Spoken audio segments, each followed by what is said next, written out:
del Kofi Annan International Peacekeeping and Training Center, Casa África, y por supuesto a nuestros anfitriones de Casa Árabe. Muchas gracias por recogernos de nuevo.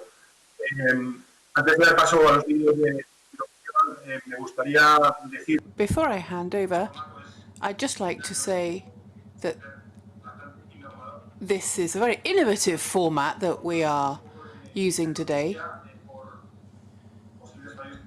And so I'd like to apologize in advance for any technical hitches that we might have.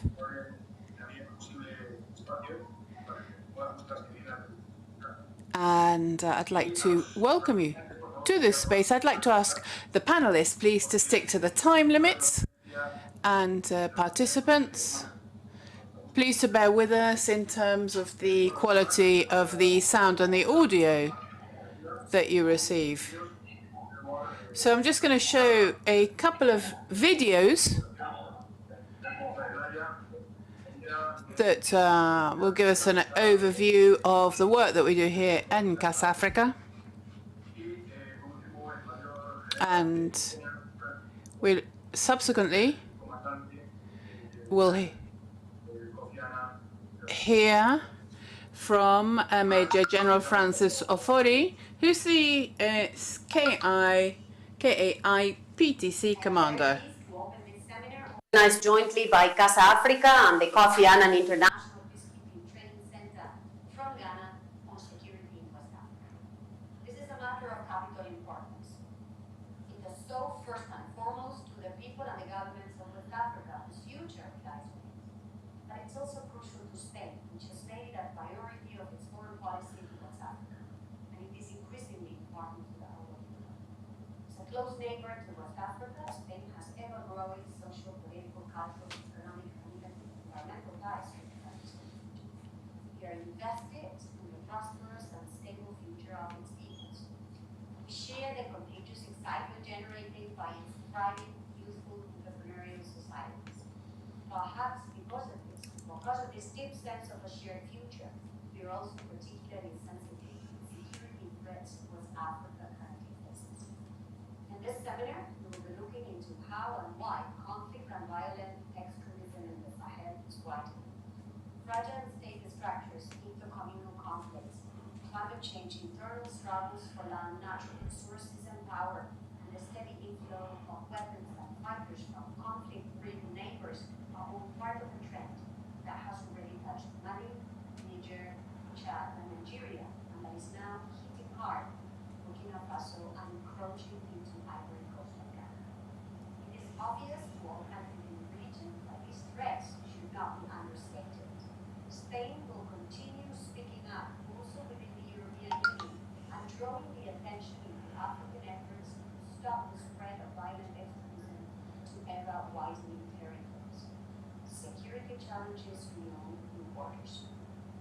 Over the past weeks, my capacity as president of the General Assembly of the Sahel Alliance, I have visited several of the countries that are being hardest hit by violence. In Niger, Chad, Burkina, and Mali, I have met with political leaders, security forces, and civil society representatives, all of it in order to listen and better understand how international partners can contribute to breaking a dangerous cycle of violence and instability. A cycle that is having dramatic consequences and that has, among other things, driven close to 11 million people in the tri-border area between Niger, Burkina, and Mali to be in need of humanitarian assistance. Spain has also been struck by terrorism, and we are very aware of the difficult battle ahead. And yet, there is one thing that seems to be clear to everybody I've spoken to. That is that there can be no security without development, and there can be no development without security. This requires striking what seems like an almost impossible balance. It compels us to continue thinking hard and thinking further to find other innovative solutions to this multifaceted challenge. Multi-dimensional threats require multi-dimensional responses. Initiatives such as the Sahel Alliance will continue working in alignment and association with governments, local governments, and communities to support efforts to bring peace and stability to the area. Up to now, more than 800 projects worth over 11 billion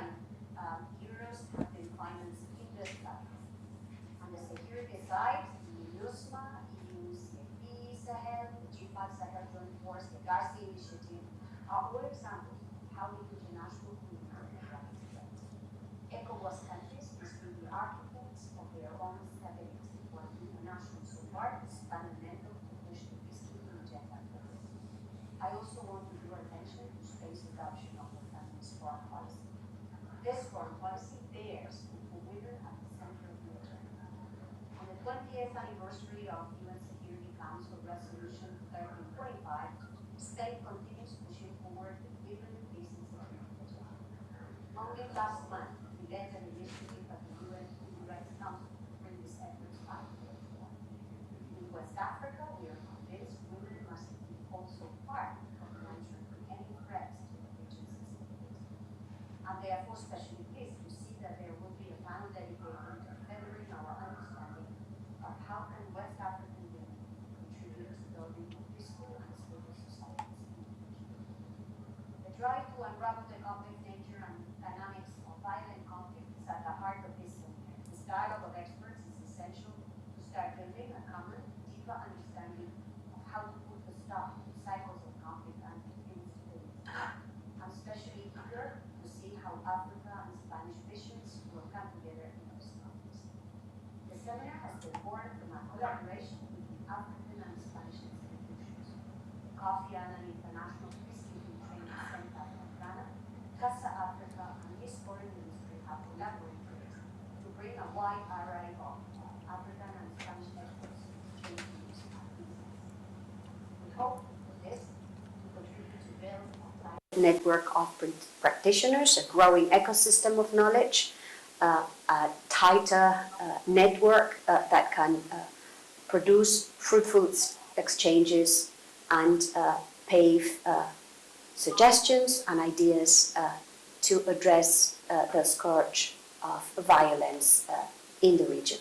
Thank you very much and good luck for the seminar. Querida ministra, estimado mayor. So, my dear Minister and distinguished Commander Fori, and to all the participants, our panelists, so a very warm welcome to all of you. We have one HQ in Accra, one in Las Palmas, and one in Madrid. You can follow the subtitles in English on the video. A todos, bienvenidos. A todas, bienvenidas. Este seminario que organizamos hoy tiene un formato peculiar, una mezcla de lo virtual con lo presencial que hemos diseñado con la intención de que mantuviese en la medida de lo posible el espíritu que caracteriza todas las iniciativas de nuestra institución Casa África, que no es otro que el de generar redes de contactos entre africanos y españoles, abrir puertas, fomentar que los encuentros que hoy generan para el mañana contactos y relaciones profesionales, estudios conjuntos y nuevas iniciativas. En Casa África, desde la diplomacia pública, eso lo hacemos en todos los ámbitos posibles, que van desde la economía a la cultura, pasando por la educación.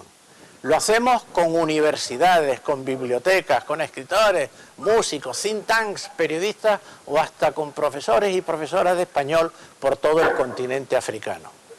Acercar a África a España para, como dice nuestro lema, que estemos cada vez más cerca, es nuestro objetivo.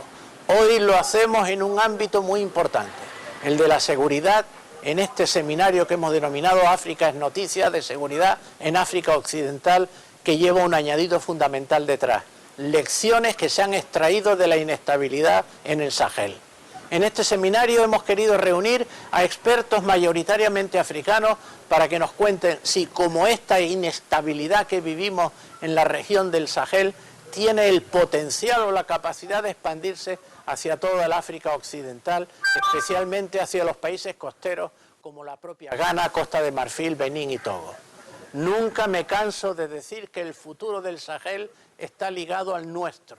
Estamos en el vecindario de esa región del mundo, tan castigada por múltiples factores, y su prosperidad y estabilidad son fundamentales para que toda la zona del África Occidental y, por tanto, Canarias y España también sean territorios prósperos y estables.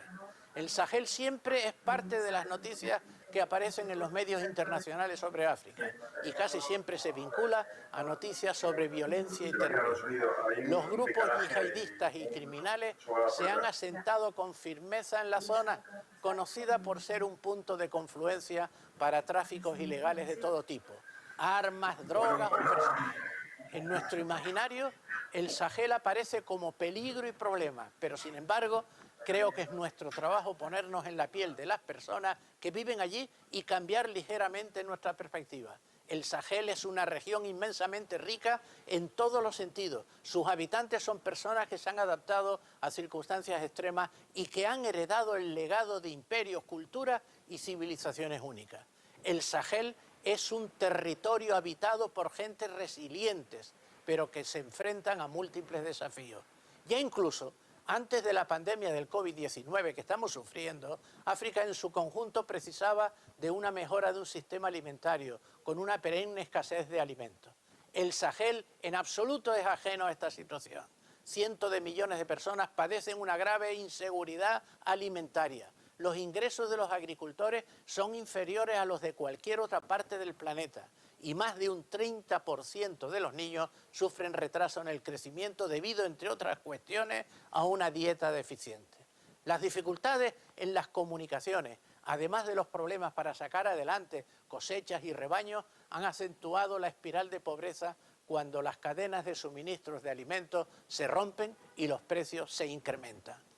Y si a todo esto le sumamos circunstancias que ya venían de lejos, como dije, como el agravamiento derivado del cambio climático, el crecimiento poblacional, se dan situaciones de malnutrición e incluso hambruna que pueden empujar a buscar soluciones desesperadas, a procesos migratorios. En esta región, una de las de mayor inseguridad alimentaria del planeta, la vulnerabilidad de la población es extrema, dado que la mayor parte depende de la agricultura pluvial, la ganadería no estabulada y prácticamente la mitad se encuentra por debajo del umbral de pobreza.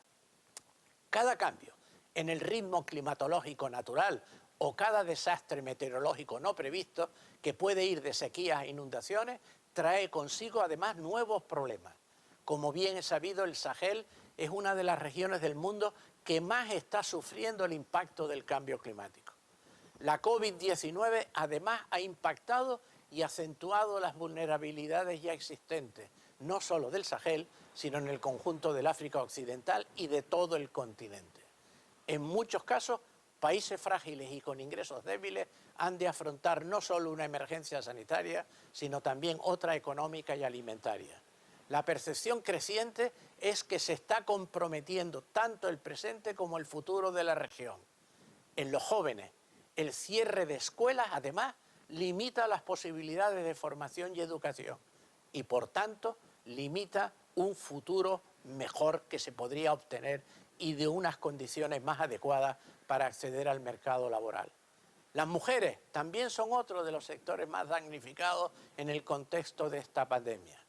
Pero yo quisiera poner el acento sobre la situación de la juventud, que es mayoría en la región y que sufren una frustración creciente que deriva en desesperación, que puede conllevar desde la decisión de emigrar hasta la radicalización en algunos casos, que hoy se hablará de ello, y también a una pérdida de confianza en las instituciones que lamentablemente puede llegar a romper el contrato social. En agosto pasado vimos los resultados de este cóctel con el golpe de Estado en Mali. También desafortunadamente estamos viviendo en esta fecha en Nigeria las protestas vinculadas a la violencia policial. En algunos de los países de los que hablaremos hoy existe el evidente riesgo de que las protestas ciudadanas y el descontento de las sociedades civiles se extienden por sus ciudades y aldeas.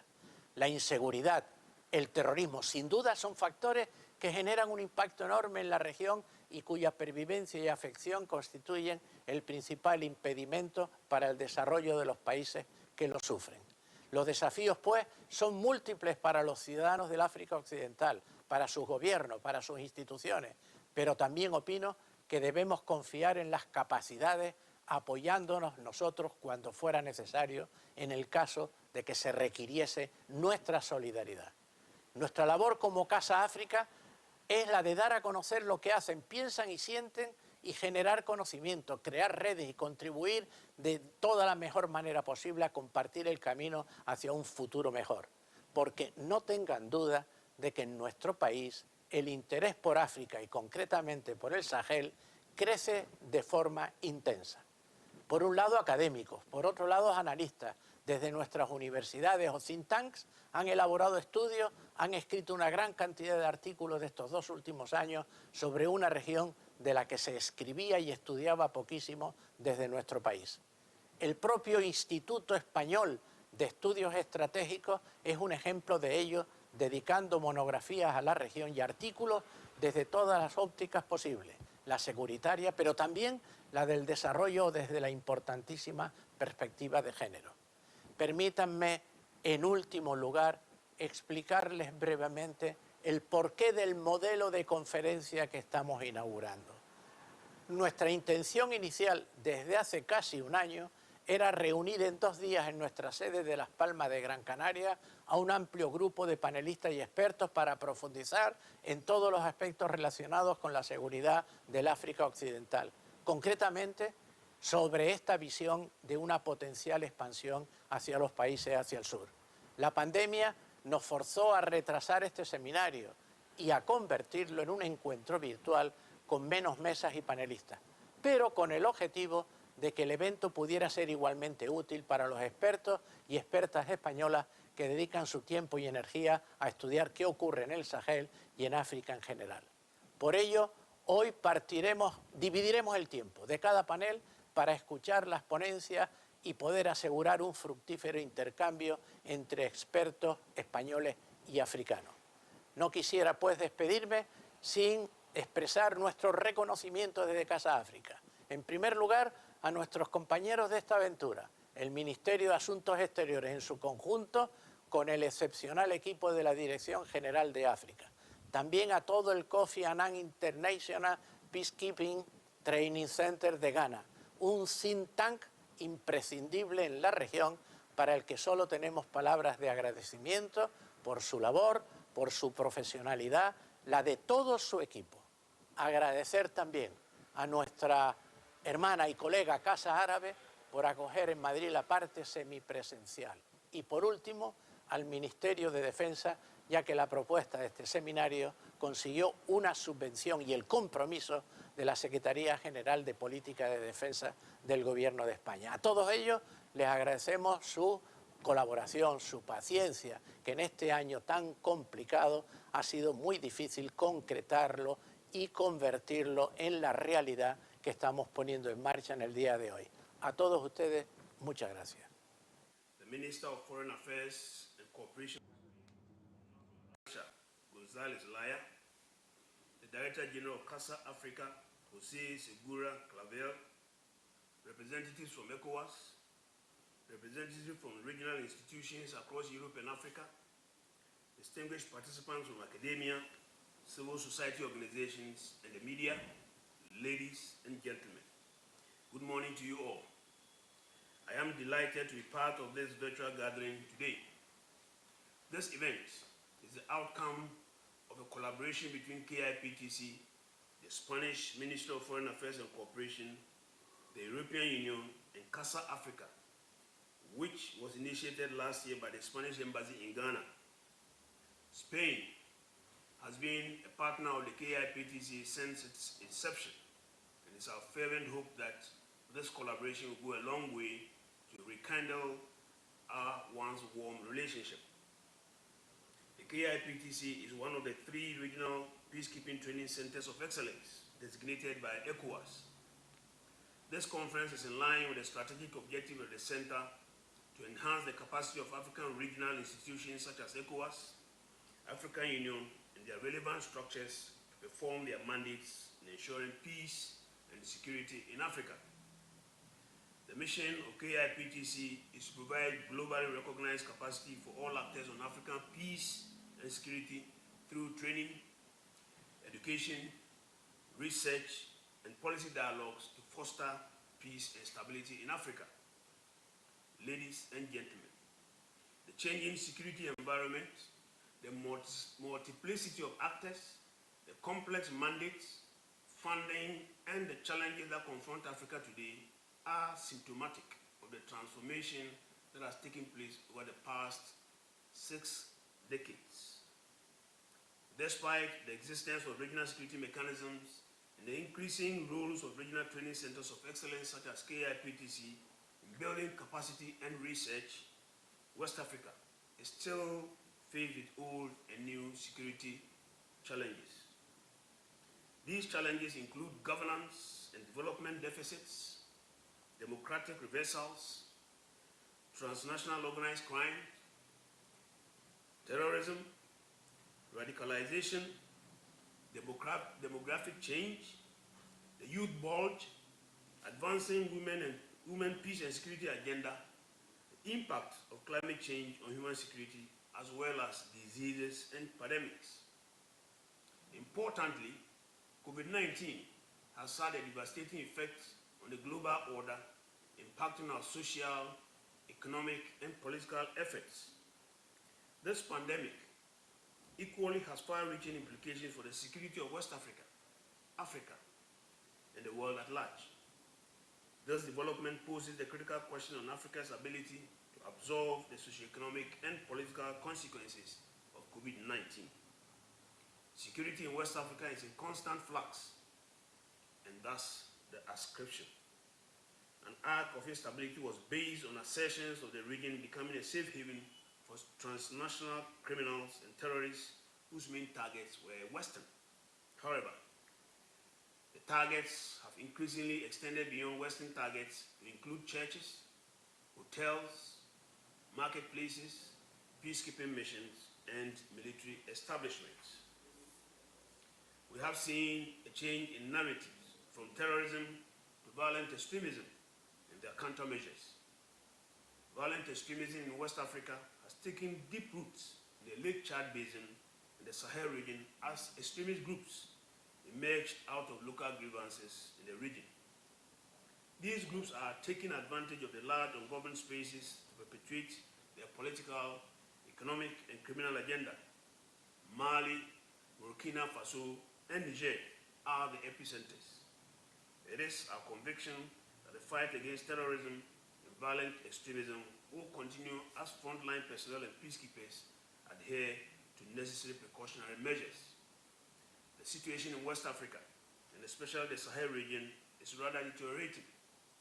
Hence, the theme for this conference is timely and provides a platform for nuanced discussions on the securities and the current security environment in Africa. It is our hope that this will be used as an open platform for relevant actors and policymakers to engage on this present security conundrum with the aim of shaping and mobilizing policy decisions for effective and efficient responses to violent extremism and other emerging security challenges confronting Africa. Finally, and most especially, I'd like to take this opportunity to thank our partners, especially the government of Spain, whose generosity has made this event possible. Let me once again warmly welcome you all to this conference, and on behalf of the management and staff of this center, wish you all very fruitful deliberations. I thank you for your attention. I am very pleased to open this seminar.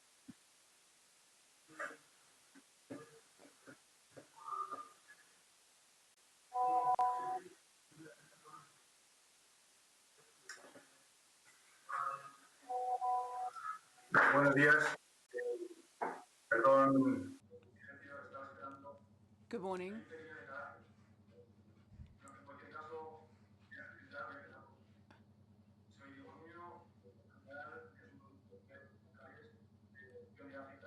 We apologize. On the English channel, it's impossible to interpret this because of the quality of sound that we're receiving. It's inaudible. I regret that I don't have the opportunity, it was meant to meet you in person. I hope that next time that we will continue things together. Voy a presentar ya el primer panel. El primer panel que es We're coming to the first panel now. But I would remit you to the program that you can see, because the quality of the sound that we're receiving from the moderator is insufficient to be able to interpret. Y el máximo de 10 minutos para hacer presentaciones, de forma que podamos tener con los expertos y con el público. Sin más, voy a dar paso a Cabrera. José es analista de la IEM, de la Organización Internacional para las Migraciones, está destinado en Dakar, se especializa en el uso de datos geográficos. So I'm now going to hand over to José Luengo Cabrera, whose details you can see in the program. We apologize from the interpreting team, but the sound quality is awful.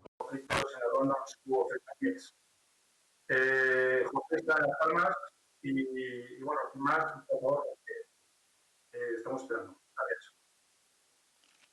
Mil gracias, supongo que muy bien todo. Bueno, me hubiera gustado hacer la presentación en español, pero me resulta más fácil en inglés, así que lo haré en inglés. Bueno, allá vamos.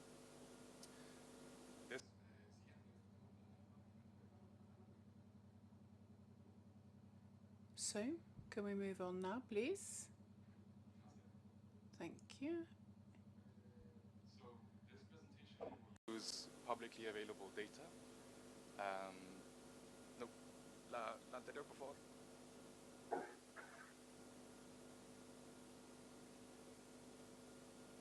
¿Pueden poner la anterior?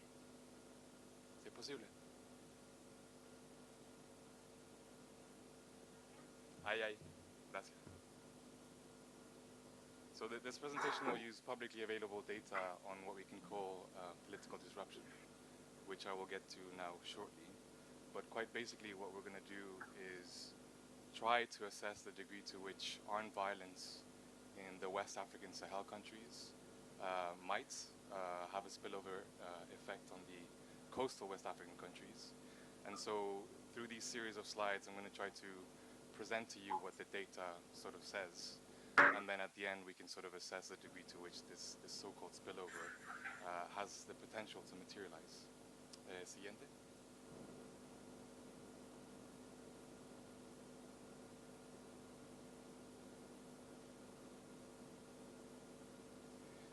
So why quantification? It's because we're using data that is coded in numerical formats. And basically data is another word for stored information. That is information that is organized and coded in a way that makes it easier to analyze it, especially large numbers of it. In this particular case, we're going to be using what's called events data, which means that the unit of analysis is the event. So an event can be something like a violent attack or a protest in this particular presentation. And basically, when visualized, data is a more digestible form of communicating all types of trends and variations, patterns across time and space. And so in a way, visuals provide a sort of more efficient way to process information, and in particular to get a sense of the magnitude, frequency and geographic distribution of such events. Now, I mentioned political disruption. It's a term that can broadly refer to actions that have a political goal and that tend to disrupt the normal activities of society. So in this presentation, I'll broadly talk about two types of political disruption. The first one is political violence as such, which are things like armed clashes and violence against civilians. And the second is civil disobedience in the form of protests and riots. And quite basically what we're going to get to is that political violence dominates in the West African Sahel countries and civil disobedience dominates in the coastal West African countries. And this particular difference makes us understand that the two sub-regions should not be taken necessarily as the same, but that these differences matter in the way that we analyze how armed violence and civil disobedience is evolving in these two sub-regions. Now, I have to give a few data caveats, and the first one is that data isn't perfect. So it must always be consumed with caution, and always taken as indicative rather than definitive. The reason for this is because data, like any other process, of gathering information is full of imperfections, one of them being selectivity in reporting. So because this database that I'll be using to present the visuals relies on on-the-ground information but also media reports, what we see is only what is being reported. And oftentimes what is being reported suffers from a certain degree of bias, which is events that are more sensationalist, like jihadi attacks or protests in capitals, tend to get more coverage, as opposed to things that are taking place in remote areas, where the reporting of it is rather difficult. Another issue is veracity. So how can we really verify that what is reported is in actual fact true? There's a question of reliability of sources. And we have to bear in mind that we're dealing with countries that are often in crisis situations and where information is often politicized. And so these kind of things need to be taken into account. The last one is the aggregation problem. You might have various reports on the same event reporting different figures. So one has to assess the degree to which you're going to take one figure or the other, or whether it's the best estimate of all of them. So I'm going to be using the ACLED dataset, so the Armed Conflict Location and Event datasets, for this presentation. There are other data sources, but ACLED has the advantage of being updated on a weekly basis, which basically means it's the closest thing to real-time data that we have on political disruption. It's geo-referenced, which means all events have GPS coordinates, so you can see exactly where something is taking place. And it also includes events that are not necessarily fatal, such as protests, for example. And this is important because the other most important database provided by the Uppsala University only uses events that have at least one fatality. And that's rather limiting because protests are often a precursor to large scale violence. So it's often to include non-fatal events. And finally, it's all about politically motivated events. And a lot of them, especially in the West African Sahel, are violent, politically motivated events. Such as attacks against civilians or clashes between non-state armed groups or attacks against security forces. Now, these are the two next. Sorry, I've been forgetting about the slides. My apologies.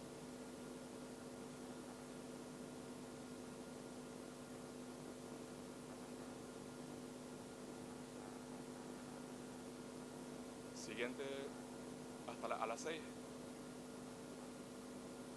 Can you pass on to slide 6, please?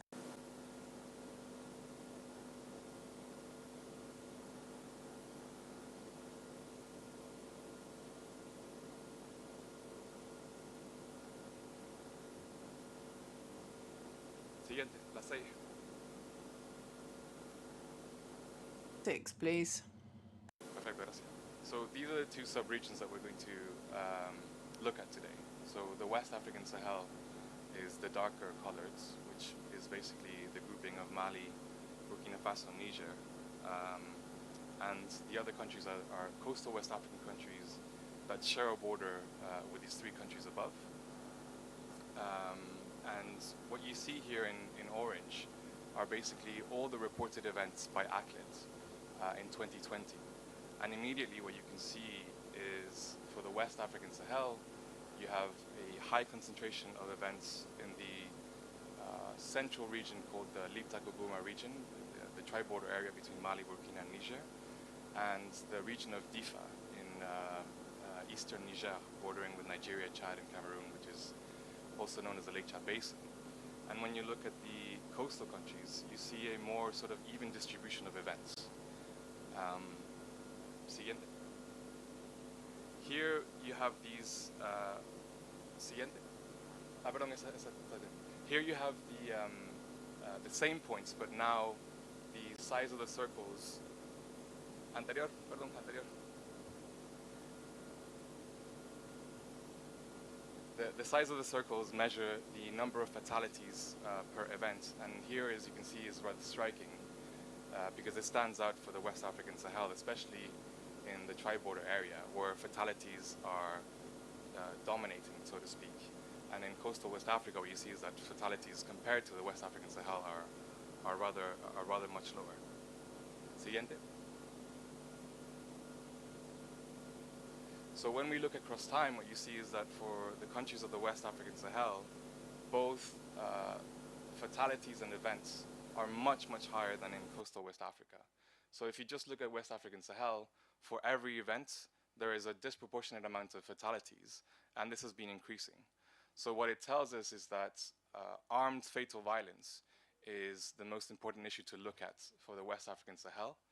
And if you look at the coastal West African countries, what you see there is the line, the number of events is higher than those of fatalities.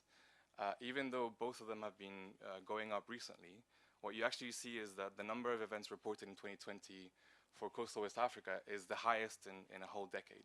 So there's something to be looked at in coastal West Africa about events. And basically what I'm going to show you now is that we should be looking at the West African Sahel from an armed violence perspective, so predominantly fatal violence, and coastal West Africa from the perspective of events, specifically protests and riots. Siguiente. So what do we have here? Each point is represented by the type or category. And so again, something that stands out for West African Sahel is violence, right? So armed clashes, violence against civilians, and explosions of remote violence. So the reds, orange, and yellow colors. Whereas for coastal West Africa, it's dominated by the blue and green, which are riots and protests. Next. And this just shows you in terms of fatalities, well, armed violence is fatal, whereas protests and riots are not so fatal, at least in comparison. Next. So this is a focus on West African Sahel. I just want to show you how the degree to which each category matters relative to the other. And well, the first thing to take away from this, because we're measuring fatalities here. Well, for one, fatalities in this year, 2020, have already surpassed all other years before it in the past decade. So we're currently in the deadliest year so far in the West African Sahel.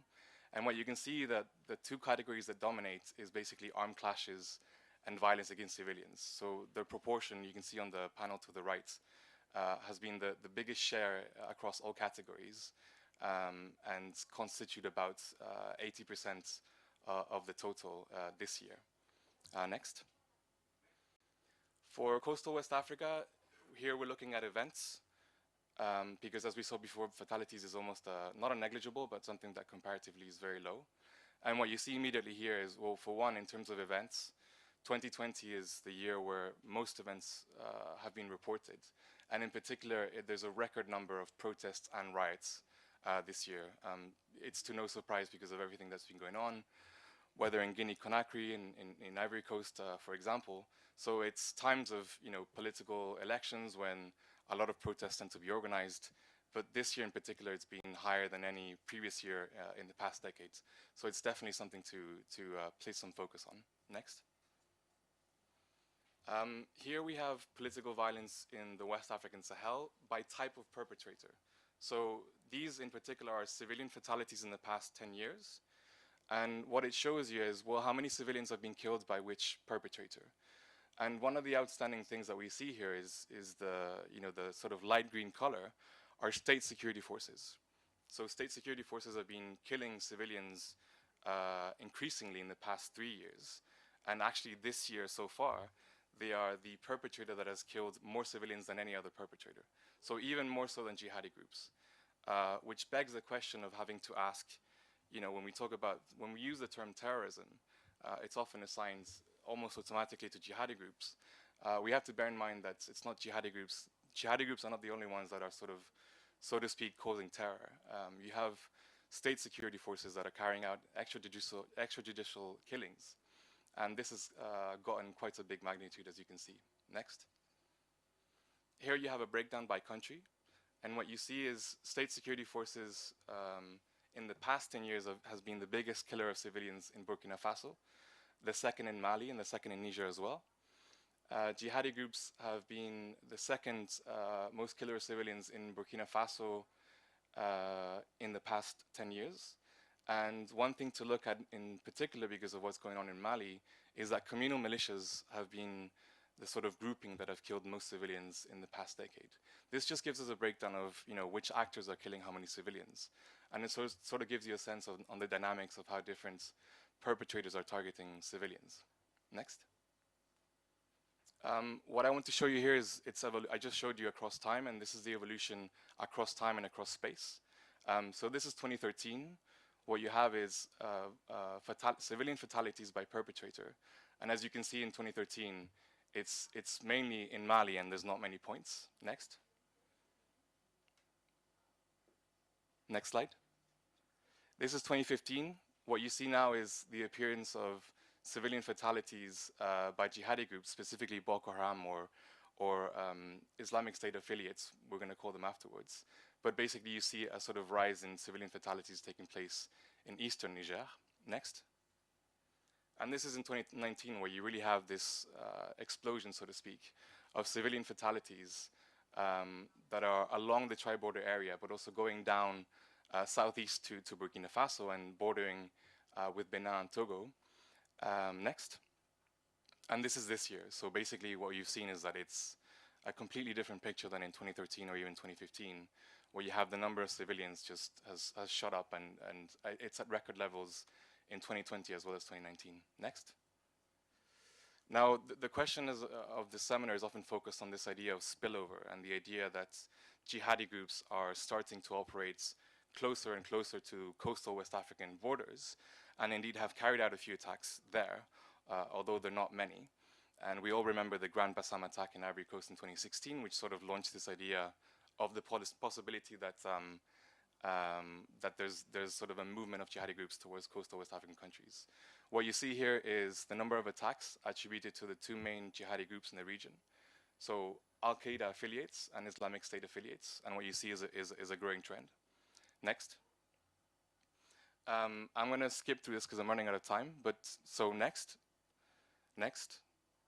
Next.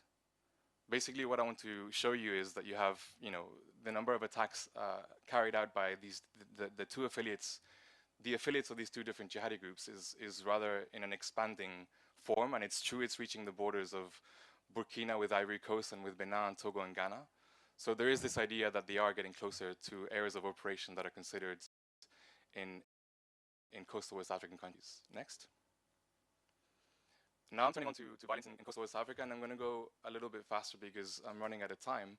But just to show you here is basically violence perpetrated by different actors. And again, what we see in coastal West Africa is the predominance of state security forces. And this basically translates into what we can call police brutality. So what we're seeing in Nigeria, we've also been seeing it a lot in coastal West Africa over the past decade, and it's reached record levels this year. Next. Here you have its geographic distribution, which you can talk about later. Next. And this is what I wanted to focus on, is basically this incredible increase in riots and protests in coastal West African countries. What we see is a lot of civil disobedience in the form of protests and riots, which have reached record levels. Next. And something to notice is where these points are, so protests and riots, are actually mainly in urban areas. So what we're seeing is civil disobedience concentrated in urban areas, whereas a lot of the violence, armed violence in Western Sahel countries is mainly in rural areas. Next. Next. This is just the evolution over time. Next. Next. And so basically to conclude, one of the main takeaways from what the data can tell us is, yes, in terms of violent activities coming from the West African Sahel, there is a movement southwards. Now, the degree to which it is impacting the coastal West African countries at the moment can be considered to be limited. So there hasn't been that many attacks in the actual territories of coastal West African countries, but it is true that there are jihadi groups operating close to the borders. It is an open question whether this spillover will materialize, whether it has the real potential for jihadi groups to actually take hold of territories in coastal West African countries, quite simply because the dynamics are rather different. But one of the main takeaways here is just what I mentioned, because what you see in pink there is urban agglomerations. And I'm not sure you can see it too well here, but basically if you remember, the points for protests and riots for coastal West African countries are really concentrated in the urban areas, whereas all of the violence, or most of the violence for the West African Sahel, are really in the rural areas. So I'll finish there. Thank you.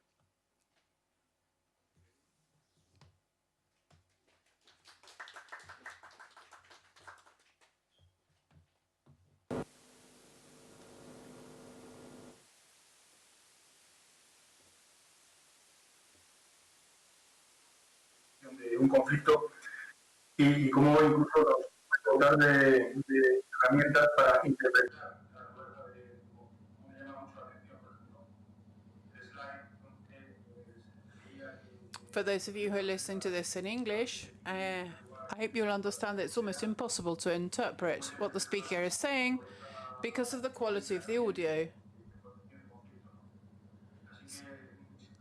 So we'd like to thank this speaker very much.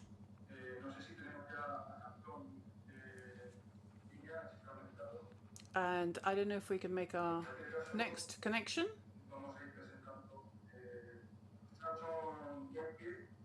But we now will introduce Samson Kwarkwe, who's a senior researcher at ISS Dhaka.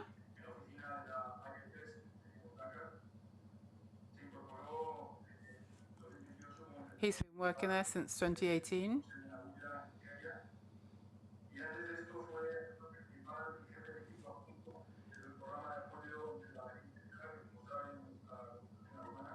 And he has had previous experience in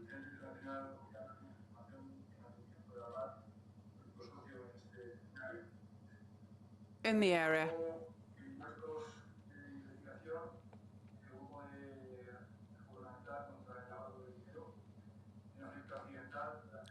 We apologize, but the quality of the sound makes interpreting this into English impossible.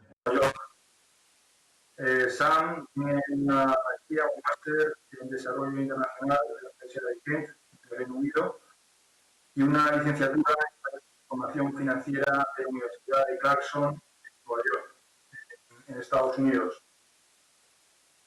Clarkson actualmente en las tareas de suministro de extremistas violentos. Los estados costeros de África Occidental es un tema muy relevante, ¿no? En el contexto de este seminario. Samson, si estás ahí.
We started somewhere at the regional level. the Accra initiative. There are three operations, on that 1, 2, and 3. All of this is aimed at preventing attacks from happening. Preventing attacks from happening in the West African coast. But I would argue that from the Sahel into the West African coast, it's not just about it's not just about groups having operational foothold in the coast. It's also about the how the groups raise money, how do they recruit, how do they get the notification, how do they get money, and things like that. And so focusing on preventing attacks is the one, and it allows groups to carry out all sorts of covert operations alongside of different actors that are involved in countering and preventing violent extremism. Now, between 2017 and 2019, we at the Institute for Strategic Studies, we conducted research in the South region, that is tri-border in Burkina, Mali, and Niger, to explore the links between extremism, organized crime, or what we call illicit activities, and local conflicts. And we wanted to see how these three phenomena intersect with each other. This research has been published. I have published here, and if you're interested, I can share with you. Among the key findings of that research is that violent extremists are leveraging coastal states to raise and to distribute resources. And I think here I will cite a few examples. We have seen the trafficking of motorbikes from Nigeria through Benin all the way to Burkina and Niger. Now, the motorbikes are extremely valuable to violent extremists in terms of the fact that they are very cheap, they consume very little fuel, they can traverse very difficult terrains, they can carry at least 2 people to conduct hit and run operations. And so we see this happening right from Nigeria through northern Benin to Burkina and Niger. Now, the other example that I will say is that groups may be benefiting from the sale of stolen livestock from the Sahel. And this is sold in places like Cote d'Ivoire, Ghana, Benin. And there's a whole network that and the profit that is generated is used to buy food, to buy arms, and even food for violent extremists. Now, in some cases, those that are involved in this kind of activity do know that whatever they are doing is benefiting violent extremists. The third example that I would like, and I think we all know this, is the smuggling of fertilizer from Ghana to neighboring countries, especially Burkina Faso. Now, we know that fertilizer is used to make explosives. And in recent times, we've seen or we've heard of large consignments of fertilizer being seized in northern Ghana, close to the border Burkina. The other example that I would like, and perhaps more seriously, is that groups may be tapping into gold mining and gold trade, given the large deposits that coastal states have. And here, since we are in Ghana, again, our sites, the northern part of Ghana, where there's a lot of mining going on. Whereas there's no direct evidence yet of groups tapping into Ghana or coastal states. I think in 2018, there was an operation, a terrorism operation that was conducted in Burkina. And in that operation, officers seized an electric cord for making explosives. And that cord was traced back to a mining company that is in Ghana. So that gives us an indication of what groups may be doing in terms of tapping into gold mining and gold trading. Now, when it comes to recruitment, we have at least heard of examples of nationals from coastal states, including Ghana, either being recruited or leaving to join the fight in the Middle East. And finally, the remote areas of coastal states seem to be serving as a place for rest, for hideouts. And this is confirmed by, I think, last year when a bit of conducted the CT operation. They informed as well as other coastal of suspected extremist into their territory. And I think there has been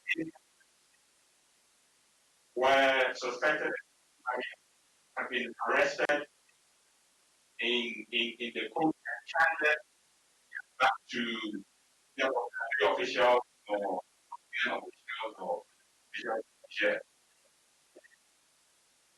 So these examples that I only gives an indication of what or may be benefited from. In some cases, it's not clear how it's organized or who is involved or what routes are being used. And for us, that is a research in the coming year. So I'll conclude by saying there's the need for coastal to have a broader understanding of the spillover need. That it's not just about the but also the supply of resources, whether it's financial or human, and that they need to pay attention to the dealings of these in the also there's a need to strike a balance between conducting operations and disrupting supply chain. It's very important because if the focus is only on conducting operations and arresting criminals or suspected, then the other important part is the resources that groups rely on daily. Now, finally, I think it's also important to highlight that if supply chains of resources for groups are being disrupted, then there could be groups might want to protect their hideout. They might want to protect supply routes that I think we've seen examples of custom posts being attacked in southern Burkina, and this is because we tended to see posts as obstacles to the ability to get the resources we need. Now, in tackling the supply chain of resources,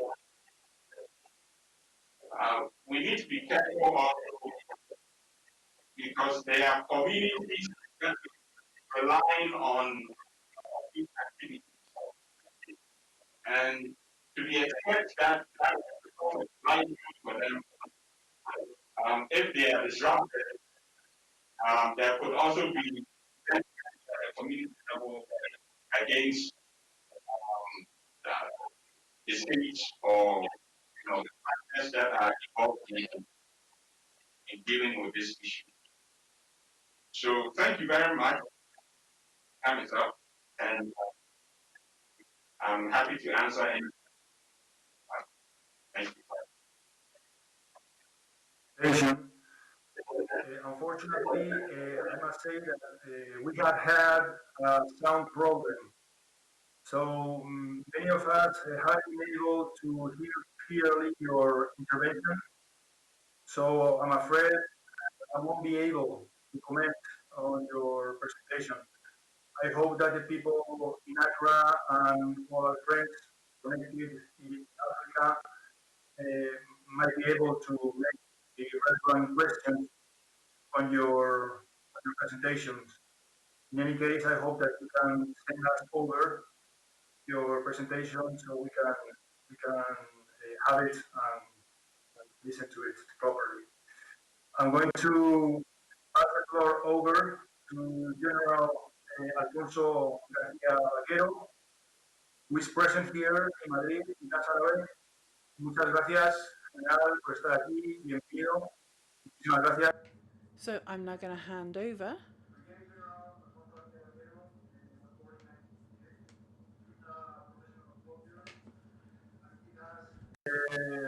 Participated in the Special Operations Unit and in particular the Spanish region.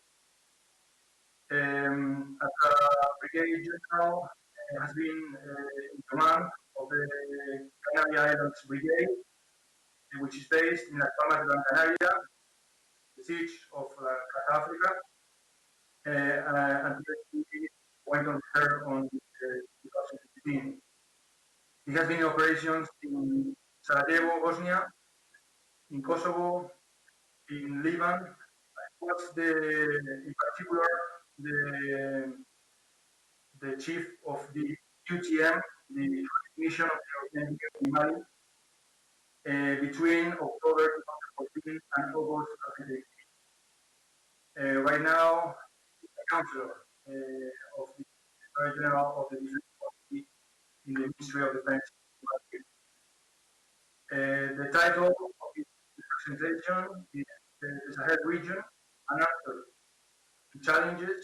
And I think the General is going to talk to us about the difficulties and the enormous complexity of the conflict in the Sahel region and the need of involvement of the international community and the support and the need of a global strategy. Por favor, General, Please, General García Vaquero, the floor is yours. Thank you very much, Vice Director, for your kind presentation. Thank you very much also to Casa Árabe and Casa Africa. This is an honor for me to be able to participate today and to share with you what we're doing in Africa, as we've already heard from the first speaker. In terms of, I'm just going to kick off with something that's clearly obvious, which is, where Spain is, geographically speaking. We're the only European country that has physical frontiers with Africa. And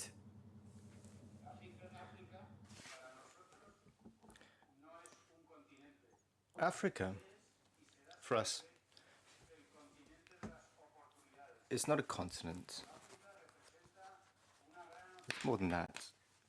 It's a continent of opportunity. It's a great opportunity for us.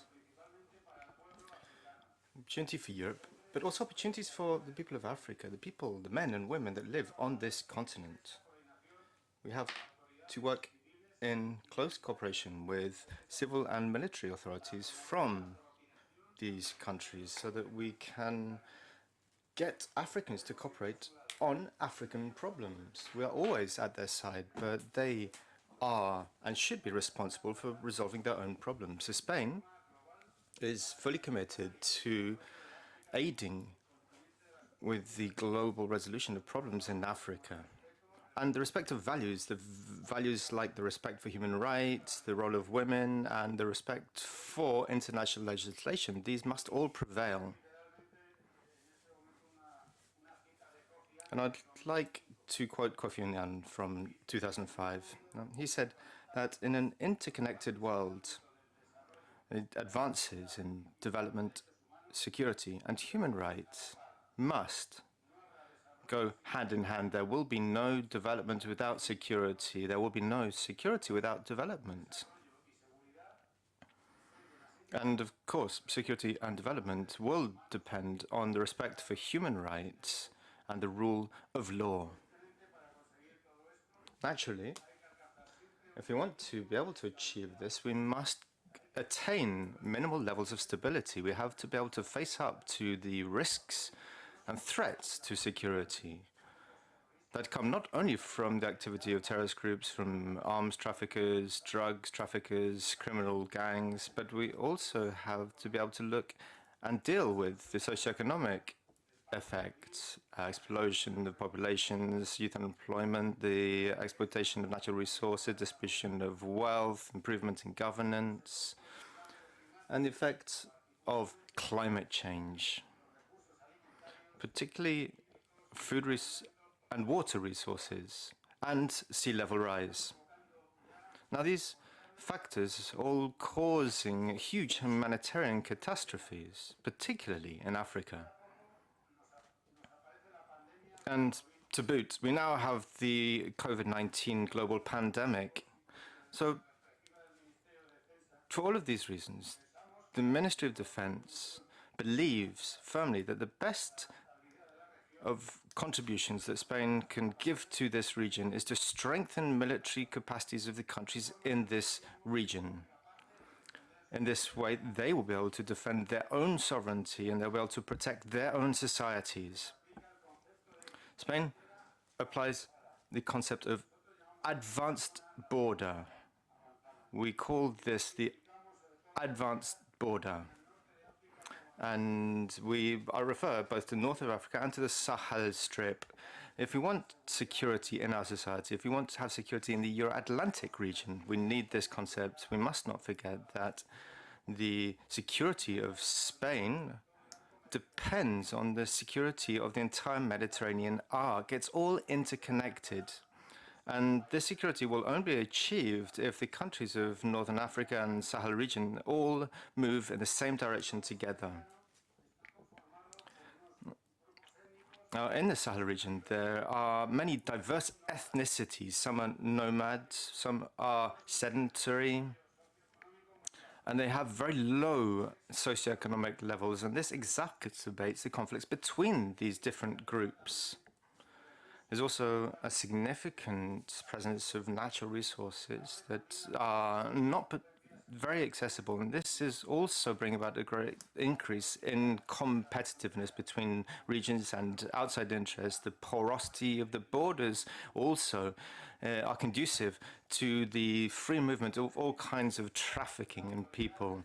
The weak presence of the authorities in many regions in these countries, all of these together are really sowing the seeds for a greater presence in the growth of Islamic terrorist groups, illegal migratory movements,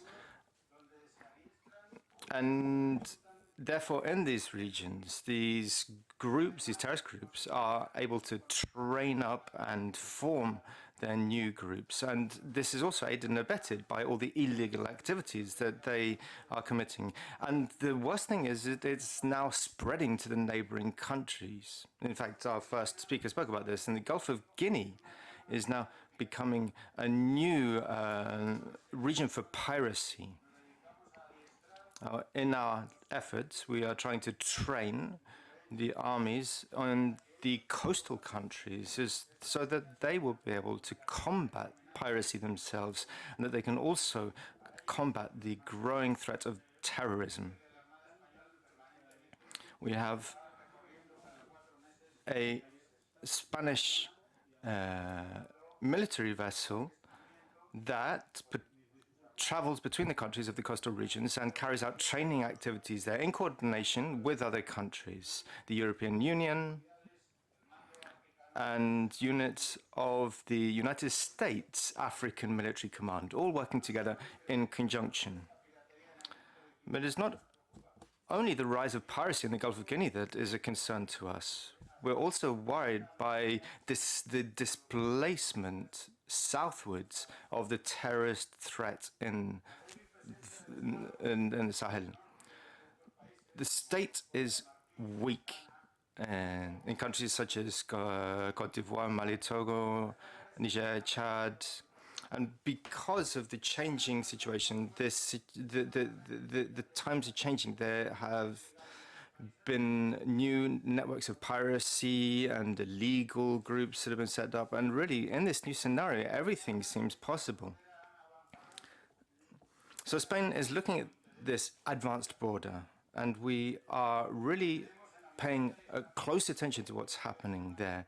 We have worked with the EUTM Mali, the training programs there, which is a key area for us. And we are one of the main providers of troops. In fact, we provide more than 90% of the European troops there. We also have planes in Dakar, Senegal. And in fact, we carry out more than 30% of all transport by air operations there. So we're contributing not only to the Barkhane operation, but also we are aiding the 5 countries of the Sahel region, and we're helping the mission of the United Nations. This is an extremely costly operation. It costs all of the people of Spain. We're also aiding the 5 countries of the Sahel region, not only through transport programs, but also at the Nouakchott military training school. We also support other various initiatives in the zone. To conclude, the 5+5 forum, this is a discussion forum that brings together 5 countries from the south and 5 countries from the northern part of this region. 5+5. And also, in bilateral terms, we help with training and capacity building programs with many other countries within this zone: Mauritania, Cape Verde, Senegal, Morocco, Algeria, Tunisia, Egypt, and the 5 countries of the Sahel region. So all of this is a great example of the efforts that Spain is undertaking in this region.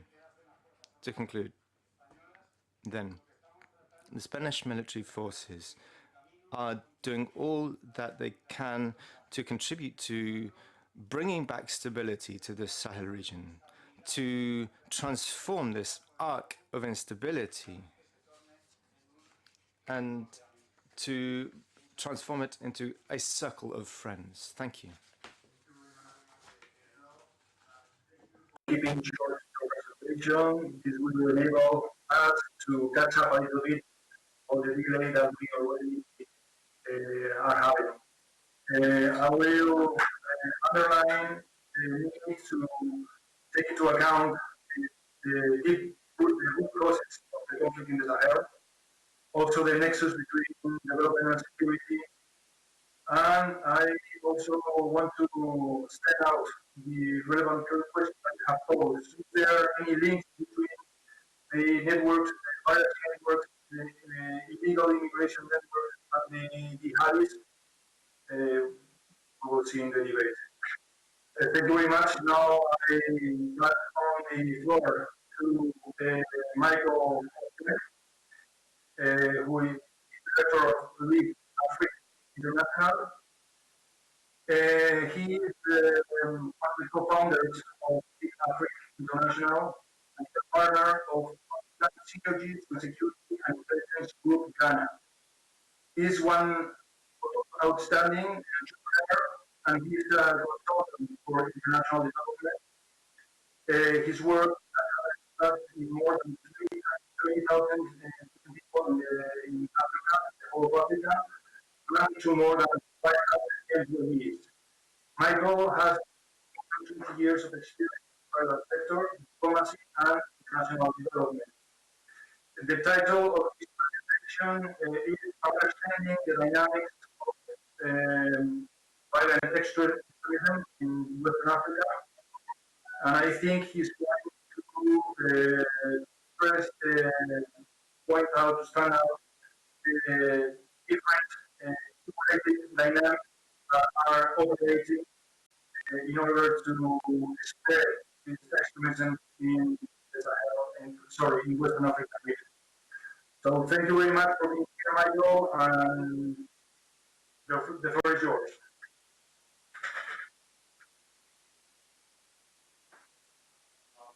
Thanks for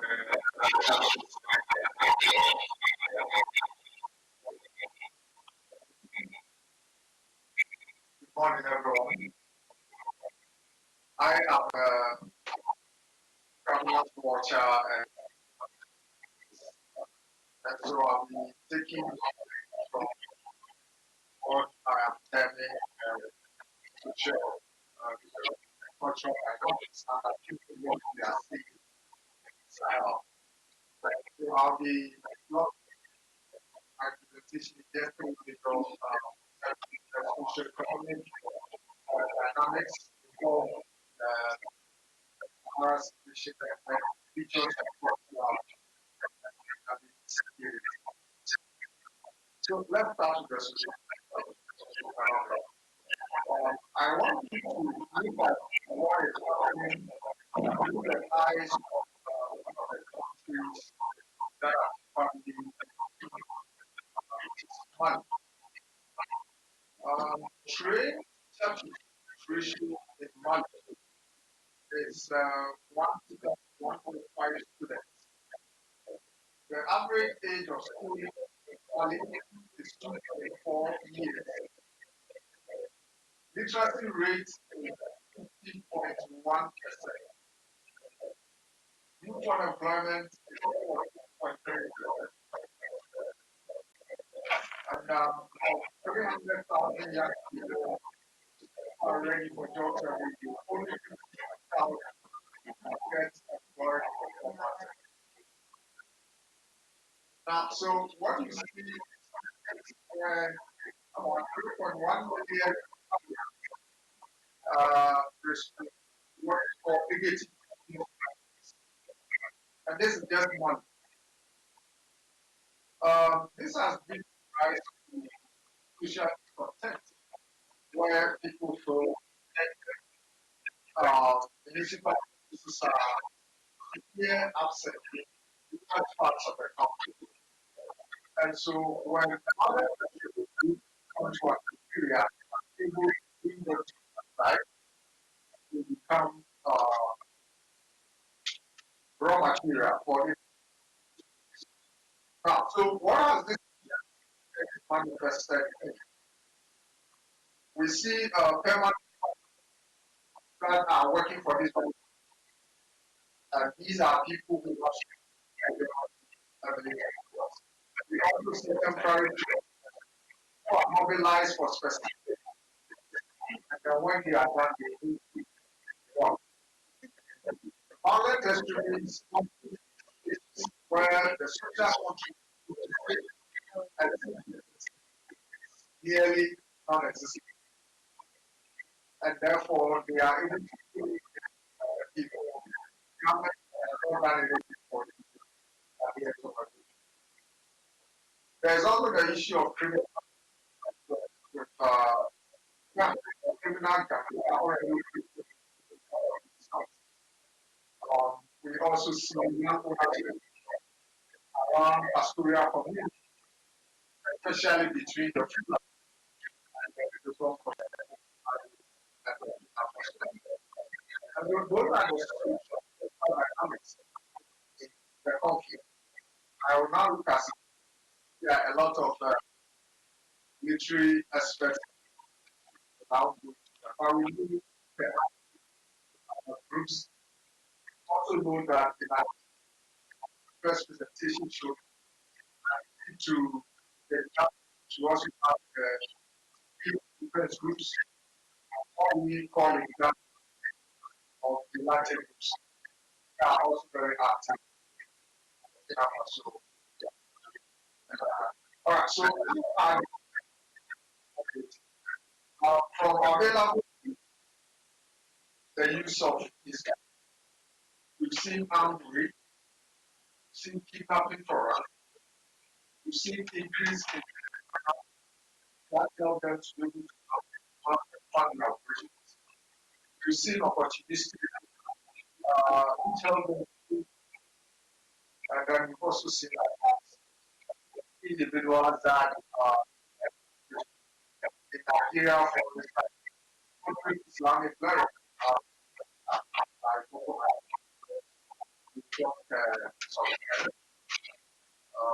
yeah, in terms of the military, the only thing I would have this perspective is the studies show that the official army they don't have the arms that we need to be honesty. Russians don't reach them. They are poorly, and you cannot ask them to face or defend them. It's a very highly moribund so this is our military to the extent to quit the billions of dollars. Is it reaching the actual? And what is the explain between military excessive factor and what happened? Question has been asked: is it creeping south? Are they going to hit who? I think the jury is still out. Depending on who you talk to, study, everybody says that who can so my that is to what extent the violence sufficiently motivated to come down to push. Two, do they have the ability to come down to push? And then three, are they to be able to repel? I think that is what looking at. What are the policy after looking at economic, cultural, religious, what are my recommendations? One, government should begin to respond. Underlying all of this, poverty and areas that the state virtually non-existent. And that is why government activities are failing that goal. So just to provide basic services, you should be able to at least win communities. For international partners, I think that there is by emphasizing the also of the problem. That we need to financial management and corruption. It is taking large action from development. And so we need to do that. Finally, because of the large number of people to look at scaling West African this is really part of the migration. That we need our skills that will make them fit right, and not just let everybody. I believe in this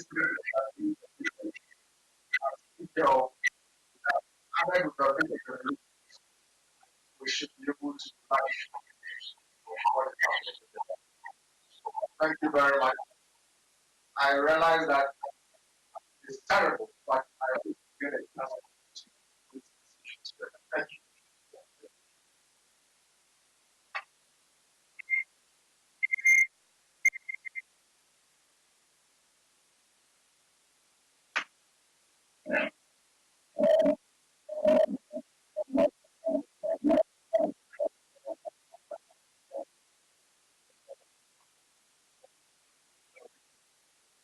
Still having some problems. I suppose this is one of the risks of live broadcasting. Como decía Rafaela Carrán, este es uno de los problemas del directo. So, I haven't been able to hear your intervention either, unfortunately. This is very unfortunate. So I will repeat what I said before. I hope that the people in Accra and the people that are connected in Africa have been able to listen to your presentation and then pose the relevant questions. But as for me, I won't be able to comment, unfortunately, again, any of your ideas. So hopefully some programs will improve a little bit. We have another participant from Accra. This is Lydia Papetor, which is one of the IPC, Kofi Annan International Center investigator. And he is a member of the investigation and academic affairs of the think tank. He has published many works on violent extremism and on jihadi militants in Western Africa. The title of his presentation is Critical Perspectives on Violent Extremism in the Sahel region and the risk of spreading to the southern Western African state. So, Lydia, the floor is yours, and thank you for being here. I'm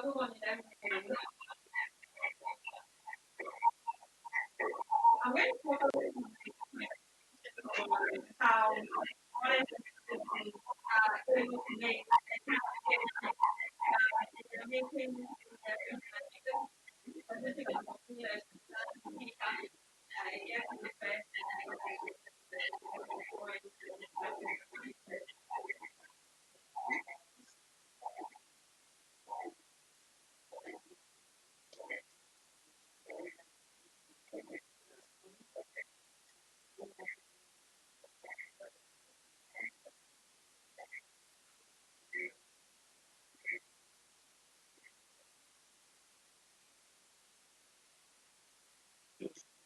Go.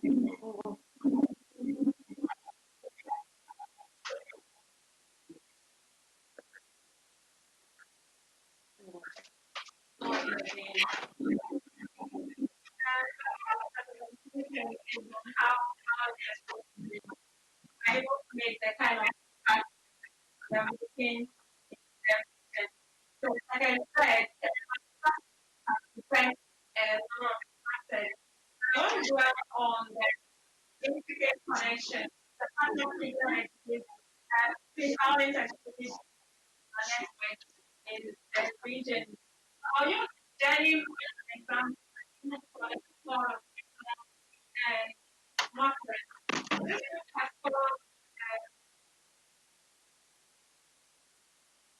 partnerships with different and different groups. Networks include like alluded to criminal gangs, members of local communities in the areas and they operate. And that's what machines execute in different forms. So for instance, you have to tell how is then able to survive the service attempts to crack down on their operation. And it's because the group is able to influence into local communities. And in this community, lending has access to investment networks of informal who are able to provide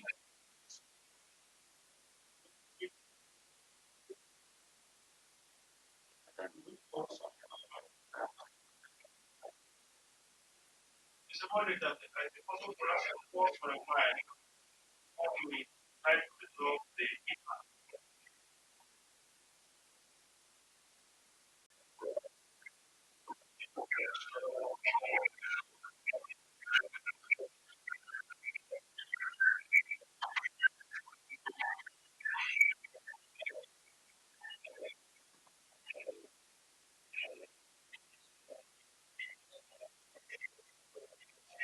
Your intervention. We are still having some problems. I'm really sorry about this inconvenience. I think now the time to open the floor for discussions. I will give the floor first to Mr. Alcalde, which I've been told that has a question, has an intervention that he wants to make. So please, when you're ready.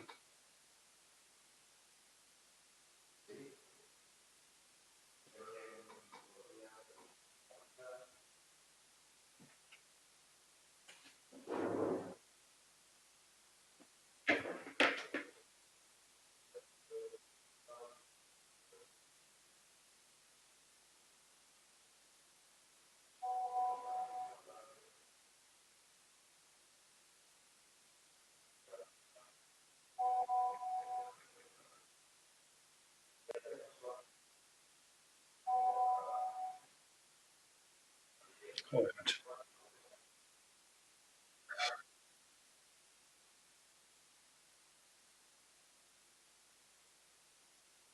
Sino que allí la población es la que está sufriendo las consecuencias del... So the population there is suffering.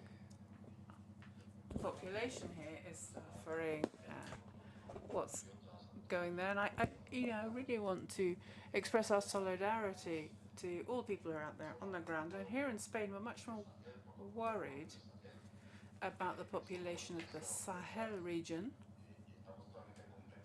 and we're completely convinced that security and development in the Sahel region is equivalent to our own security and development. And here in Spain, this is the perspective with which we approach anything that we do in the Sahel or in collaboration with people from the Sahel, because we know that their security is also our security. And secondly, we were talking about ACLED and the data, the quantitative recompilation of data.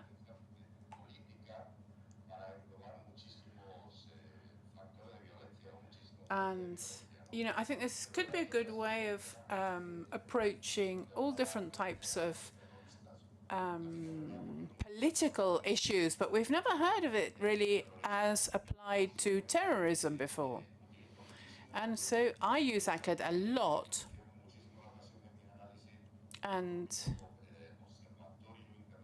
I also use the International Observatory on Terrorism, which is a Spanish organization, which might make it possible to carry out a more selective analysis of terrorist attacks, broken down by different groups.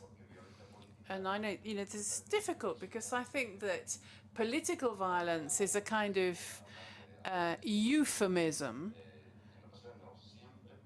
to refer to what is basically terrorism. And thirdly, I think there's a root problem in the different countries that are fighting with all their might against terrorism. And because I think that democracy in these countries has not been able to satisfy the needs and interests of their population.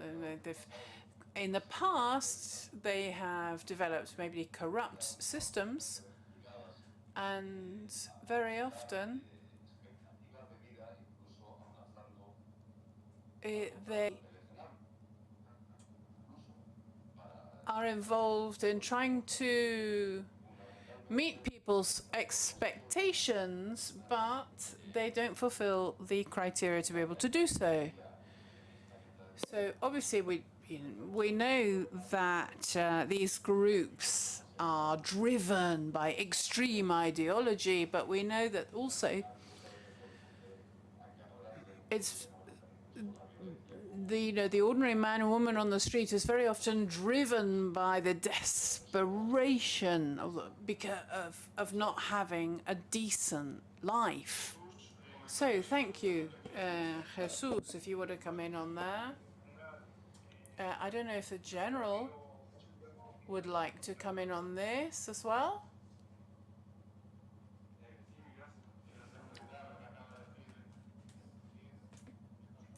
Yes, thank you very much. I would obviously support what we've just heard. And here in Spain, we're absolutely convinced that all instability is based mainly on socio-economic factors. And if these countries are to be developed properly, if they could be self-sufficient, if they could feed the whole population and have sufficient water, then things would be so different. I would just be happy if everybody had, had enough to eat and had some running water or access to drinking water in a well. I think that would make a massive difference. And I think that until the governments can actually cover the basic needs of their population, then terrorists, be it jihad terrorists or whatever, they have plenty of room to maneuver. And I think that we all agree on this one. And it's a very tricky problem to solve. I think that, as we're all working in the same direction to try to help these countries to meet these basic criteria, that's the way of avoiding, should we say, worst case scenario. And I think that Jose Blanco from here in Las Palmas also wanted to come in on this.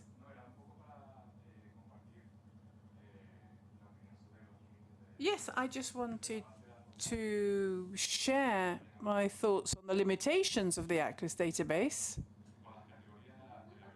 Yes, we're looking at the different categories of political violence, and in this database, it's clearly recognized that one of the limitations is how the different events are classified. Because, bearing in mind it's such a huge database, then it has to classify. And so it tries to keep these different classified areas as broad as possible, so they don't use terrorism as a category, but they'll call an event, for example, an attack carried out by a jihadist group, or, for example, a massacre committed by state security forces. I think, clearly it's an imperfect classification, as they all are. And I just thought it was interesting to use it for this particular case, which is armed violence. And so, as it's, in the public domain, we thought it would be an interesting approach to take. And obviously, we're going to be able to move forwards in terms of, the diversity of the sources and where they get the information from and how reliable it is. So the idea was just also to put forward the fact that these data could be used and could be of use. Okay, so we'll now take some more questions from experts. And I'd now like to hand over to Jacob Honinen, who's a historian from Las Palmas de Gran Canaria. And I think he's there in Las Palmas. So I'll hand over to you. Good morning. I'd like to come back to this question that we've been talking about earlier. According to a questionnaire carried out by experts, mainly from Switzerland. Sorry, my Spanish isn't perfect, but I hope that you'll be able to understand me. One of the main underlying reasons here is actually pulls apart from religion's convictions. Most of the people the young people that join these jihadist groups do so based on economic reasons. But at the same time, the African political authorities have failed them, in their view, in their mission to uncover the basic needs of a population or a society. So when we talk about the imams that are advocating radical Islamism, they then think that, because they spread this message that, if you're going to do God's will, then you will act well. So many of these youngsters think that these groups or these religious leaders perhaps represent a viable alternative to the political elite. But I've given speeches and presentations here in Casa Africa about how to understand the Sahel and the different Islamist and political elites. If we talk about, political Islamism. And, these are some of the axes of the attraction of these leaders, because I think, very often, as I say, they're perceived by the youngsters to be a force for good, even though that's not actually the case in the end. So that's what I wanted to bring to this debate. Thank you.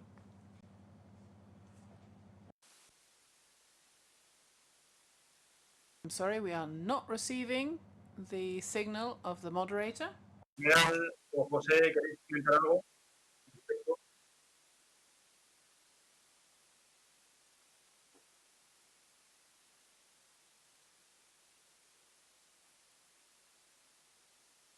No sé si me han oído.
Vale.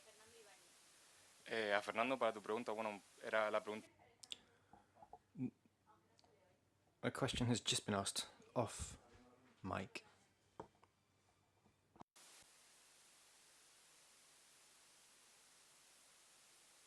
Increase for this protest, for this disobedience. I wanted to ask you if there's any, with the coronavirus, the impact of the coronavirus, especially in the fields of social and economic fields. And if this development may have caused this increase in the protest. Cuando quieras, José. Sí, no sé si todos han podido oír la pregunta que se hizo, pero supongo que sí. I hope you've all been able to hear the question. So, to recap, if we look at fatalities in Western Sahel and the growth in demonstrations and protests in the coastal countries, how can we relate them? Well, it's very difficult to actually identify the causes. What we have seen is that the rise in attacks against civilians is on the rise. And we think there may be certain strategies by armed groups, but also by the state security forces. The strategy that consists of attacking civilians. At least in the Sahel region, they tend to attack civilians who they believe have some kind of affiliation with a community or group, or even with the state. Because we've seen a lot of attacks carried out by jihadists against the state, people related to the state. And then, if we look at the state security forces, they often, well, this is debatable, but erroneously they attack individuals that they think have some kind of affiliation with the jihad group. This particular case of the Pil or the Fulani people, there is a certain amount of discrimination by the state against these ethnic groups. And then amongst the civilians, we've seen all kinds of social uprisings that have caused to the problems of society. But if we want to look at the cause of the drastic rise in fatality in the Sahel region and in the coastal countries, the attacks there, it's quite difficult to relate all the causes. But as I spoke about in my presentation, in the last couple of years in Côte d'Ivoire, in Benin as well, and Burkina Faso, there have been elections. So there have been lots of social convulsions. But also in the coastal countries, we've seen a rise in police brutality, which also ties in with what's happening in Nigeria. And many of the protests are against police brutality. But also there's a lot of organized crime. We have to bear this in mind. There's a lot of organized crime in the coastal countries. Identified and non-identified criminal organizations. So it's very difficult to actually find out exactly who is involved in crime. But also there has been a geographical expansion of the jihadist groups in the Sahel region. If we look at the map, we can see the spread from the center of Mali in 2015 and the spread to the north of Burkina Faso, the southwest of Niger, and then it's also spreading to the southern areas of Burkina Faso. So we can see a territorial expansion of the jihadist groups, which may in part explain the rise in fatalities, but it's not the only reason. The security forces are killing more and more civilians, and the so-called self-defense groups formed by different ethnicities are killing dozens of civilians, above all in Mali and Burkina Faso. As to the relationship with COVID-19, well, we're not exactly sure if there is a cause and effect relationship. We don't also have reliable figures about the prevalence of COVID in these countries. It's difficult to analyze the figures, to have reliable information on its distribution. So it's difficult to tie up the two things, COVID and the rise in violence. There has been naturally a parallel rise in COVID cases and fatality in the Sahel in March this year, for example. It was the most deadly month in the history of these three countries. Well, we could relate this to the rise in jihadist attacks, but I think it's dangerous to also relate it to what may be unrelated factors. So I would urge caution in tying the rise of armed violence with the rising COVID-19. There may perhaps be a relationship between the two, but it's very difficult to identify the causes exactly.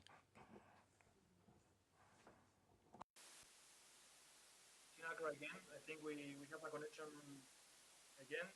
So you are very much welcome to participate in the debates, and at any time you can pose your questions or ask for the floor.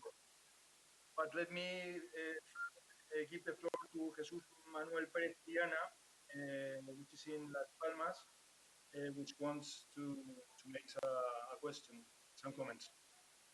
Jesus, please, whenever you're ready.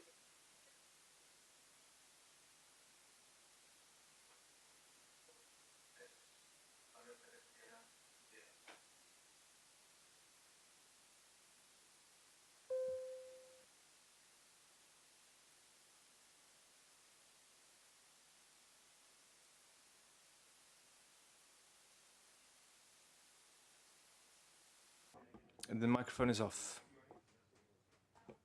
The microphone is off. I just wanted to underline the importance of lessons learnt.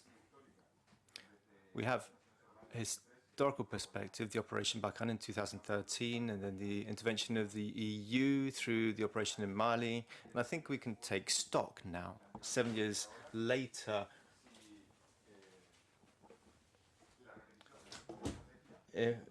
The same strategies, if they're repeated, they might cause different results. Métricas, que afortunadamente nos permite hacer un diagnóstico del problema, que desde luego 7 años después estamos peor. Si la crisis de Mali en el 2012-2013 se acotaba al norte de Mali. So we have a problem that has originally occurred in different areas. The problem has spread from Algeria down into Mali. 7 years later, we need to look at exactly what's happening.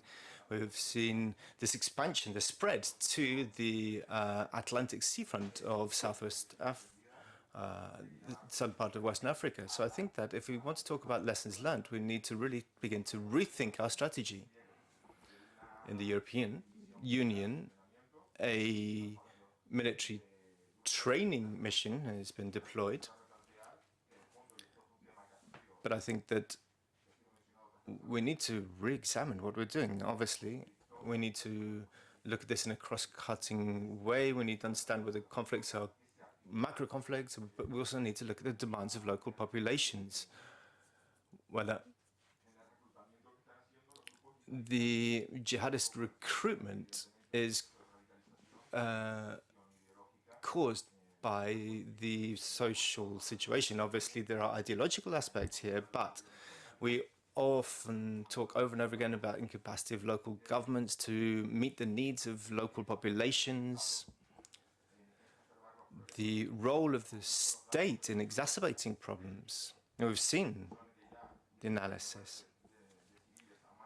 We've seen that civilians are being killed by state forces, but we also have the self-defense groups, the jihadist groups, so we have this ethnic group fighting against that ethnic group, and this, in the long run, has worsened the problem.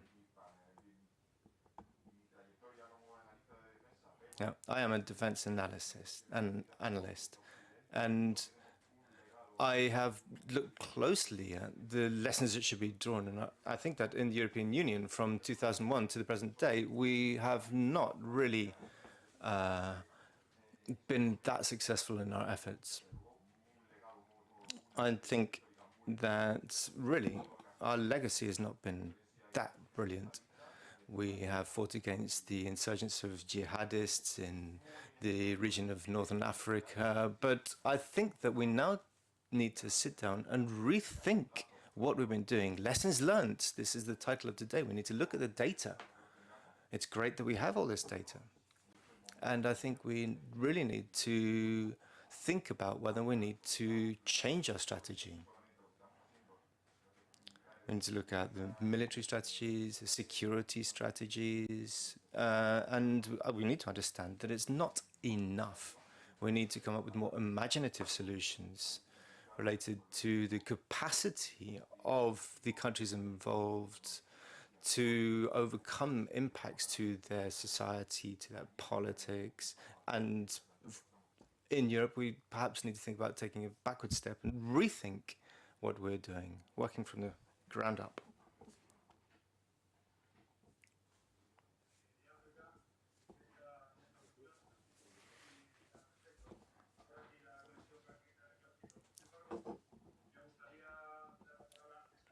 I'd like now to give the floor to General. The Colonel, please. The floor is yours.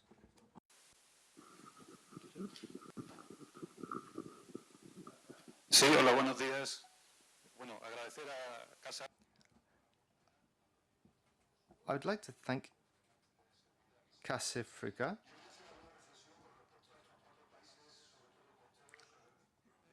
I'd like to look at Benin, Cote d'Ivoire, Togo, Ghana, the coastal countries, which are very different.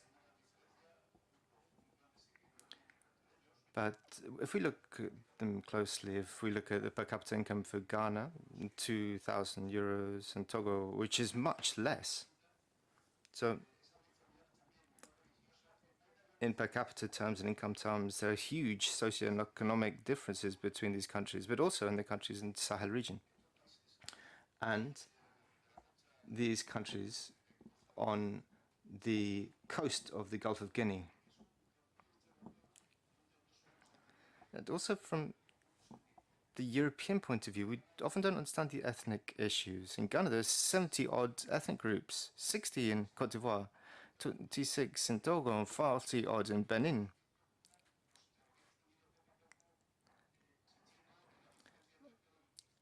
And also, what's the difference between the Pul and the Fulani? They often have inter-community conflicts. And I think that we Europeans don't fully understand the tribal aspect.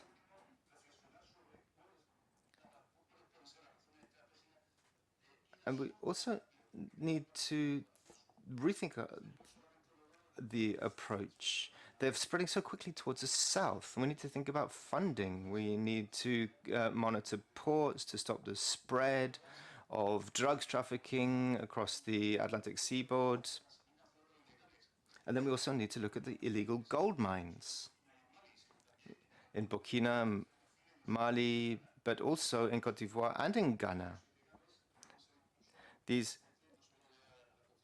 legal gold mines are run by people who are exploiting the gold resources, but can also be fertile ground for recruitment by jihadist groups. We also have to understand that they have been weakened by the electoral process, by the protests, and this has weakened governance and governmental structures. Thank you. Muchas gracias, Coronel. No sé si hay alguien que quiere comentar. Colonel? Would anybody like to make any further comments?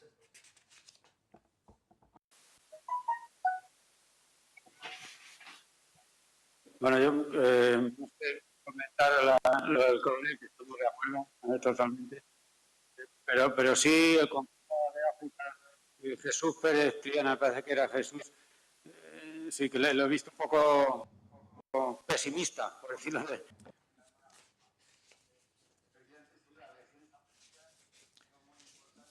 If we come back to what was said about lessons learned, I think it was a slightly pessimistic view.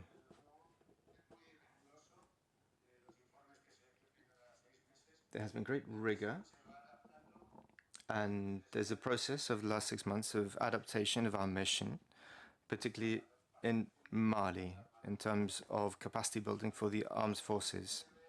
In our eyes, well, naturally we can see that there are problems on the ground. It's a very complex situation, but the mission is adapting in line with the outcomes on the ground. And what I can say, from my experience,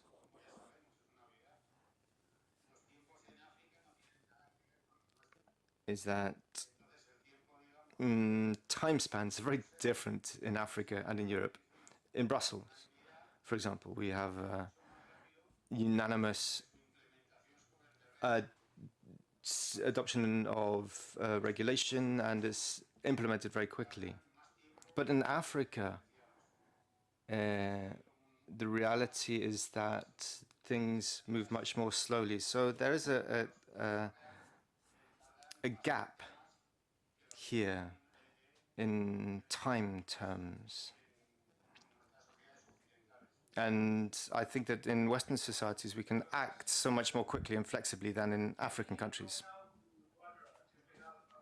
I don't. Let me go back. Administrator, we have missed her presentation, and now she's ready to intervene. Please, Lydia, when you are ready.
Everything in the room is off now.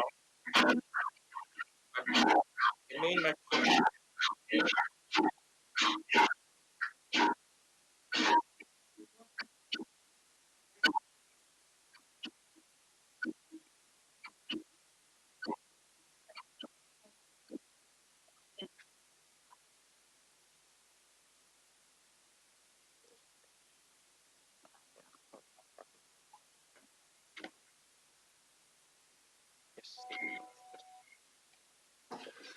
Okay. Right. It seems we can. Thank you. I hope you can hear me now. Sorry? Lydia, are you there? Yes. Can you hear me, please? Yes. Now we can. I think for the time being, let's keep it up.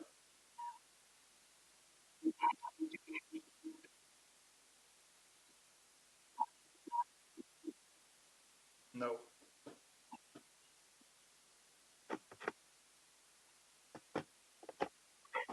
Hello.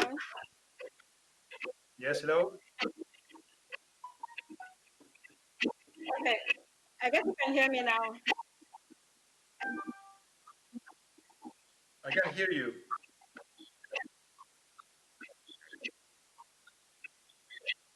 Okay. So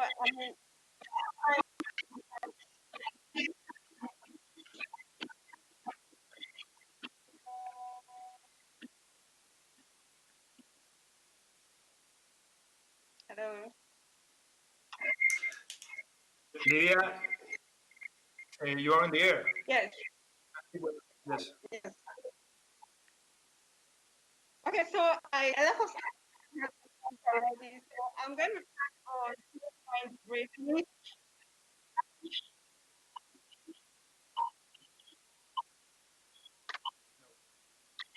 So I just want to response capacities that exist to deal with the threat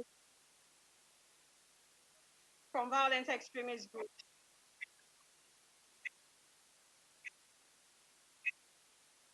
So, has strategy, even though it's not a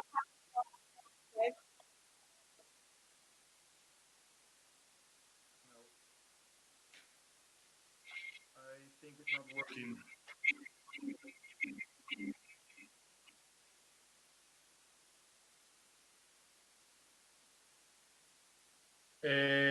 Bueno, vamos con las preguntas.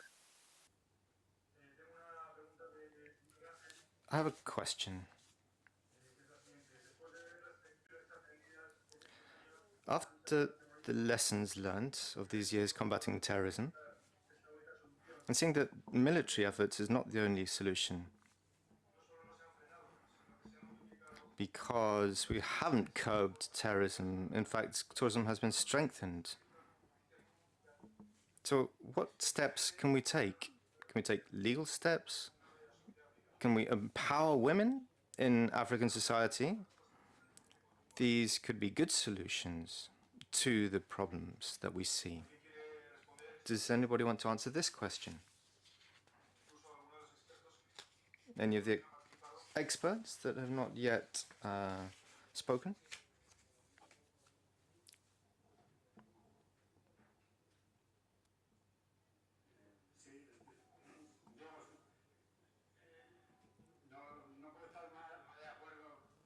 I entirely agree with the sentiments just expressed.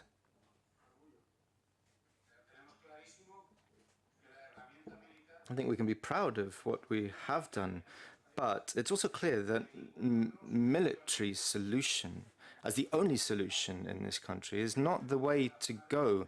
We were a temporary patch. We went to the country, we stabilized the situation, and ultimately we will return. But there is still a lack of development. There's corruption, there's impunity, the role of women. These are capacities that need to be strengthened. We have been able to aid as military forces to strengthen in military terms. But I fully agree that we need to work hand in hand with the other powers that be, the other sections of the state legal structure. So if we look at Mali, from the time that I spent there, I can say that one of the lessons that we learned was that nobody was reforming the legal system. So we went and we tried to train people in legal implications of war, but simply they followed basic steps, or they should have followed the basic steps. If they find a terrorist, the policeman arrests this person, takes this person to court, but they did not follow these basic steps. They needed legal training. So certainly we need to understand that global problems need to be addressed through global solutions. Thank you. Now, we still cannot connect up with Ghana. We're going to try and fix this, and maybe they can return after our coffee break. But before the coffee break, a final word. Thank you. I'd like to reiterate the words of the General. And perhaps we can think about alternatives. We know that a large percentage of all terrorist attacks that happen in the world happen in countries where there is systematic torture, there are extrajudicial executions. So I think that this information makes us understand that we need to help countries to have a rule of law. And if this rule of law does not exist, then there's going to be a drastic deterioration in the situation in these countries. In Mali, for example, I think the situation speaks for itself.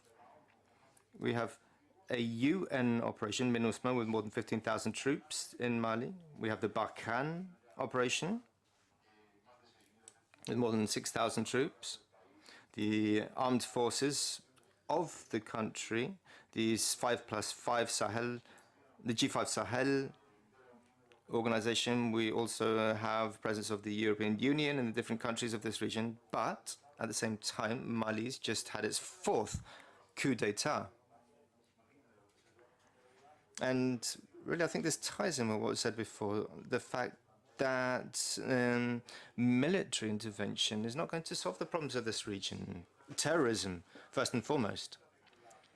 But if we look at the fact that the international community and the European Union in particular takes a security-based approach, and if we look at it that way, then I think we can understand that we need to change the direction that we've taken.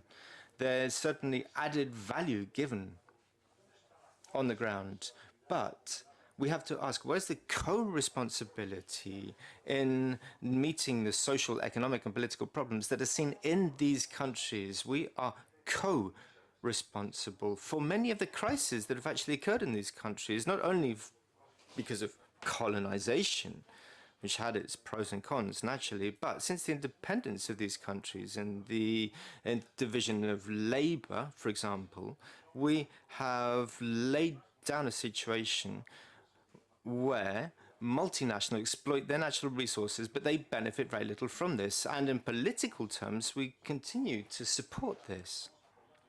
We are really providing support to people who, to put it bluntly, are not worth the time of day. So really, we need to rethink what we're doing. What are our true interests when we're working with these countries? We must ask ourselves this. And to conclude, if we only activate police and military instruments, knowing that this is not enough to solve the problem, where is the fair trade, so to speak? Where is the technology transfer from north to south so that they can overcome the digital divide? And this digital divide is getting ever greater, causing irreversible effects for the societies in these countries. Where is the cancellation of external debt?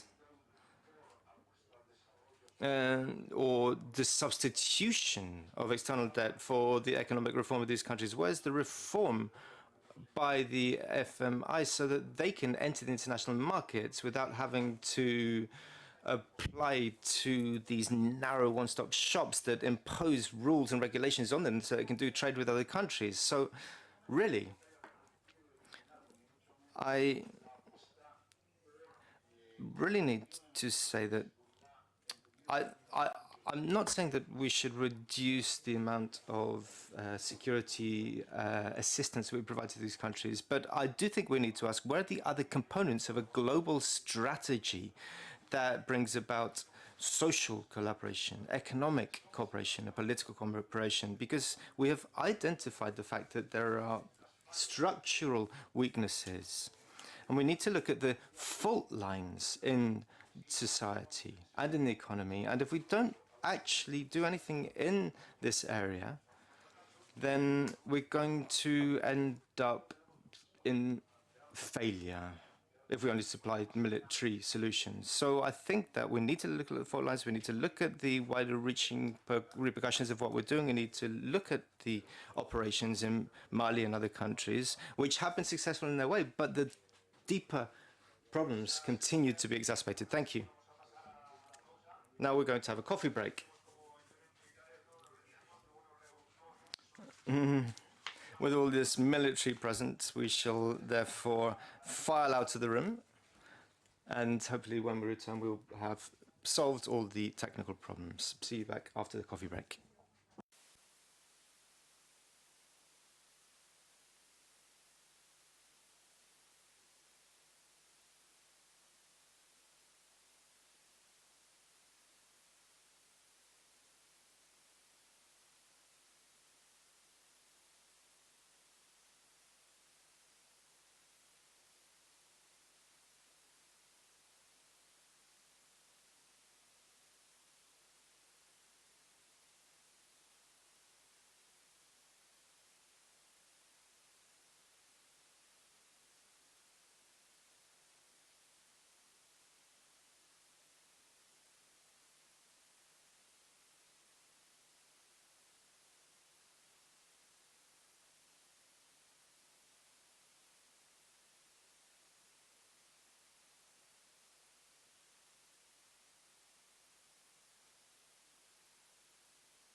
Hola, hola, ¿me oyes ahora?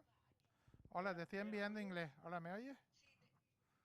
O- hola, buenos días, ¿me oyes bien? Probando uno, 2. Hola, probando uno, 2, ¿me oyes? Hello, 1, 2, 3, 4, 5, 7. Hello, ey, ey, ey, ey, probando uno, 2. Hola, probando.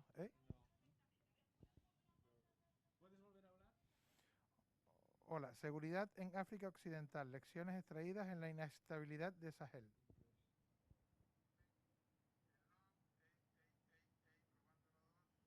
Sí, está saliendo en el francés, ¿no? No, en inglés. ¿En el inglés? Claro. Vea. Sí.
Hola a todos de nuevo. Hello everybody. I think we have been able to Parece ser que hemos podido restablecer la conexión. proceed and go on to the next panel. This panel will be moderated by Alicia Rico, who is the Spanish ambassador in Accra. Thank you very much, Alicia, for being there, for joining us, and for to make this project come true. And I'll be helping out whenever it's needed to. And I'm going to pass the floor to Alicia.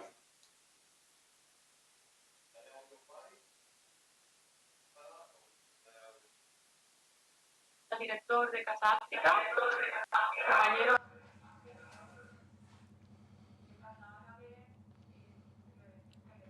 So to the Director of Casa Africa, Director of Casa Árabe, and all other authorities.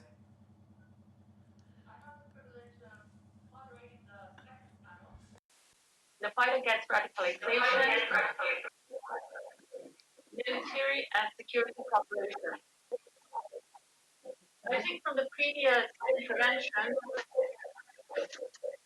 we have a clear insight that fighting terrorism is a complex phenomenon and it requires a comprehensive strategy.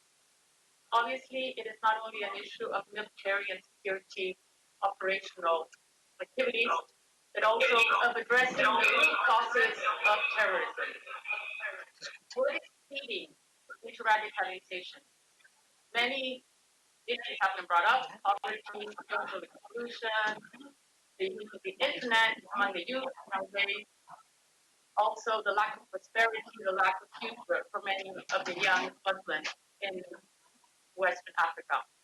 But what can be done to work together with local communities in order to prevent the jihadist narrative from invading local communities, fraternities, and Western Islam? Also, from security and military aspect, we have to have in mind the link that the terrorist groups have with organized crime, and to prevent the spillover of terrorism to the southern West African countries, but also that these countries are not used as supply chains for the terrorist groups that operate in the Sahel region. So for these important issues, we have various panelists who will provide useful insight that will help us have a clearer picture of what is going on. I would like to introduce the first speaker, Mr. Abdurrahman Dieng. He's a senior officer of the Senegalese Gendarmerie and the current head of the Regional Security Division of the ECOWAS Commission and the permanent secretary of the West African Police Chief Committee, WAFCO. He will brief us in his intervention on the challenges in the Sahel for the ECOWAS. Thank you.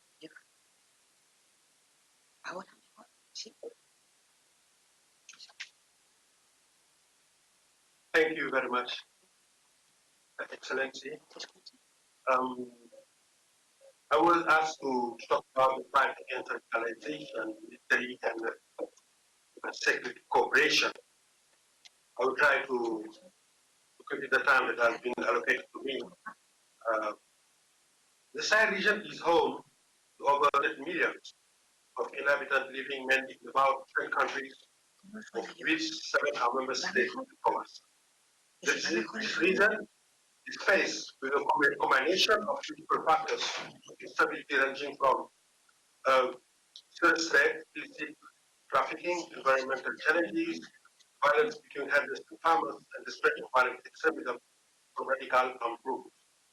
The situation is further exacerbated by the vulnerability of the Sahel countries to climate change, where irregular rainfall and persistent droughts have led to recurrent food crises, population displacement, and economic forces.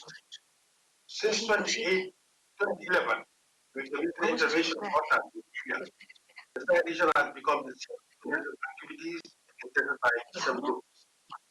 Most recently, the criminal activities of terrorist groups in the hospital. Mali, Niger, and Nigeria, around elected have been devastating for the population and created humanitarian crisis in the region.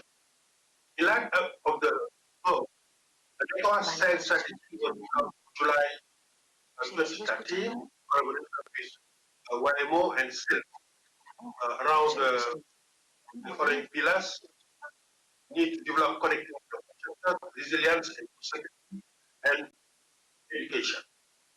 An ECOWAS counterterrorism strategy was developed in February 2013 around three pillars: prevent, issue, and reconstruct. And a regional conference on the security situation in Sahel and West Africa was organized on 14 October 2017 in Bamako to determine appropriate means of prevention to neutralize criminal organizations in the Sahel space and stop their expansion in West Africa.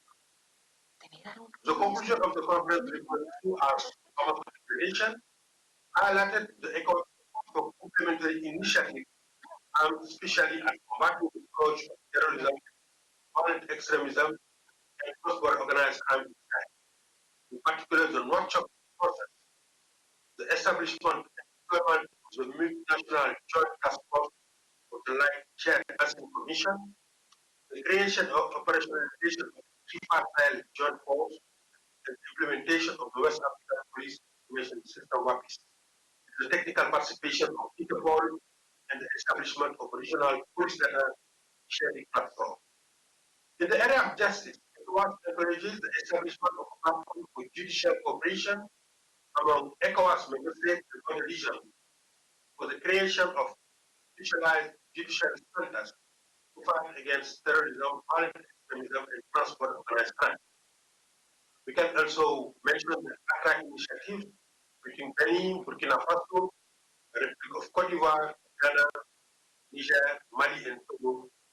Its objective is meant to strengthen collaboration between member states with a view to deprive terrorists of all refugees, dismantle terrorist networks, and prevent expansion of their cells, prevent and fight against radicalization and violent extremism.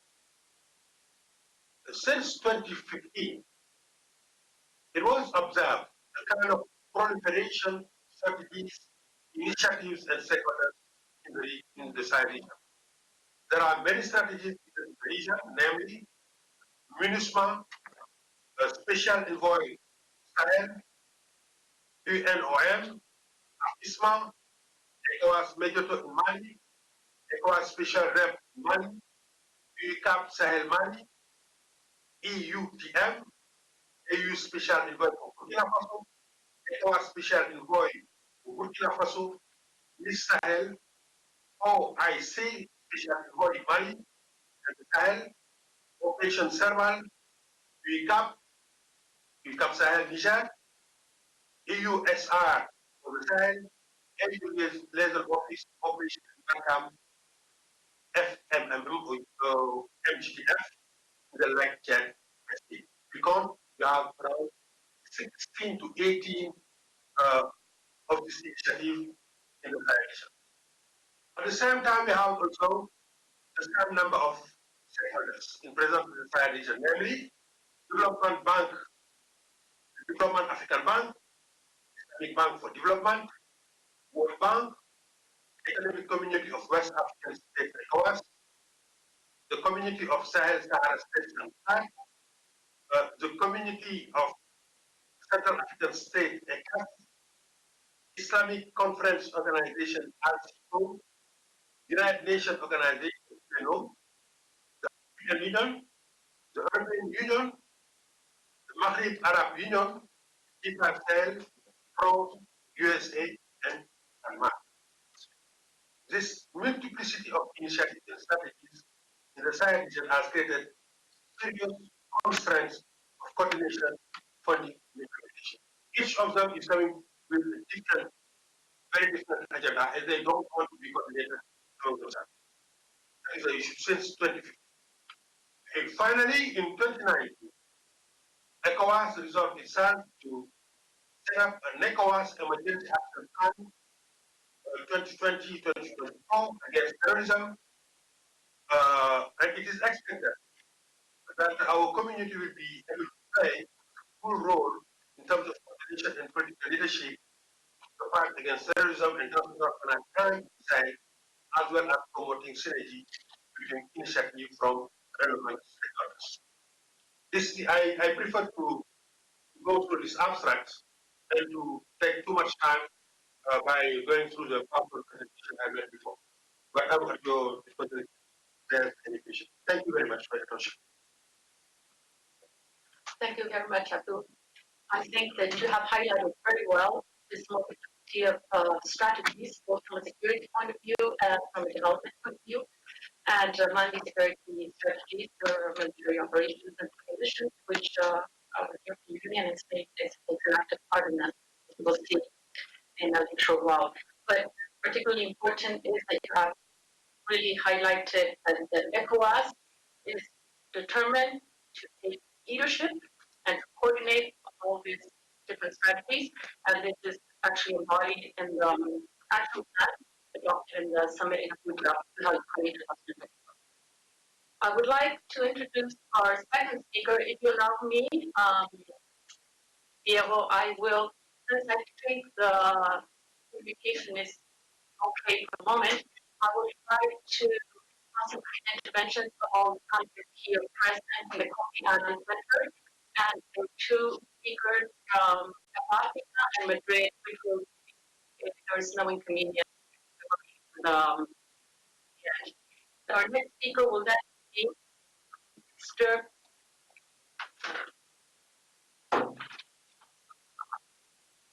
Muktaru Mumuni Mukhtar. He's the founder and executive director of the West African Center for Counter-Extremism, an independent research organization and violent extremism dedicated to covering the radicalization and violent extremism in West Africa. This organization was founded in 2015 in response to the growing number of young people in West Africa who are succumbing to the loop of terrorist violence. So, without much further ado, I will give the floor to Mr. Mukhtar, who will speak on the fight against radicalization in West Africa.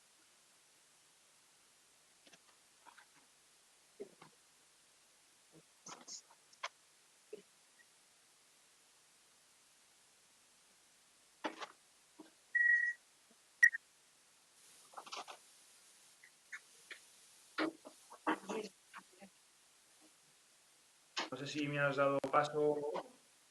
Not entirely sure whether or not you've actually handed over to me, because I couldn't hear the last bit.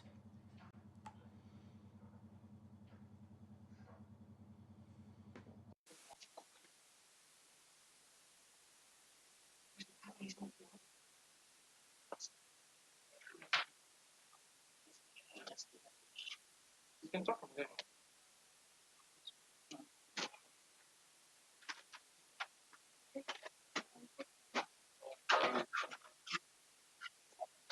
Oh, okay. Oh, great. All right. So my presentation.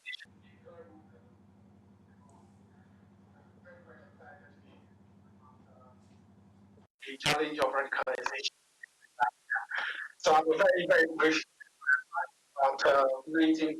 Vemos el título de la presentación, que por desgracia no escuchamos lo suficientemente bien como para poderla interpretar. So the presentation will look at the type of West Africa, the character of the threats, the typology of radicalization, and by the of radicalization. The driver is conducting measures in West Africa against violent extremism, building community resilience against the threat, and completion. Next. Yes, West Africa, of course, is not in a constant state of war, but it's been a very, very busy space for violent extremism. Has been a sustained center for radicalization in the last 10 years, likely. And over 7,000 people are believed, young people generally, who have joined terrorist groups within that space. 7,200 fatalities recorded. In 2014, it was the deadliest year for terrorism in West Africa. Not only was it the deadliest region for West Africa, period for West Africa, but it was for the entire world, even ahead of ISIS at the time. Boko Haram alone could, killed more than 6,600 people. Together with the other fatalities, we recorded was 7,200 fatalities. At the beginning of 2018, we saw reports coming out of the AU Research Center in Algiers talking about the possibility of 6,000 detainees, young West Africans who are from the crisis getting back to West Africa following the collapse of the caliphate at the time. Then we saw an increased activity in West Africa immediately after 2014, when the period was the deadliest following year, we saw ISIS and Boko Haram and other groups threatening agents seeking validation of the support of ISIS. 2019, we have reports of about 4 or 5 Sahelian countries recording of fatalities. And in the middle of this year, we saw increasing numbers of fatalities, probably is going to be much higher than this at the end of the year.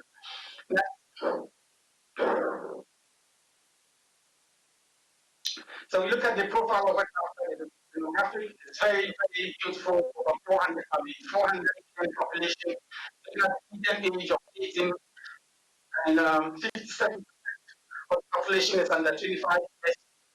We have serious situations of population really very unemployment rate, the first chapter of the demographic we're looking at in terms of the type of violent extremism.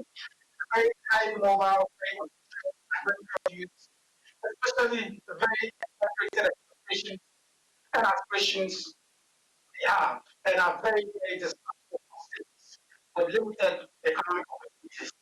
Next. So we look at the type of radicalization. What kind of radicalization are we looking at in West Africa? It's very easy for people to talk about radicalization from the perspective of religion. Religion motivated, radicalization or violence, misconduct seem to, cover our conversations around radicalization. Yes, it has existed. So there's a mode of jihadist extremism. But within that, there's something we call doctrinal differences or doctrinal clashes.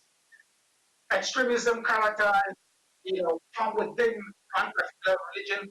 So we have the various regions within, Islam, for instance, the Ahlul the Shia, all of this, religion bring about clashes.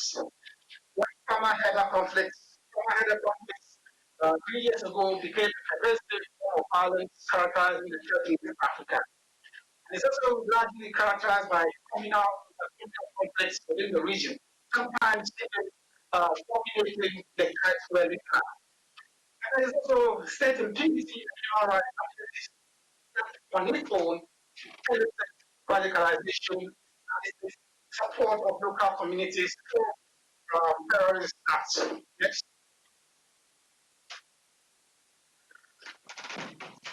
And so when we talk about the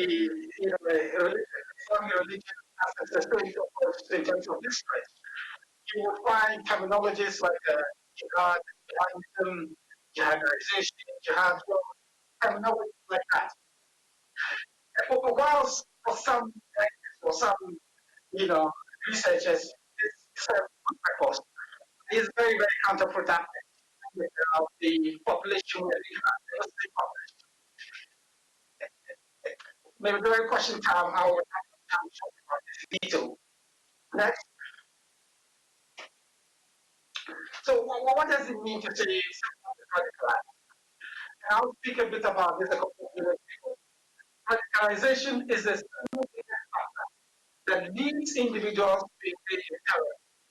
And so to be able to fight terrorism effectively, we need to look at radicalization. And to prevent radicalization, we need to look at the underpinnings of the drivers of radicalization. Radicalization is a process that it doesn't go through, influenced by multiple factors of unemployment, poverty, inequality, marginalization, negative religious ideals or political ideals, growing up in dysfunctional environments or economic environments, collectively, it gives them a mental definition where it's the role in a battle mode between us and them. So that kind of mindset, the person does not have space to create an analysis of things. Either you are against the person or you're against the person develops very uncompromising ideals. And we see it doesn't matter how long it is. The person develops uncompromising ideals, there is dismissing of states, and these are the features that characterize the typical radical individual. Next. And so they develop an agenda, for themselves, and they start to legitimize their contacts. Next. And so, as an example, this is an observation that is observed by the simple population, the general population. This is our observation. Our observation will be different. And so, I categorize the individual to categorize right or wrong, as a the binary form. Next. And so you see, this are like text. Next. The binary to allow the person to categorize things in this way, not in that way. Next. Next. So either sees the world in this form or in that form. Next. Next. Next. Next. And so so you have a radicalized individual, even the world in this binary form. You're this or that. But the normal human being, you have to put this to this item together, like you're going to do analysis of it.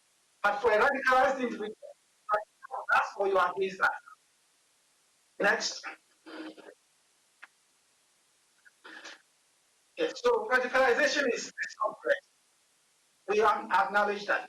It's important for us to understand radicalization and the process that leads individuals to engage, in the violence they engage.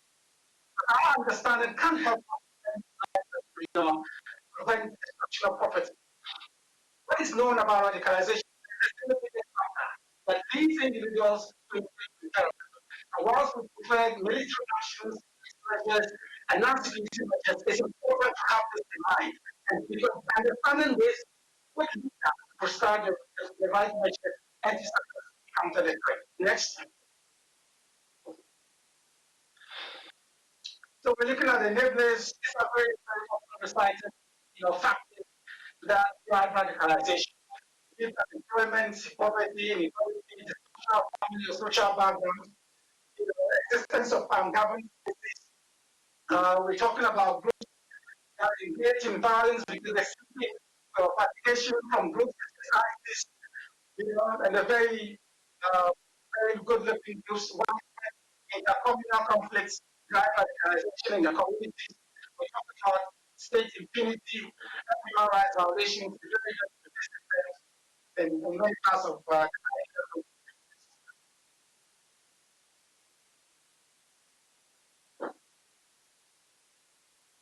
and so we look at what are the quite a number, but we're looking at as a process of recruiting individuals, using religious ideology, martyrdom. Many youth are attracted, by the promise of martyrdom. So, we have a process that includes this of radicalization strategy, the recruitment process. Many people join group session to get members involved. We look at where it was recruited to be the community, especially states. Health spaces allows to recruit forces from the local community. And so when you're confronted, you have no option to train these groups because there's no. You're looking at abduction. There are abduction cases of abduction And victims end up being part of the legion of fighters for this group. And, you know, the dynamic of happening reproduction. Consider that 4 years, 6 years ago, these problems adapted. Many of them, nearly half of them are still recovered. We don't know what has happened to them. If they were to keep time, you probably see about 6, 5 years old today. And we know, especially females after 2015, they're very, very progressive and for they provide exclusive devices terrorists.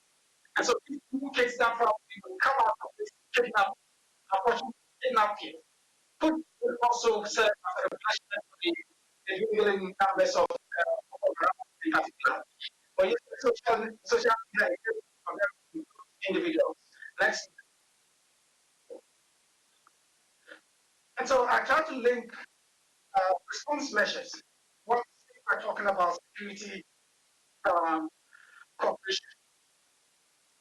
We know that MINUSMA has a huge number in the region, about 8,000 force. We have a French force, French operation force, over 5,000. G5 Sahel force is there. There's a task force, led by the French. National Joint Task Force is in commission. Our initiative and other smaller initiatives within the region.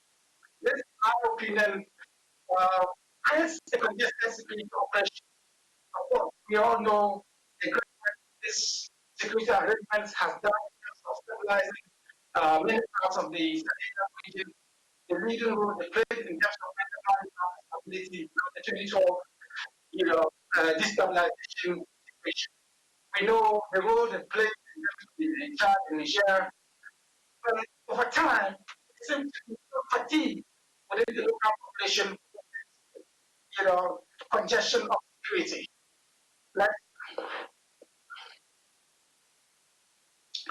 So you often would read of coordination, the competition among these activities and operations that are characterized by impunity and graduation place.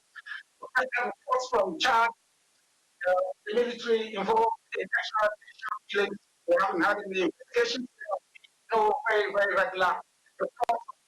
Not only impunity by terrorism, but state security actors as well. So, in my opinion, over allows for the disproportionate focus on military and security measures to the neglect of non-security measures, which often would have counterproductive outcomes. Next. So this kind of security arrangements with the extrajudicial killings draws, public distrust, it draws, the lack of public support, and further can lead to radicalization of youth who are seeking revenge. The congested security allows very restricted space for adequate civil society operations and development initiatives. We saw earlier in Nigeria when terrorism was at its peak in 2014. In 2015, a lot of work had been done. But we saw huge numbers of young people joining the terrorist campaign at the time. And a lot of incidences of human rights violations were reported to be a key factor for the huge numbers of some young people joining terrorism. So military actions produce terrorism if they are not human rights compliant. It's important to consider this if they are to make gains going forward. And you remember, Nigeria's military were not support because of some of this report from Amnesty International, Human Rights Watch, and several other reports. That's going to, indict the state actions against the threats in the region. Next. We believe that the work of the military is important for ensuring stability of these countries and these spaces. But the battle against terrorism cannot be won on the battlefield. It will be won in the mindset in the local community, among vulnerable groups and ensuring that local community actors and agents are the lead actors in terms of preventing radicalization. Next. And in line with that, we need to deepen our mechanisms relating to how do we ensure that every single member of the local community is a key part of building this community resilience? How do we initiate community actions that are supportive of peace within the local population? How do we make local communities own up in terms of owning the local initiatives that are drawn for these communities? Next. And so as part of we need to engage the local community, we need to make them actors in building community resilience against the threat. This in coming from where idea of the human security approach to this threat. We need to shift our focus to do more on non-security measures, ensuring that community actors are the vehicles through which we implement these programs.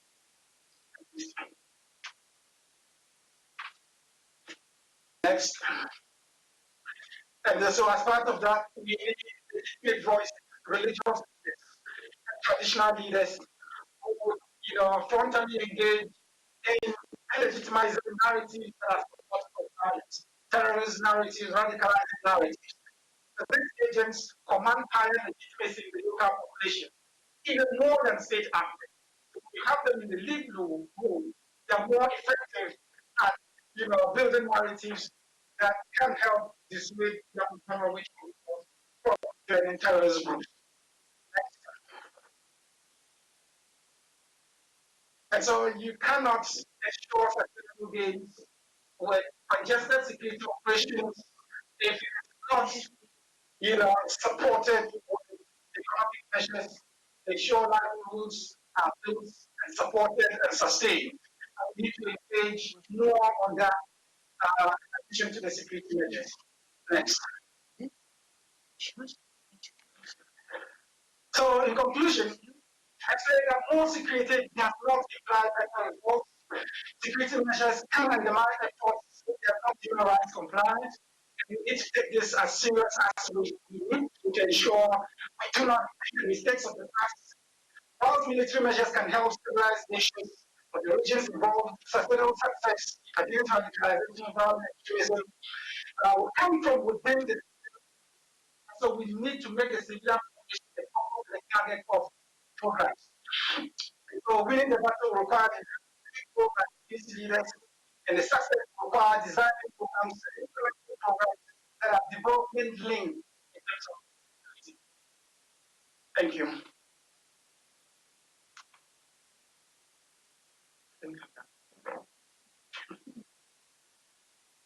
Thank you very much, Montaru. I think it's a very interesting presentation. You have really briefed us on the importance of prevention radicalization as a main factor that contributes to terrorism. And you have also identified the different enablers of radicalization and how only having a security approach can be counterproductive in the long run. And we need to work at grassroots level in local communities and civil population, and total respect also human rights and other issues. It's also a lot of activity and work on the civilian population. Our next speaker is Beatriz Mesa. She is a professor at the University of Pará. She has a degree in information science and holds a PhD at the University of Grenoble, France, on political violence in Mali. Beatriz has also been for the last 10 years doing a lot of investigation and research in the Sahel region. She has traveled extensively to different countries, and Burkina Faso, Mauritania, and Mali. She has done in research on immigration, terrorism issues, criminal networks, and border control. She has also published a book on this subject, and very soon her second book will be published in France with the title Armed Groups in the Sahel. We will listen to her intervention on what really drives armed groups in the Sahel, and what are really the complex drivers behind radicalization and political extremism. Beatriz, the floor is yours.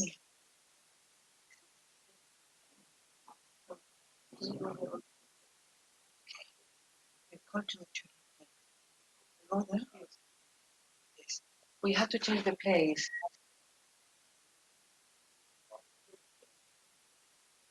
We change the place?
He works at the Africa Directorate in the ministry with us, his friend and colleague, and is probably one of the most conspicuous Africanists in the ministry. He has served in many African posts. He probably is one of the best connoisseurs of this question we're dealing with in our ministry. So whenever you want, Julio, you may speak.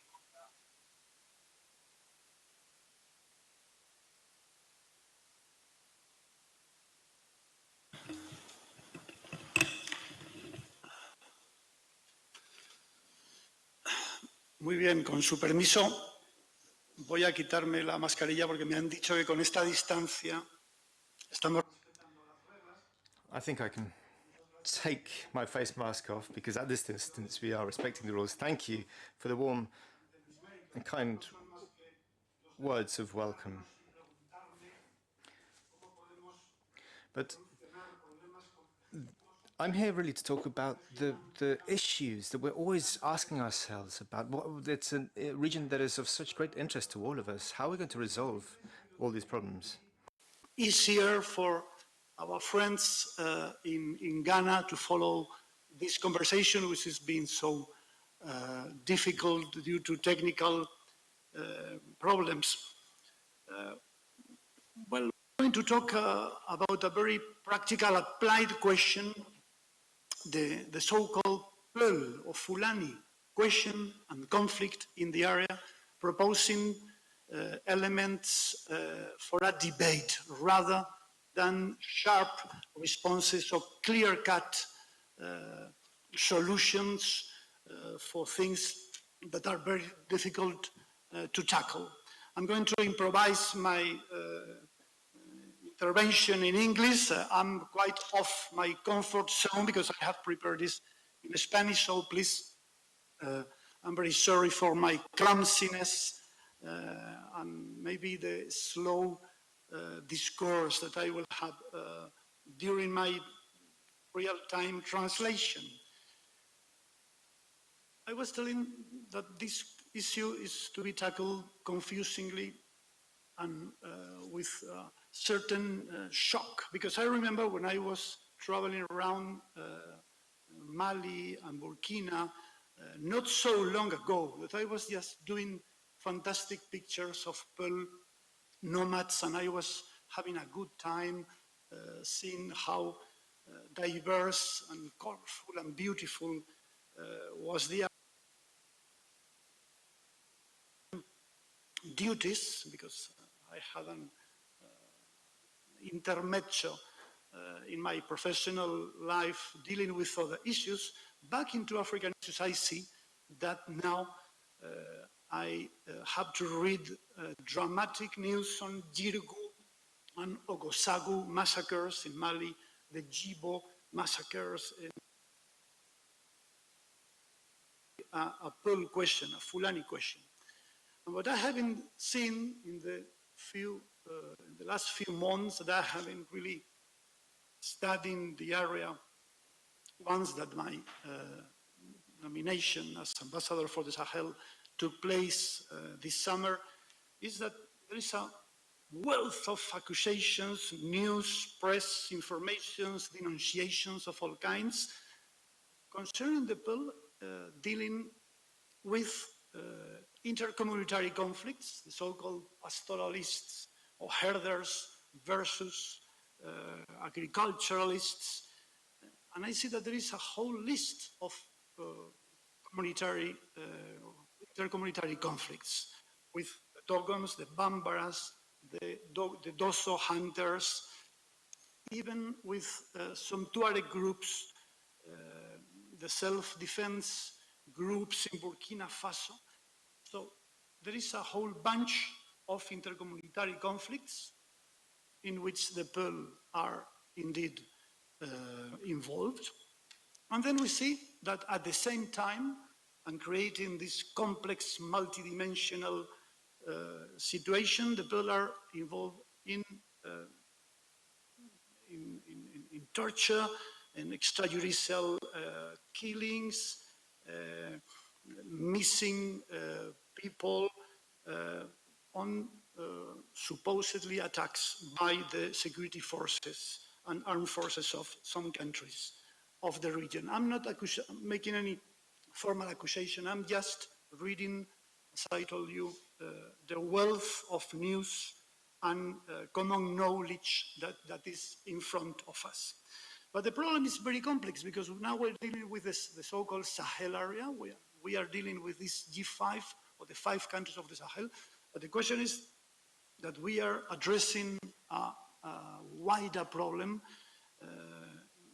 just looking into the Nigerian reality. We see that the Pearl are an ethnic group which would be involved in a tension, a clash of communities, pastoralists, agriculture groups, again, in a very, very complex and multidimensional confrontation because, of course, in the background of climate change, the increasingly rare resources, the fight for water and pastures, we see that there are complex interactions where the mix of violence, theft of livestock, kidnappings, furtive hunting, we see that there is a confusing mass of analysis that if it's already complex in the field, let's imagine how difficult it is from many thousands of kilometers away in some ministries here in Madrid or in some bureaus of the European Union in Brussels, just to really realize what are we talking about indeed. Because then there is a very complex mix of ethnic convivialities. Let's see how this Hausa, Fulani people in northern Nigeria is. And we are not talking about the core of the Sahel, these 5 countries of the G5. We are just talking about Nigeria, which is a very important country of the region, and where the problem is intertwined as well, because sometimes they say, oh, see, the president of Nigeria is a felon. He's putting a blind eye on those activities, illegal or criminal activities by people around the country. So we are in front humbly, because I approach myself very humbly to this very complex situation. When we see the Lake Chad, we see another triangle of complication. Again, with the Pearl, because we see the Budumas, we see Boko Haram instrumentalizing, of course, in its favor, with a very opportunist, skillful manner, the intercommunitary conflict. But then we see the Pearl in northern Ivory Coast, in northern Benin, nomad pastoralists, again, seen or accused of criminal activities, not particularly of terrorism, but with some tangential connections or with some collusion of radicalized groups. So it's a breathtaking situation. At times I see it when I ask some colleagues in Europe, well, is there a conflict? No, it's not such a full conflict. There's no. I feel at times that as if there was a certain taboo approach, because it's a very sensitive situation. We see a regional problem scattered around with 20 countries, involving up to 40 million people in a very complex and complex and difficult, confusing situation, where there is an interplay of marginalization, stigmatization, and potential radicalization. So in front, a very vicious circle that we have to address with decision, with a certain political will, and in full honesty. Because the very first approach to this problem is to prevent prejudging with cliches of stigmatization to an ethnic group. This is ethnic cleansing, and this runs counter the basics of human dignity and the very idea of human rights. So this is the first approach in which, with these foreign eyes, we have to see this problem if we are to be of any help in this very complex solution. But again, very humbly, because even if we, of course, visit the region so often, we are not the ones to really address 5,000-6,000 kilometers away this problem. I'm just trying to realize what are the origins, to better understand the context in which the people are being contemplated. It's true that in the 2000s we see the drought that triggered the fight for pasture, terrains, water. Weapons began to circulate after the fall of Gaddafi, the Malian crisis of 2012, and then the Katiba Masina of Amadou Koufa, of Pearl origin, and the Ansarul Islam Foundation by another Pearl, Ibrahim Malamdiko. As you know, they began denouncing injustice against their Pearl brothers with a very seductive discourse to young people, denouncing the injustice committed against them and justifying the jihad with religious but political and social economic discourse as well. And as you know, this group of terrorist groups was wrapped up within the Iyad Ghali al-Qaeda-backed group, so-called Jenim. They were highlighting the importance, the historic presence of these Pearl empires during the 18th and the 19th century, with this doctrine of catching up with these past glories. But the Pearl, they are not Salafists or Wahhabis. They are from Sufi Islam tradition, and of course they are being instrumentalized in many senses by terrorist groups. They are the main two groups in Mali, as you know, are fighting each other to enhance their recruitment of Pearls, and they are being so often forcibly recruited into terrorist groups and threatened with violence if they refuse. When I was approaching the Pearl reality, I have read in some studies that the Pearl have an insider vertical system of castes, of different social scales, because the terrorists are not trying to recruit the most favored urban elites. They are rather addressing to the more vulnerable nomad herders. And then we see that there is not only an intercommunitary problem, but an intra-communitary problem within the Pearl communities, because at times there are grassroots herders that are denouncing the fact that some Pearl owners of pastures and terrain are taking and scandalously expensive taxes in alliance with the political and administrative elites of power, so creating certainly a hotbed of unease and frustration.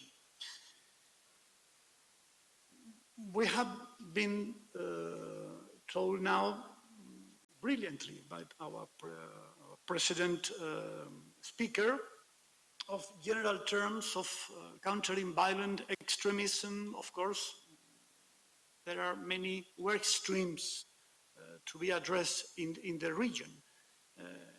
I think that we have to somehow consider the existence in the region. And this is not a Pearl-related only problem, because this is a situation that affects all the West African and some Central African communities, which is the existence of madrasas, the Quranic schools that are at times offering a very specific and at times only teachings of Quran, which is not a comprehensive education that a child needs to be autonomous in life. Then the jihadist groups will take advantage of this. So I think that there is a very specific question to be addressed by states of the region to get more transparent regulation and registration of these schools, because we have to consider that the education system of a country has to be a coherent unity in the exercise of their sovereign and stately power. So many questions. I don't know if we have many answers, but the first idea is that countering violent extremism, the fight against radicalization, is a very complex idea. And at times we might be lost in these generalizations because there is a blueprint which could be applied here or in Indonesia or in the Caucasus. We have to really understand to geo-localize the problems, because if not, we run the risk of having a nice template of solutions that can be applied to anywhere in the world. And of course, there is a very rich, concrete, practical toolbox of reactions to radicalization that are common sense. Socioeconomic development will trigger more stable society than less radicalization. Okay, this we know. Thank you.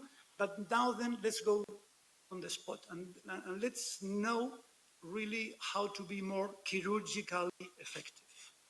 And this we need in Brussels, we need in Madrid, we need in Paris, we need in all over the European capitals of colleagues that are really reflecting on how to tackle, how to help the African friends and societies to tackle with this problem.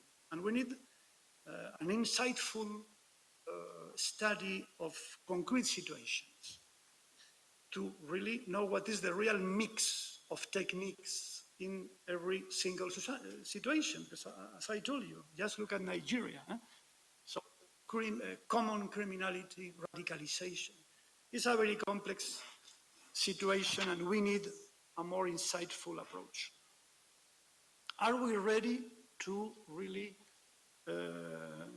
get deep inside these issues because they are sensitive, they are difficult. At times we are a bit affected by this taboo of being fearing or fearful of stepping into very delicate terrains with which formula. There are many issues to consider. I don't know, because I have to really engage more deeply in the realities of the region. But I have been reading, I have been trying to get more or less aware of how this Pearl situation was playing out. And I just read not so long ago that associations like Capital Pulaaku in Mali, the Kisal Observatory of Human Rights, the International League of Support to the Pearl, are they ready? How can we engage with them? Because we have to address honestly this issue and descending to situations that maybe or maybe not are prone to a European help or a Spanish help. I mean, we don't want to get involved unnecessarily in sensitive matters. But if in the European Union we are now reflecting on how to redress the European Union strategy of 2011, we need, if it's worth, to stepping into helping our African friends and societies in tackling these issues, and how. Because we would like to know how to better help African societies in these very difficult situations. And just to wrap up my intervention, of course, we need to avoid stigmatization, to avoid counterproductive situations, injustices, and abuses committed to ethnic groups.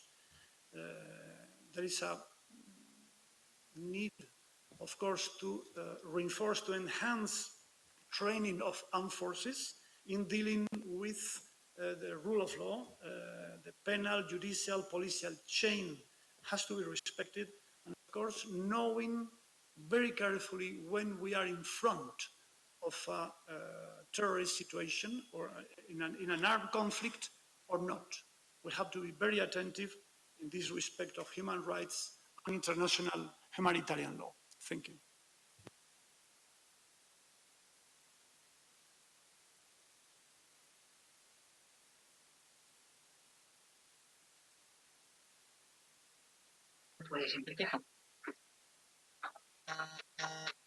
Thank you very much, Ambassador, for your intervention.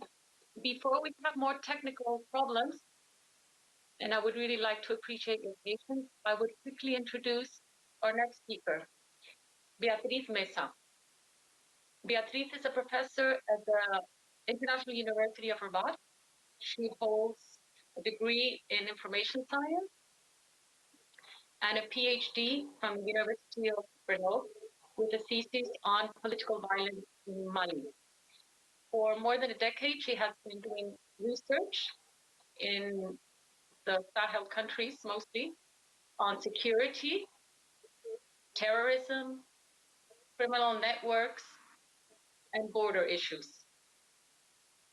As a fruit of her research and investigation, she has published a book, and in a short while, her second book will be published in France, also on armed groups in the Sahel.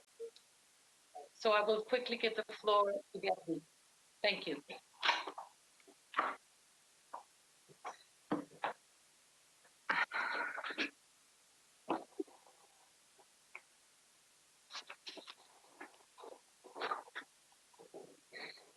Buenas tardes a todos. Muchas gracias, embajadora. Good morning. Good afternoon, everybody.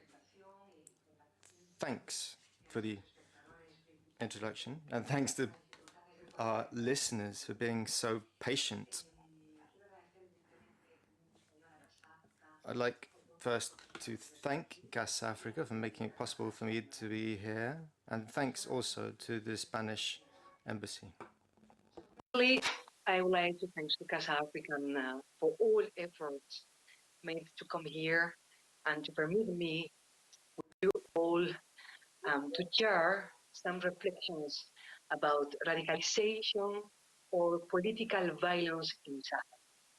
I prefer to talk in terms of political violence because radicalization alludes directly to religious effort, the connection with Islamism, this idea to apply Islamic law to the letter, etc. So this is my first point of disagreement with several analyses about radicalization and religious aspect because behind of fighters or potential fighters in this part of the world punished by low rainfall, recurrent famine, or rising temperatures, there are other drivers and other reasons much more complex. The religious does not appear itself as a principle or objective for these radical armed groups, even if they use the slogan, jihadist slogan, for example. It means after years doing a very huge field work in Sahel region with people who have belonged directly or indirectly to Al-Qaeda, Maghreb Islamic, or Mujah or Al-Qardin, I conclude that being a Muslim is not important in the configuration of these violent groups. However, what is important in the configuration of these armed groups is the ethnic identity, community affiliation, or faction. This is fundamental to understand the dissemination of violence in many groups in a gap of less than 10 years. This affiliation must be understood because it is part of a territorial space where the growth of organized crime is a fact, is the cause of the institutionalization of Mali's state. It was the cause of the crisis in Mali too. So in order to understand the crisis in Sahel, it is necessary, in my opinion, to go beyond the role of ACME or other jihadist organizations. Again, affiliation in identity terms and territorial space are unseparable. We have to remember that these groups exist into a space or territory that represents an identity itself. I witnessed personally how many young people were mobilized toward violence using tribe factor connected with territory because when you dominate the territory, you dominate politics, you dominate illegal economy or criminal economy. And this illegal and criminal economy are flourishing, like you said, in Spain, in this large space that involve non-actor state and, unfortunately, involve actors state too. So you dominate politics, you dominate economics, criminal economy, you dominate military forces too. So it is very simple to think about radicalization attached to religious without understanding the historicity of this space and their communities and how these communities have distributed the territory in terms of power according the new incomes from criminal or parallel economy. The insecurity in Sahel space evoked from years ago, and it was underestimated by American forces deployed in the region in 2000s.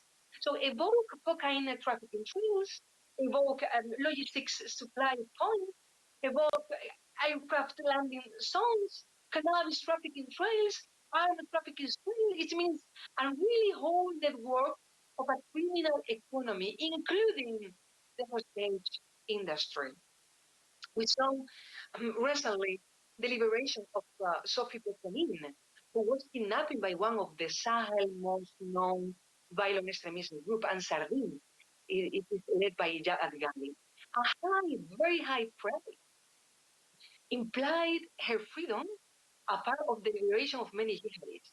She wasn't the only ones in the last years. Many kidnappings have occurred in this space. And now the problem is it's not international kidnapping more. Now we are going to see local kidnapping, many local kidnapping. So kidnapping and criminal economy involve armed groups based in Arabs and Tuaregs tribal versus familial roots. Arabs and Tuaregs from north of Mali, connected with Niger, Mauritania, or Algeria, or Burkina Faso. This criminal economy, before it was informal, but it has been transformed into an organized, sophisticated network. Today, it is a militarized network. These Arabs and Tuaregs divided into groups that defend the slogan of independence or jihad. And these groups, they are controlled right now almost of Mali. The Mali state, as some have to know, has de facto lost the sovereignty in the north of Mali. Even Berkane operation led by France, and also France has intervened in Mali to return the north of Mali to the authorities. But from now, the north of Mali continues under control insurgent independence fighters. The same ones that were the source of the conflict in 2012 today provide security to the northern population. These armed groups that belong to the dependency structure have negotiated with the other armed groups of the jihadist nature to keep the stability in the north of Mali and to continue with the criminal business and divert the violence toward the center of the country. It means Massina region. So some places are under control. In Massina region, under control of Hamadou Koufa, a tell from Massina who depends on Gali, the leader Tuareg of Ansar Din terrorist group. And a new strategy by armed groups of jihadist sector was launched in the center of Mali, in Massina, that represent a threat to neighboring countries because the leadership are mobilizing the Tele community using ethno-nationalist and historical arguments. Massina plays a significant role in the conflict because of its historical importance for the Fulani people. Massina was an empire, and that has consequences. And because of its geographical location constitutes easily with the region of three borders, Niger, Burkina Faso, and Mali. In this point, we have to distinguish between extremism of violence, okay, and intra-community conflict between the Bon and Pels relating to economic, traditional economy activity and land. According to my research, there is a political instrumentalization to confront both communities, Dogon and Pels, by armed groups or by some state actors. And this instrumentalization we have lived in the past. We had similar experiences in the past in north of Mali with Gondokoi, with Gondoito militias. They were used by the state in Mali to confront Tuareg's community. So it is not strange. It is not strange to think about how the state could use Dogon to expel. In fact, there was recently a bloody episode which Dogons killed more than 100 civilians, not fighters, nothing relating to religious extremism. And the Pel community perceived, unfortunately, the state's actors as a threat. So this episode made Amadou Koufa of Le Front de Libération de Massina, which means the armed group, more powerful. And that permits him to recruit people. So we have to question ourselves. For Koufa of Le Front de Libération de Massina to recruit people. We observe how some factions into the full community are looking to become powerful because, for example, they belong to all vassal classes like Rimalbe or Gula, so they are looking to climb in terms of social scale. That is happening with Ibrahim Biko of Ansar Islam Burkina Faso. So identify that to climb in social scale is one of the drivers of political violence in the center of Mali. And that is the power, for example, for this kind of bill, people involved in this violence. It was the same, I remember, in North of Mali from 2011. many factions in north of Mali, the Tuaregs and Arabs, I am talking about. So many factions, vassal classes into the Tuareg or Arab community, decided to take weapons and to change their social status through this violence. An example that illustrates this idea is the Mouvement de Salut pour Azawad, MSA, led by Musa Asharatumani. He belonged to Dausak tribe. Without years, they didn't have any power in north of Mali, but through this violence, through taking weapons, this faction, Dausek, now they represent a really power in one big party of Mali, in the northern of Mali, means in Menaka, no? Just to explain you how this space is working, no? So coming back to Fulani, to Pearl community, many young Pearl or Fulani join the Kativa of Kufa because social reasons or security reasons more than for ideological or religious reasons. Security reasons because the Pearl population perceive again that the threat doesn't come from Kufa. And this Kativa is protected. So, and for them, for example, when you talk to them, they say, we feel threatened by the self-defense groups in the center of the country, like Donson, mainly composed by Bambara, or by the ones, no, close to the state. So that is why Kufa, and it's very complicated to understand in Western, but when you go in Billion and you do the field work, you can perceive really the perception of the insecurities of these people. And they say, as a pill, I'm not radical, but they feel protected by Kufa, for example. And as well, we have to remember access to weapons to protect oneself is other driver that I identified, no? Kufa and the West groups claiming to be jihadist as Ansar Islam in the north of Burkina or Islamic State in the borders of Niger, all of them, they are reactivating an anti-elite feeling, anti-state feeling. And that is very dangerous. As well, they are using the message to liberate, we have to be liberated from the influence of France. So this population feel that they are not recognized by the state because the state is absent. Good, 3 minutes. And so they don't feel they are recognized by the state. They are recognized by this kind of messages. So even some of them, they are recognized by violence, and they are recognized through these weapons. No, the arm is a way to exist as a person. So it's dramatic. So that is why probably the Mali state of Burkina Faso state have to think seriously about the new political negotiations, new piece of agreement in terms of Mali to avoid the propagation of this endogenous violence. I try to tell you all that, in my opinion, Mali's peace process and stability do not happen so much through the international or regional forces presence as through the secessionist actors.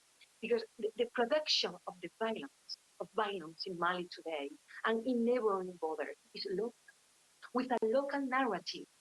So that makes more difficult to eradicate this violence produced.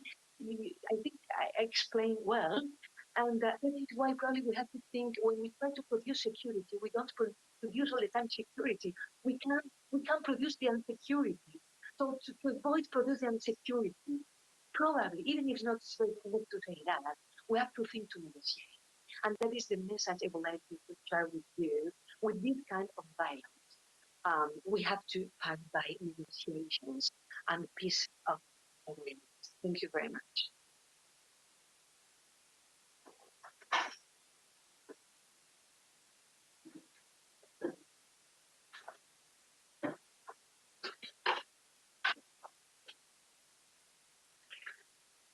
Thank you very much, Beatriz, for this intervention. I think it's very presumptuous of me to try and summarize all the complex messages you have just tried to convey, but it is obvious that you have tried to create some insight into the ownership of the terrorist phenomenon that the countries in the Sahel have to have in order to address and to overcome which this problem, which obviously has its roots on endogenous factors, and we are speaking about political violence that has to be addressed in a very comprehensive and integral approach.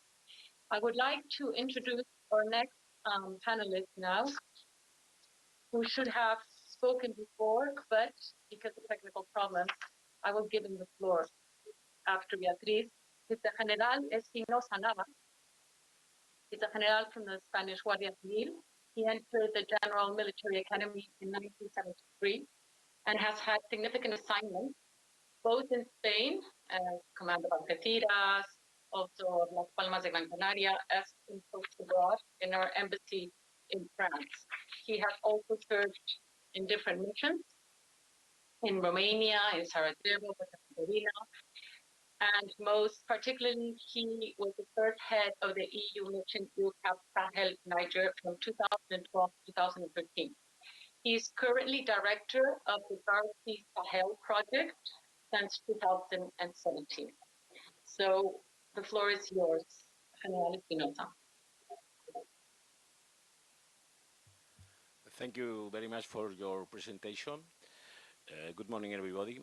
But I'm going to make my presentation in French because language official for my project is French. I will continue the presentation of the Garci Sahel project and our contribution for the security in Africa.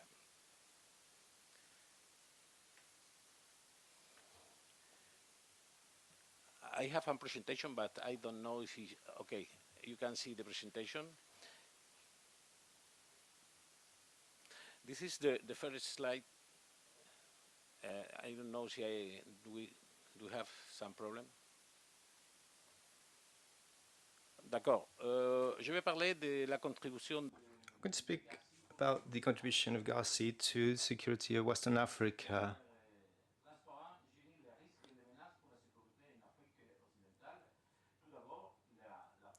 So you can see the risks to Western Africa. First of all, we have poverty, migration, and the pandemic. These are the first risks and threats represented by illegal trafficking, terrorism, including human trafficking.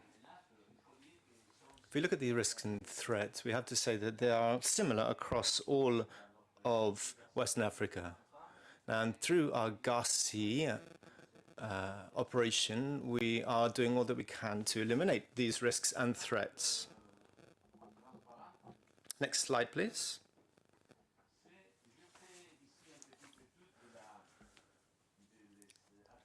So this is a brief snapshot of the terrorist attacks of the last 10 years. You can see in Western Africa how many terrorist attacks there have been since 2010.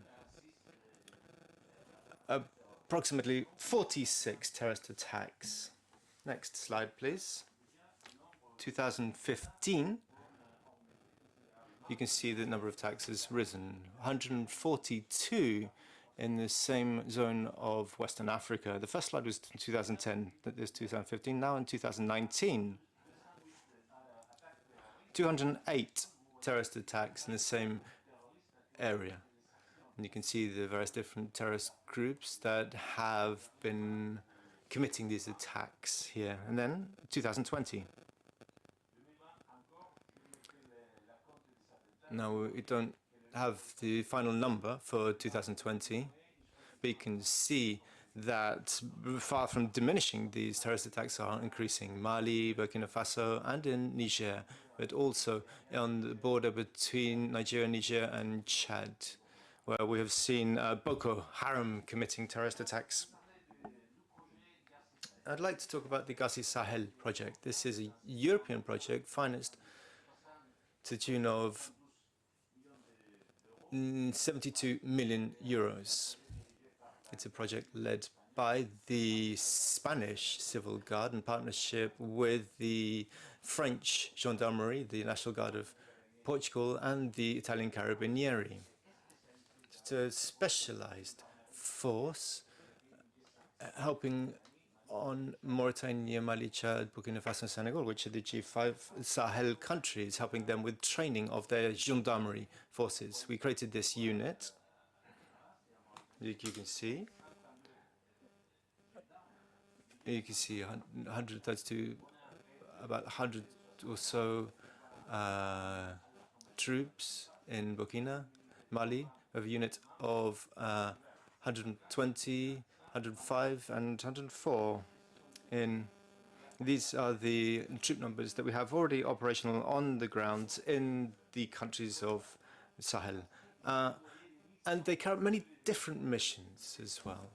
We are working alongside them. First of all, we are working on local neighborhood police forces. Basically, this is the first step up in the combat against terrorism, because if we want to combat terrorism, we have to really reach out to the hearts and minds of local people.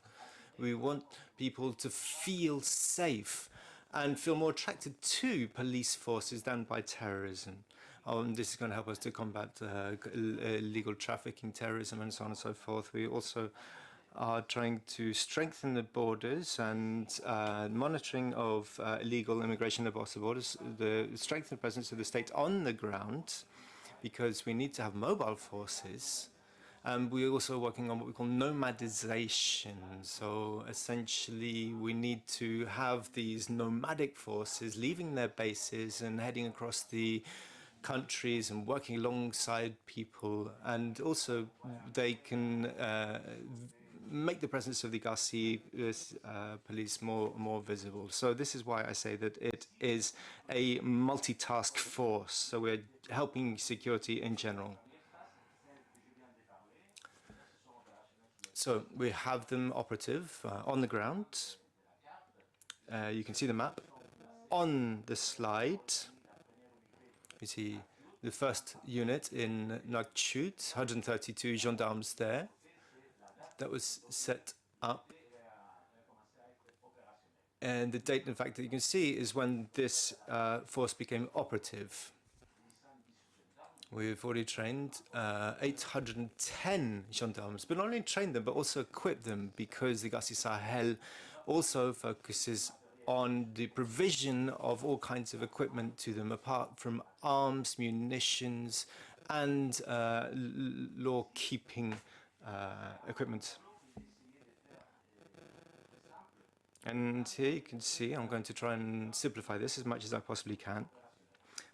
But this is what we've done since we've been operative.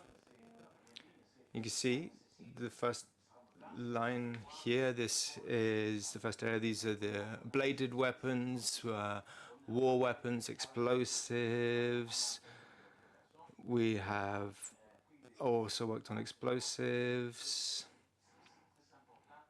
And I think this is most important. We have neutralized 113 terrorists across the various different borders where Garci Sahel Force is operating. So you can see that we've worked on many different areas as well. We've monitored motorbikes, cars, lorries, and other vehicles. We've also worked alongside the judicial authorities, because all of the Garci units have a legal police unit so that we can shore up the legal side of affairs. Let's take a look at the next slide. Attacks suffered by Garci units. 10 attacks, 10 terrorist attacks have been suffered in the different countries. Burkina is the country that has seen the most attacks. After we have Niger, Mali, and finally a clash in Senegal. The second slide, you can see how many gendarmes have been killed at the units. A total of 16 gendarmes in different countries. And they died in clashes with terrorists.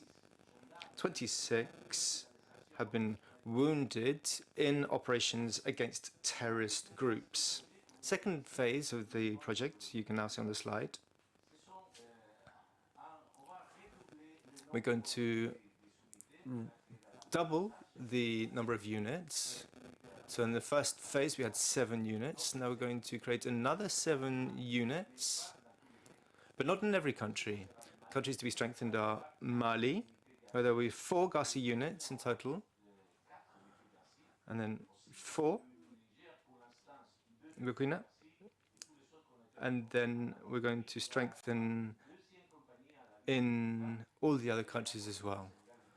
And of course, we will have a unit that is close to the border zone between Mali and Senegal. We're going to have another unit there.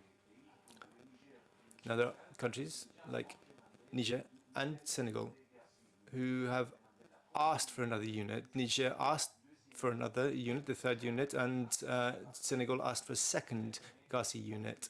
Now, we haven't fully formalized this yet, but we have put it on the agenda of the town council in these towns. And certainly we have an intention of boosting the number of Garci units in Chad as well. Other countries we work with, Nigeria, Mozambique, Guinea-Bissau, Guinea-Conakry, they have approached us as well for us to train them. They want to set up joint projects. And there are other countries that you can see here where they have already sent a formal letter to the delegation of the country at the European Union. So we're now studying the budget of the EU for 2020.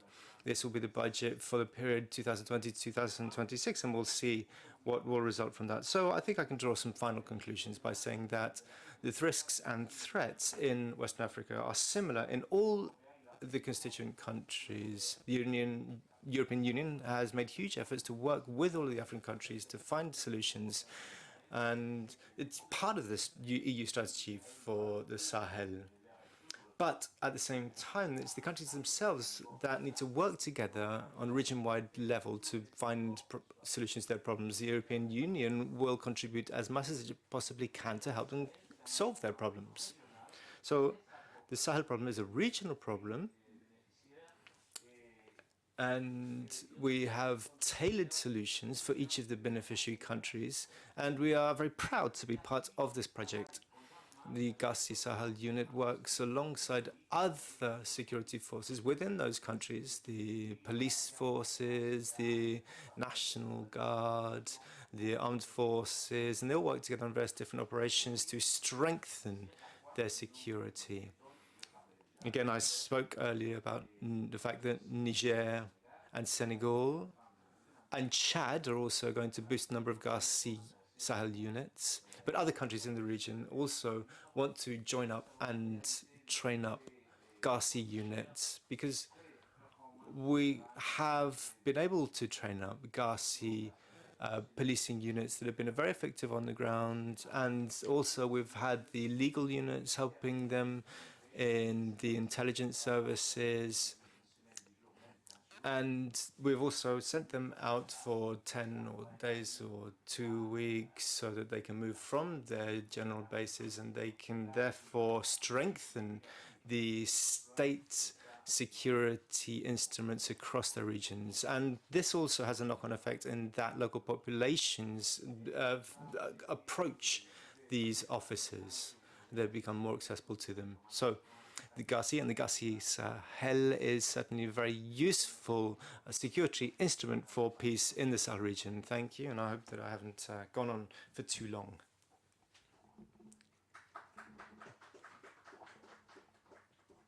Thank you, General. Thank you for telling us about the Garci Sahel project. I think that is very important for everybody here at the Kofi Annan Center.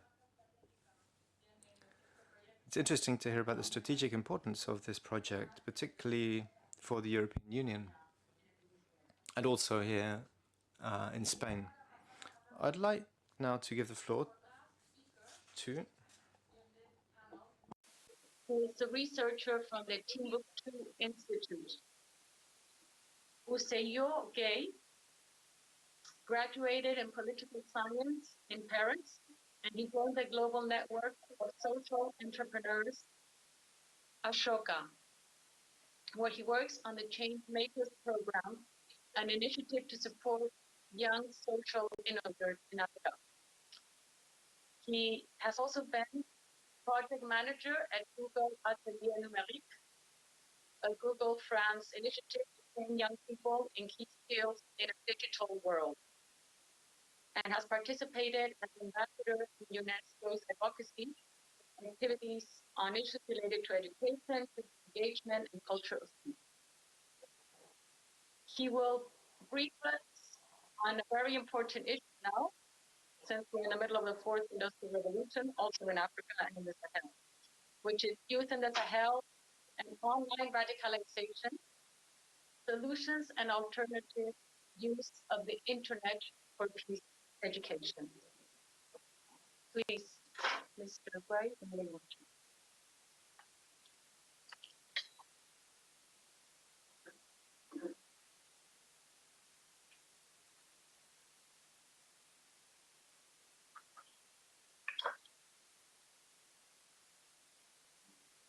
Just all the PowerPoint. Ok. Ok. Merci. Merci. Thank you very much for that great presentation and my introduction. Hello to all of you. I'm delighted to be here with you.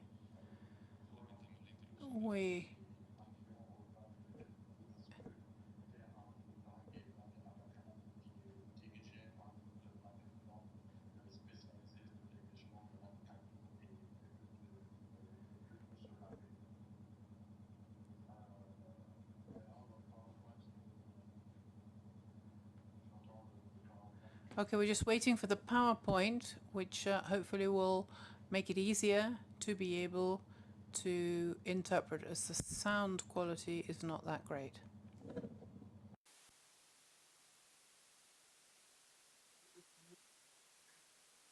Est-ce que je vois le PowerPoint?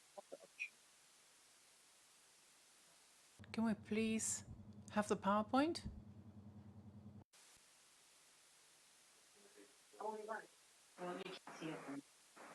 I can't see it. Okay.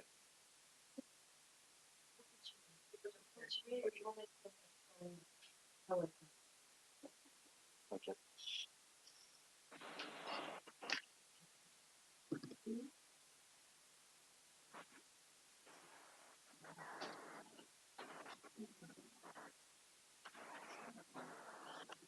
Alors, j'avais fait quelques slides PowerPoint.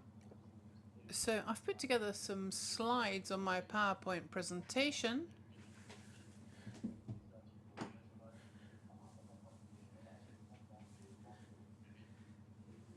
To try to support my presentation on how we can use internet to try to move forward. But unfortunately, we don't seem to be able to see those slides.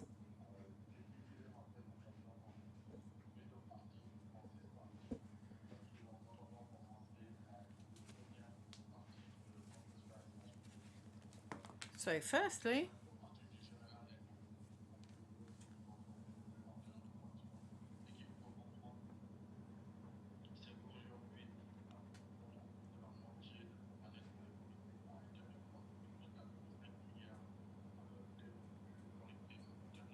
we know that we have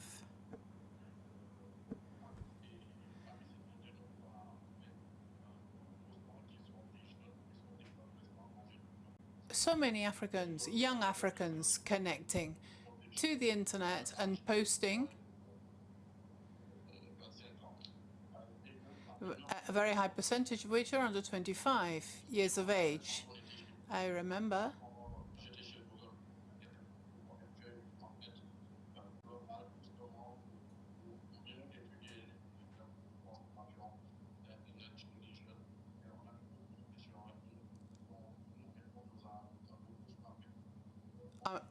We're extremely sorry, but the sound quality is insufficient to be able to translate.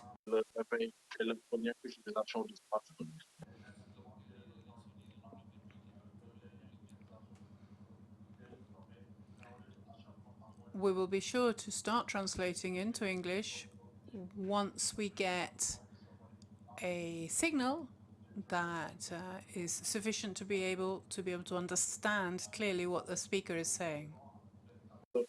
Sur Internet pour voir différents contenus. Et autre phénomène aussi qu'il faut retenir aujourd'hui, c'est que l'âge minimum d'usage des outils numériques a plutôt tendance à baisser.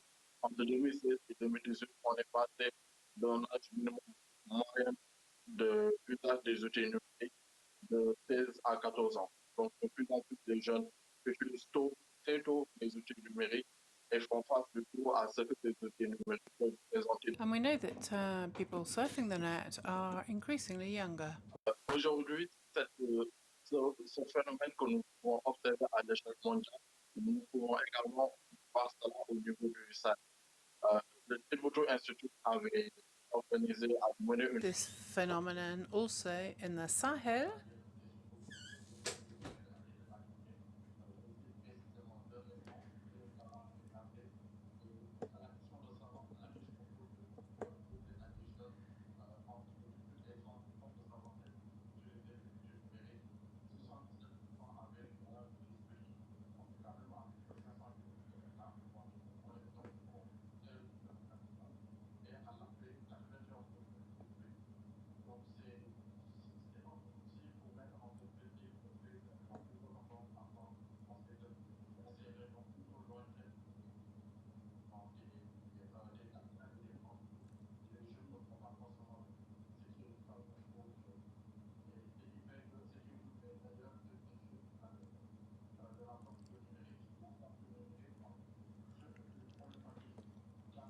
à l'outil numérique, c'est-à-dire à Internet, au smartphone.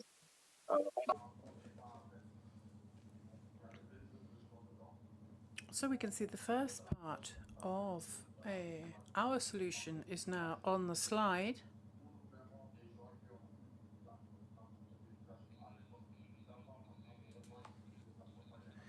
She's talking about the digital gap where there's unequal access to the internet, where we know that violent messages and fake news are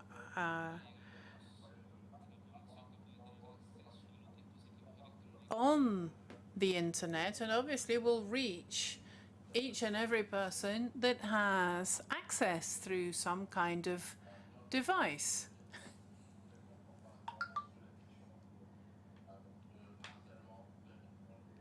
And we know there are problems, issues there of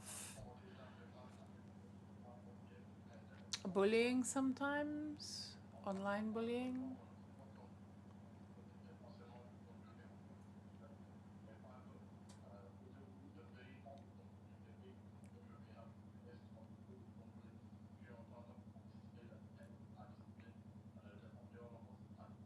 And obviously it's very difficult to control.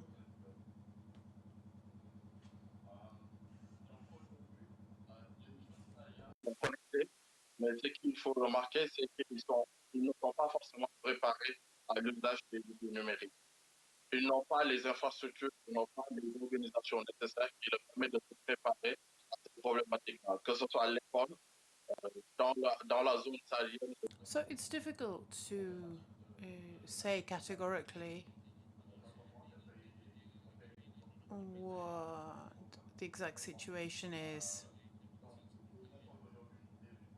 Unfortunately, the sound quality makes it impossible to be able to give you the version in English. Qui s'occupent de cette problématique-là de l'éducation numérique. Et enfin, les parents également ne prennent pas en charge carrément cette problématique. Surtout, on a eu à faire au mois d'août 2020 une enquête à Dakar où 62% des parents disaient que et se trouvent insuffisamment outillés pour accompagner les jeunes de leur entourage vers un usage positif d'Internet. Et que d'ailleurs, toujours tous les parents, 34% de ces parents eux-mêmes disaient ne pas avoir forcément un usage avisé du numérique. Donc eux-mêmes n'avaient pas forcément tous les outils nécessaires pour décortiquer soit des fake news, soit des messages de haine ou des messages de violence, etc. Donc aujourd'hui, nous avons véritablement cette problématique-là. Ce qui fait qu'aujourd'hui, la principale conséquence du fait que les jeunes n'ont pas cette éducation numérique-là, c'est qu'aujourd'hui, ces jeunes, la majeure partie de ces jeunes se retrouvent être victimes des pires dangers de la technologie. On a par exemple 84% des jeunes qui disent que les fake news ont une certaine influence dans leur manière de concevoir la société et de vivre en cette nombre d'informations. Ça, c'est une chose.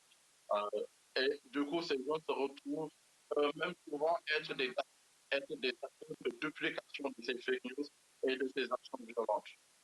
C'est souvent inconscient. Speaker is talking about the problem of fake news. Face à ces problématiques-là. Nous, ce qu'on s'est dit depuis maintenant quelques mois, au sein du Institut qui se positionne aujourd'hui de plus en plus comme un think tank, mais qui fait de la recherche-action, c'est-à-dire qui met en place des programmes inspirés très largement de la base de recherche pour justement renforcer les résiliences socio-économiques auprès des gens pour faire face à ces fléaux-là. Ce qu'on s'est dit, c'est comment on peut mettre en place un programme qui puisse justement renforcer les capacités des jeunes, toutes ces problématiques-là de culture de la paix, mais sur Internet, sur le numérique. On sait aujourd'hui, et cela entre parfaitement dans notre plan stratégique 2025, qui privilégie une approche éducative sur les actions que nous menons, sur les actions de renforcement de la résilience socio-économique que nous menons. Donc, c'est déjà en 2016 ans, pour revenir à la jeunesse, déjà en 2016, a été mis en place la première culture en Afrique francophone sur la culture de la paix. Et ce chaîne s'appelle Educating for Peace. Donc, ce projet a entre-temps, depuis 2016, énormément évolué et aujourd'hui, c'est un projet. Speaker is mentioning a particular project that has developed considerably that involves an online platform that many young people have been able to access, that gives access to a wide range of contents. This online platform is the culmination of this project.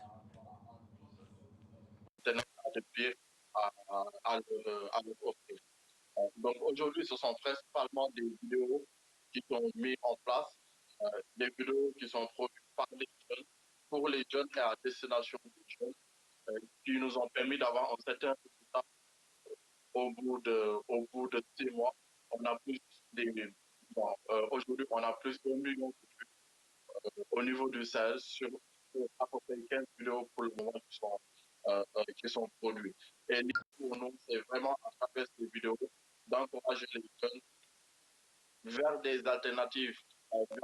Nous, on aime bien parler de digital alternative actions. C'est comment aujourd'hui on fait en France que les jeunes qui se trouvent à Dakar, à Bamako, à Accra, au lieu d'être victimes des dangers du net, plutôt qu'utiliser Internet pour se former, pour entreprendre, pour participer à la vie de sa communauté, à la vie publique, etc. Donc aujourd'hui, nous sommes plutôt dans cette dynamique. Et l'idée, c'est vraiment de. The speaker is talking about how important training is to ensure that people are not fooled by fake news and other types of manipulation that circulates on the internet.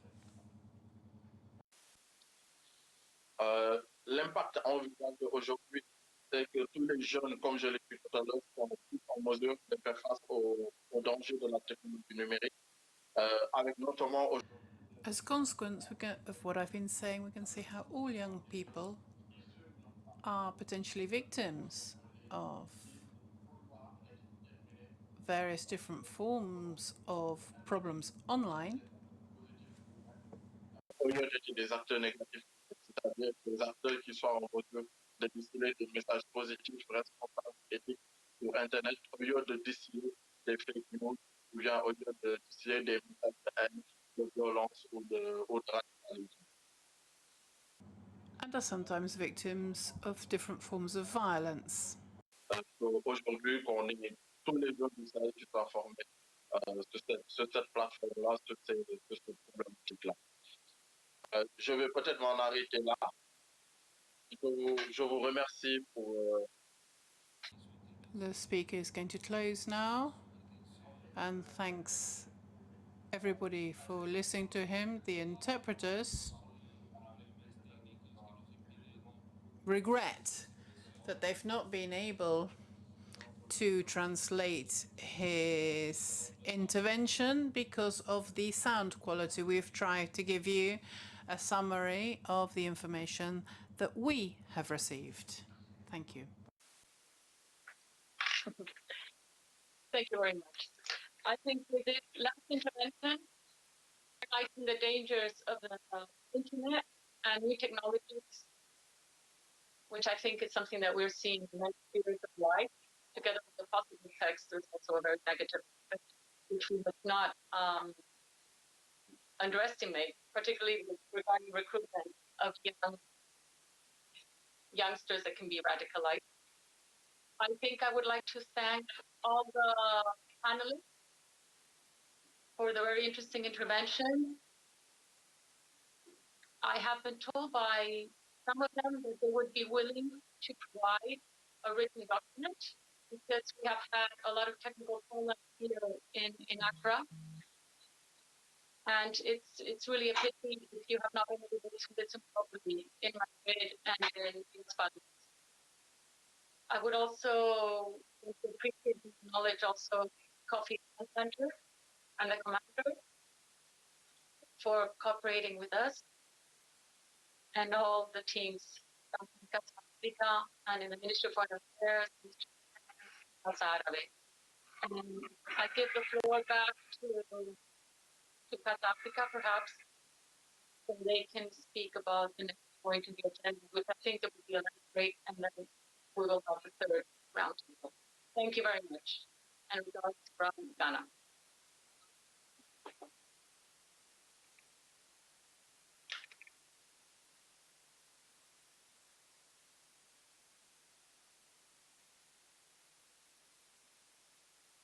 For your fantastic work. I think we are on a big delay now. So I wanted to propose you to pass to the lunch and maybe try to catch up afterwards. We have the third panel still. I don't know, it's a little bit up to you. My proposition is to proceed and go to lunch. It's fine?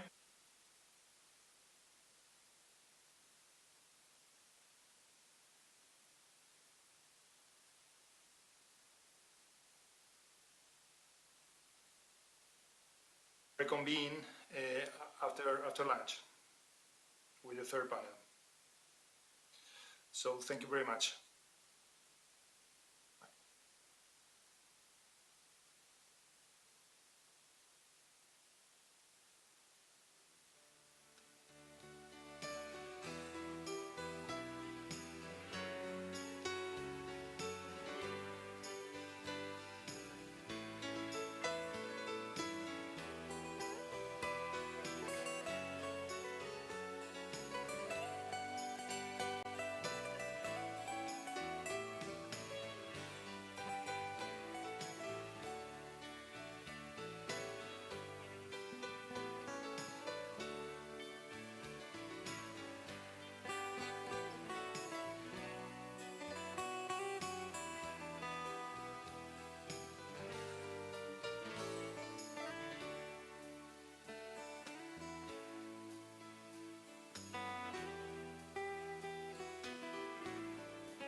Good afternoon, bon après-midi.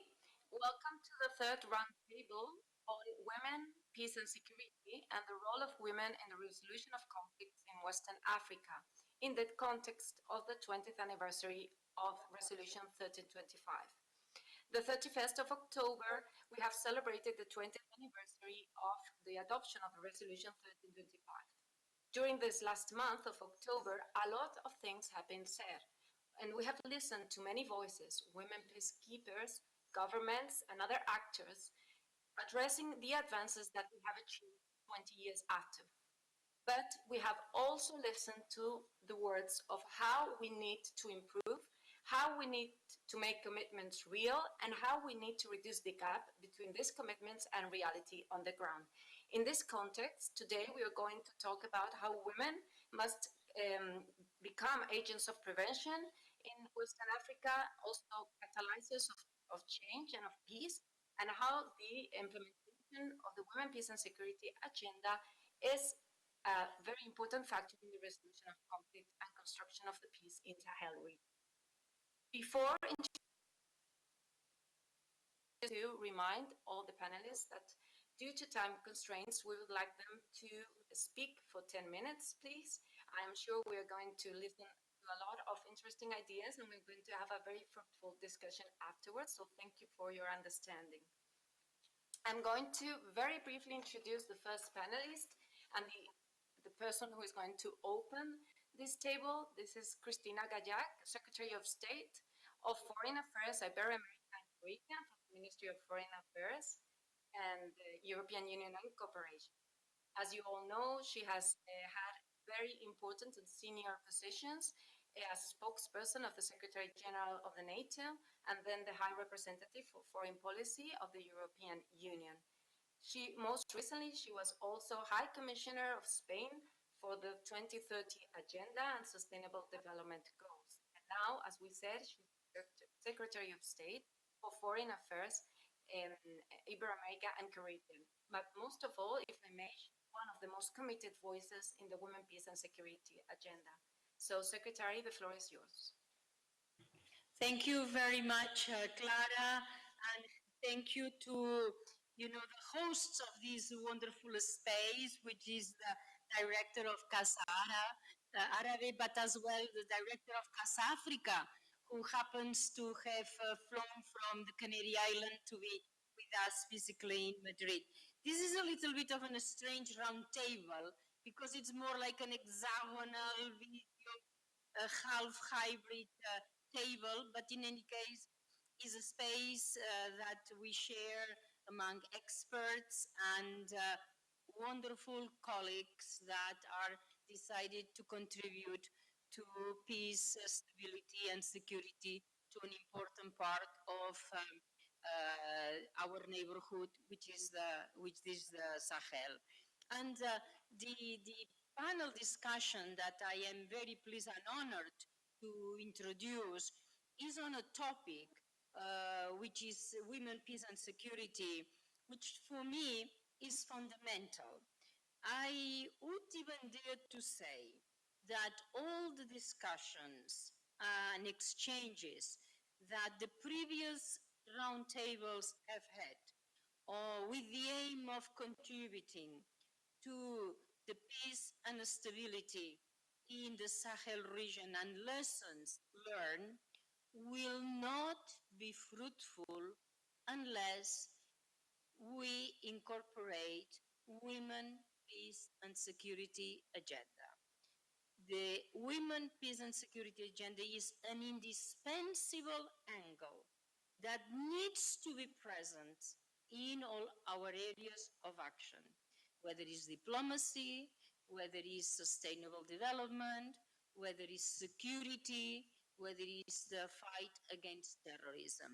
So I'm very pleased that the experts, including my dear ambassador from Senegal here, Marianne, will be discussing is for us a very important topic. And I would like to make three very general comments. First of all, the importance of Sahel for Spain. The situation in the Sahel, the security situation in the region is a matter that is of extreme concern for us. It's a region that is so close to us, it's in our neighborhood. Here with us we have the Spanish ambassador in Niger. She knows it so well already. She's only been posted there less than 2 months because it's so clear that the Sahel is in our neighborhood and we are totally linked. So this is my very first point. We are absolutely aware of the importance and the interdependence between security and development, and this happening in the Sahel is crucial. Second, I have already mentioned at the beginning of my presentation is the importance of the women, peace and security agenda. Women tend to be seen, and rightly so in many cases, because it has been the circumstances in the past and currently as individuals that suffer, that are victims and need protection, which is absolutely true. That's why it is so important to understand the situation of women and children in each conflict, because the first thing that needs to be done is protect the victims. But I think that, and it has been mentioned by Clara, in a moment when we are marking a number of anniversaries, including the UN Security Council Resolution 1325, Women, Peace and Security, and others, including the 75th anniversary of the United Nations, it is absolutely fundamental that we move the perspective of women as victims to women as actors and catalyzers of peace and security. I think unless we bring this to the forefront of our planning, whatever we do plan, a military operation, a security operation, sustainable development a program, or another activity, women can be catalyzers, are in fact catalyzers of peace, security, and stability. Let me mention a comment and a good friend of mine working for a long time in the Sahel made to me. It's a situation she lived, is a person that was a gender advisor in UTM Mali, Cynthia Petrich. She told me the story, which is the following. Women detect instabilities much better and much earlier than others. Why? Women detect men going back home with weapons. That is already an alarm, a sign that things are not well. And this has happened when men return home with weapons, means that there is an instability in the region, etc. And women are absolutely crucial in detecting when youth maybe are joining groups that they should not be joining, because as mothers, they care and they sense something wrong. So look at that. If we are able to use well this type of information and canalize and mobilize this type of information, we as actors can definitely plan better, execute better. So the role of women, clearly our responsibility in relation of their position as victims, position as survivors, but as well and in particular as catalyzers of peace and prevention. My last point is about the engagement of Spain, which will be dwelt by the participants in the roundtable after me. We have a double commitment. We have a commitment with the region, is part of our security. We want to be actors in the region, and we are progressively more and more engaged.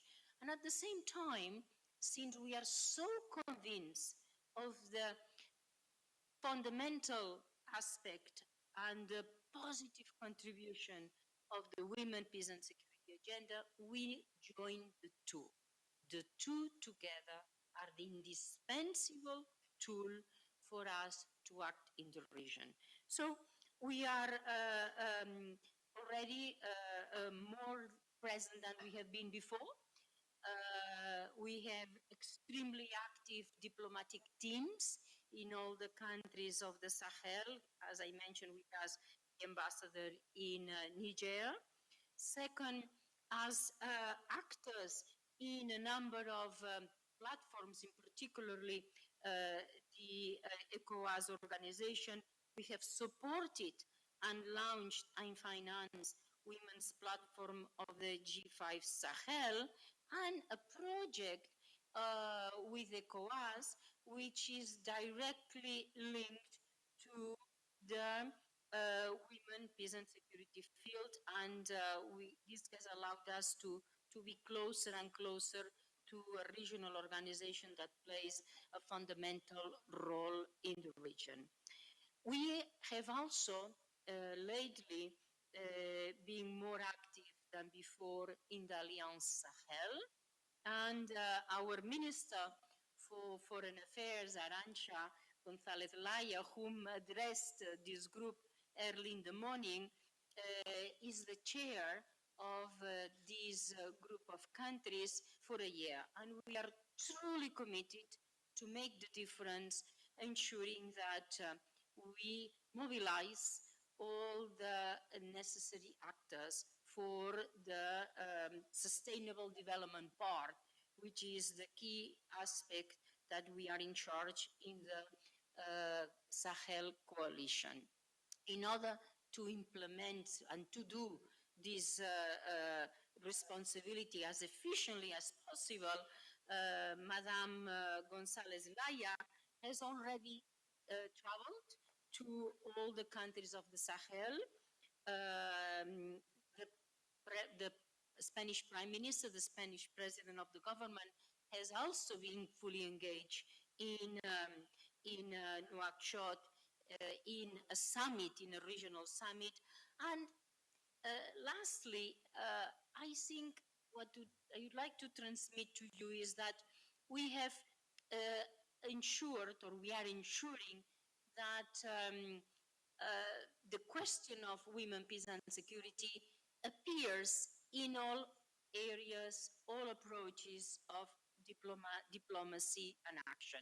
In fact, as the State Secretary responsible for not only Africa, but the Mediterranean, Latin America, and Asia, we have instructed all our diplomatic missions to ensure that we have always a comprehensive approach where women, peace and security have the right place and allows us to ensure that with this approach we bring the perspective that is fundamental to advance on peace and security in a holistic manner. So these initial words to what I'm sure is going to be a very good exchange of views from different experts with a clear message in mind: peace processes, sustainable development, stability will not succeed unless women and their needs are not fully taken into account, actively included, and meaningfully included in all the planning of our different political and security approaches. We are convinced, as a woman and in charge of an important department in our ministry, I'm proud to say that the Spanish foreign policy is a feminist foreign policy.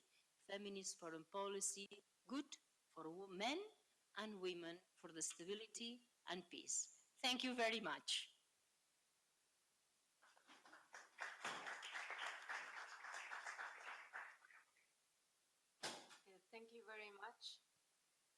Secretary of State. The Secretary has addressed several of the points that are going to be addressed also in this roundtable. And she has stated how Sahel is a priority for Spain's foreign policy, but also she has underlined several main elements to bring forward the women, peace and security agenda, such as participation, such as having women in the forefront of planning, and specific instruments that are being supported by Spain in the region, as well as the importance of mainstreaming this agenda in all instruments and every initiative. Maintenant, je vais présenter la prochaine participante, la prochaine orateur, Dr. Aminata. So we now introduce the next expert, Aminata Ndiaye, who has worked for many years in civil society, pushing forward the women's agenda. She's worked on increasing women's participation in politics. She's now the regional gender director of the G5 Sahel. You have the floor.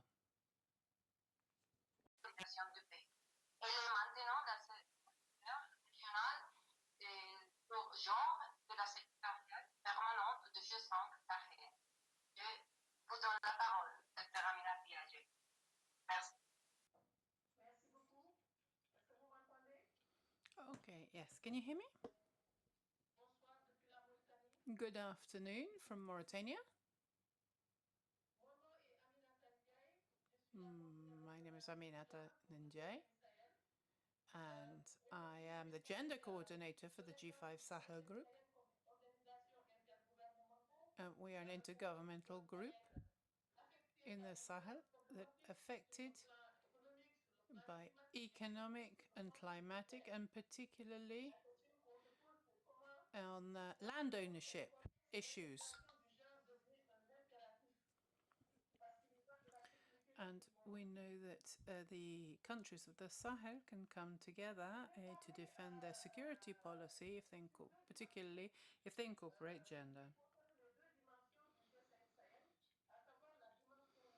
The two main dimensions of the G5 Sahel can be divided into military and civil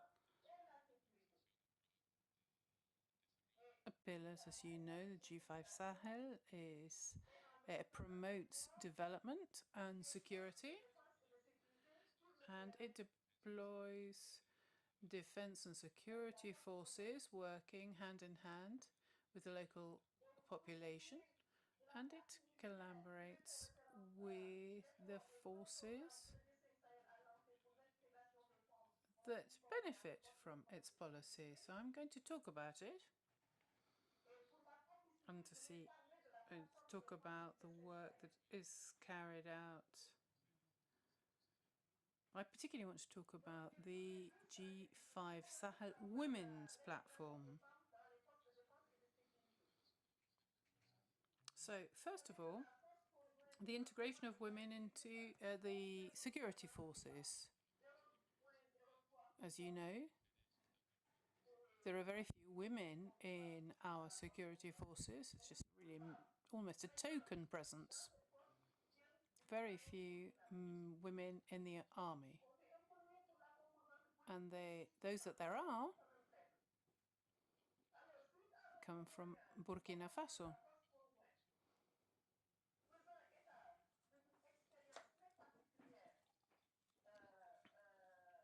As the testimonials of the different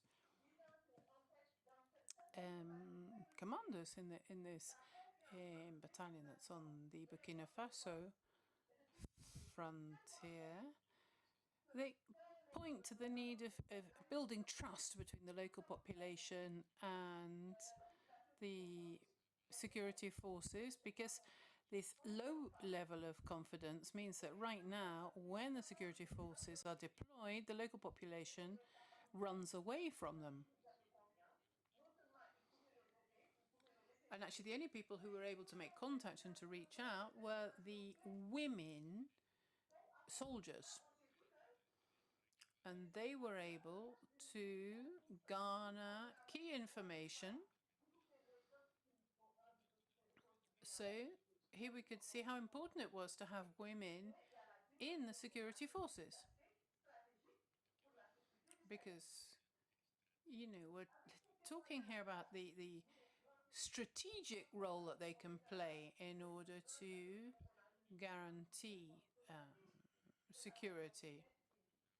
And so on the basis of this, we've been able to roll out a program for the G5 Sahel countries, and the causes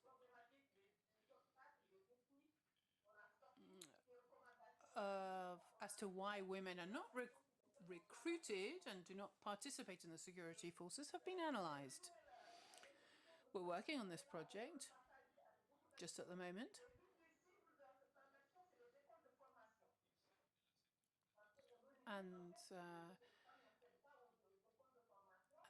And in the training schools, this action plan is highlighted. And the option of a military career is promoted amongst women. And we can see now for the first time, after the specific agreement was reached in order to be able to roll out this training, this type of training, we have one woman who was able to complete her training in September. We've got information about this. We can share it with you.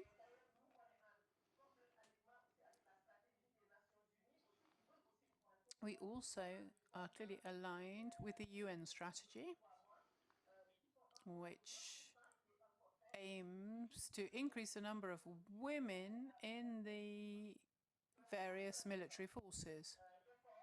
So here we have a positive example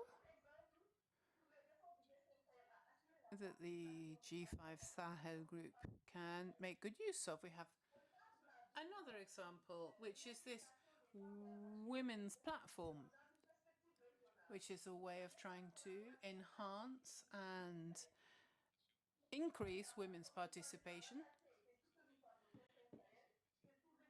both in the Sahel countries and neighboring countries.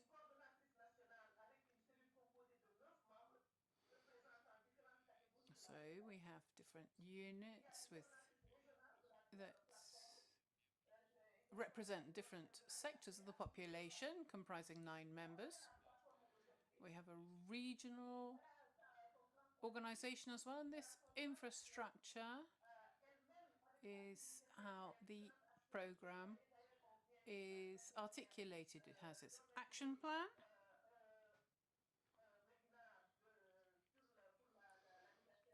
and last week as a webinar was organized to celebrate an anniversary, and these are specific agreements that have been reached. There are other projects that we could explain within the G5 Sahel, specific projects which are aimed at meeting the population's needs, the objectives of which is to boost socio-economic development in the areas and the situation of women therein, in terms of communication, as well as making sure that they can actually raise their voices in defense of their interests.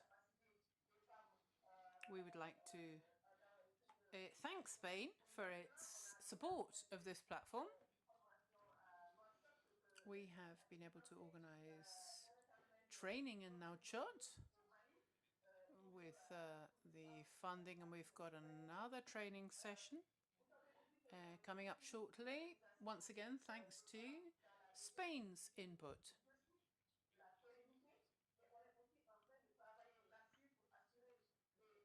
We are just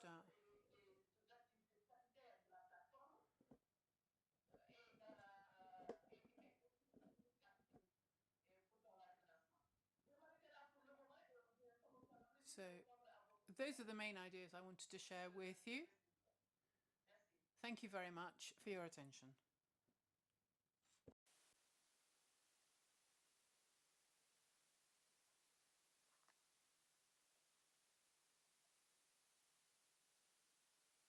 Initiatives régionales comme la plateforme 5 Sahel. So there are regional initiatives like the G5 Sahel platform.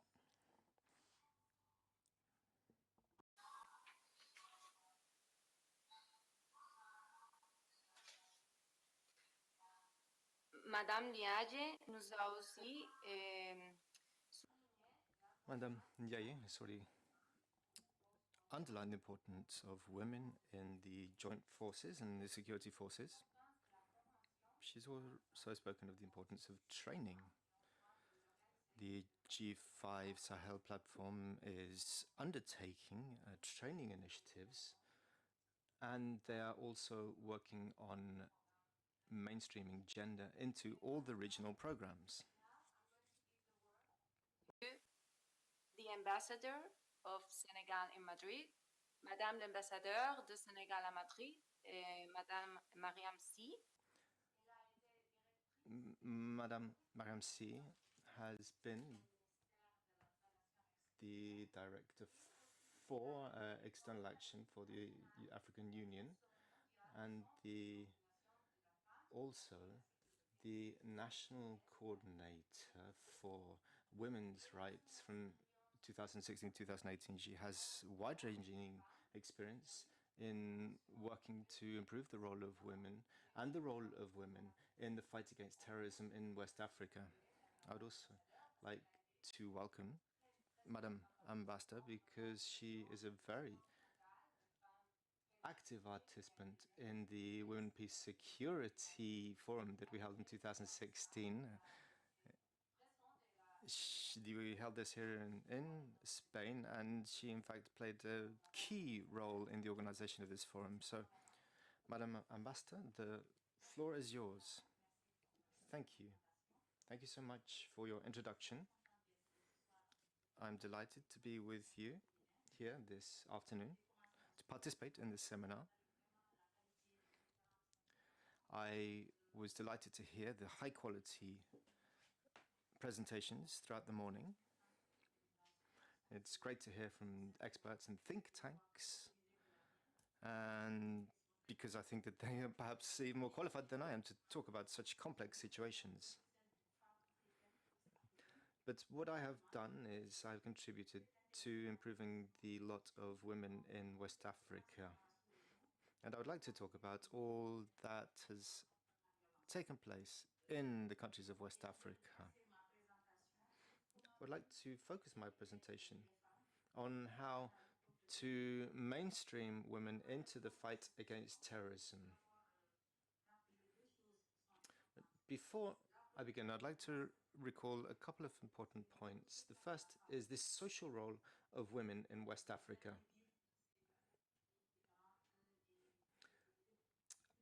As you well know, there are different countries with different cultures.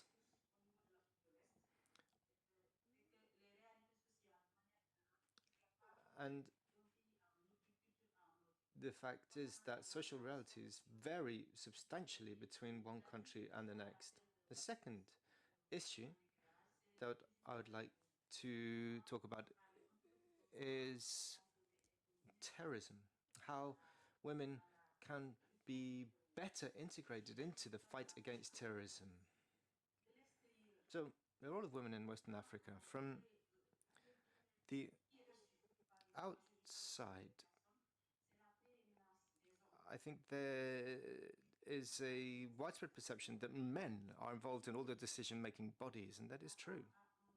But women also have a decisive role. First, as educators. In our society, it is women who form the very basis of the family unit. They are the ones that bring moral values, social values. They are the heartbeat of our families. They play a key role in developing children in our households, in our families. And women are also important within families, but also in the couples.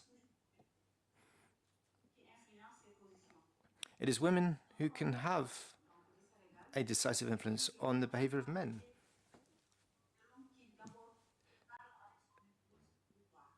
There is a saying, a proverb in Wolof, in the language of our country, that speaks of how men seek the advice of their women before they act.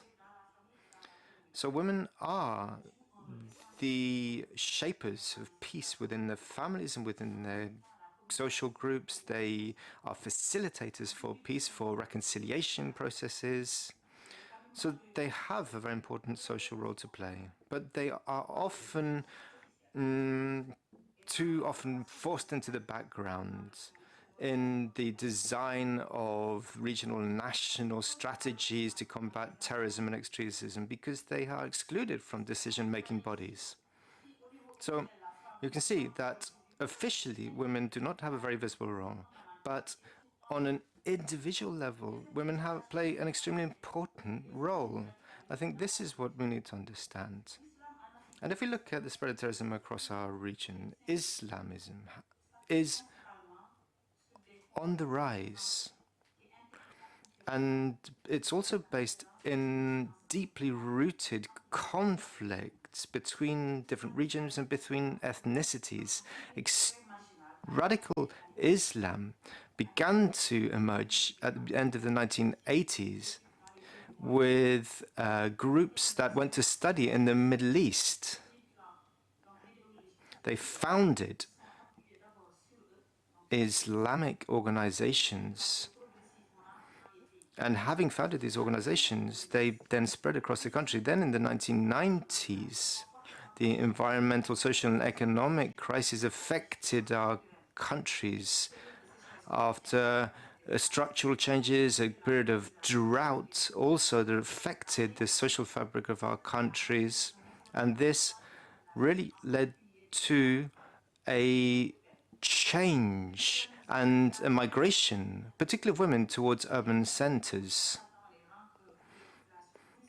And then radical Islamism developed because of the detachment of local authorities, particularly in the more remote parts of our country where there is not a relationship with local peoples. So we hear in our country of how people talk about less state, more state, but we had structural readjustment programs that were rolled out in our country which had knock-on negative effects in certain rural areas. And the least affected communities with those that live in traditional Muslim communities that have close ties with local authorities, and women play an important part because they are educators of their communities and they are Muslims but open and tolerant at the same time. So if we want to have an effective fight against terrorism and extremism, we need women. We look at security initiatives. We need regional, local, and national initiatives based on social and economic factors, with women playing an important part. We need to look at our strategies. We need to consolidate and adapt our strategies, looking at the problems of the youth, and particularly young girls and young boys as well. We need to bring in key stakeholders, women, civil society, and local authorities all working together. And our approach must be based first on women. Women, preachers, women that recite the Quran, women that can work with communities. That's very important because you have women in households, in town neighborhoods, and we need to reach out to these women preachers, because often they come from areas where there are low educational levels. And traditionally, these women have tackled ideas of faith, of women And they need to be part of the decision-making process in the fight against radicalization. And we also need to cut the radicalization short at the root. And we need to also talk to young girls and people, and their peers as well. And these women preachers are also present on social media. They are influencers and they're followed by young women in our countries.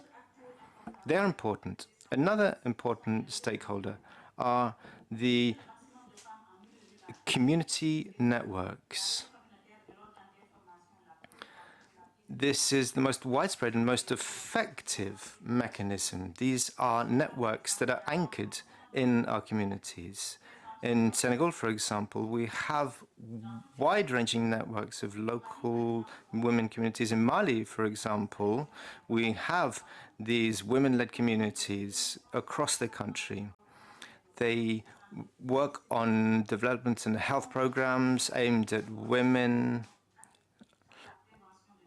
They also have great initiatives to prevent radicalization with women helping through the way. You need to have capacity of strengthening of capacities as well among young women so that they can be the ones that tackle local problems.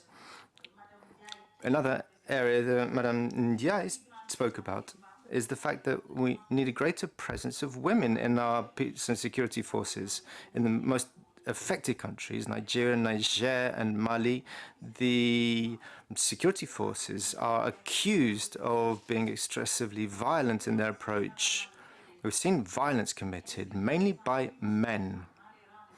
So if we included more women amongst the ranks, then this would certainly mitigate the problem. Women sow trust and confidence amongst local populations, and this is going to help people to join up in the fight against terrorism. Women integrate better, and they are better at reintegrating, re-including former fighters and former extremists.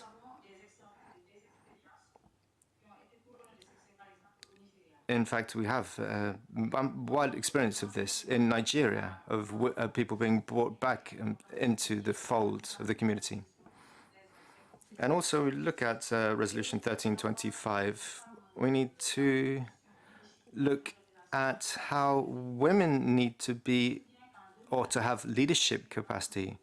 Since 2014, I have worked on a mission within our country, and the aim of this mission is to ensure that African women can respond to United Nations tenders so that they can then be part of these forces. Now, when I began to work on this in Senegal, it was very difficult to actually find women because it was difficult to find women of a certain age, of a certain experience, women from the civil corps as well. But they said that the general problem was cultural, because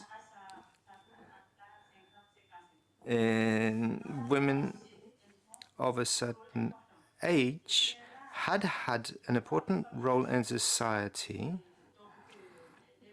and this role had been widely accepted.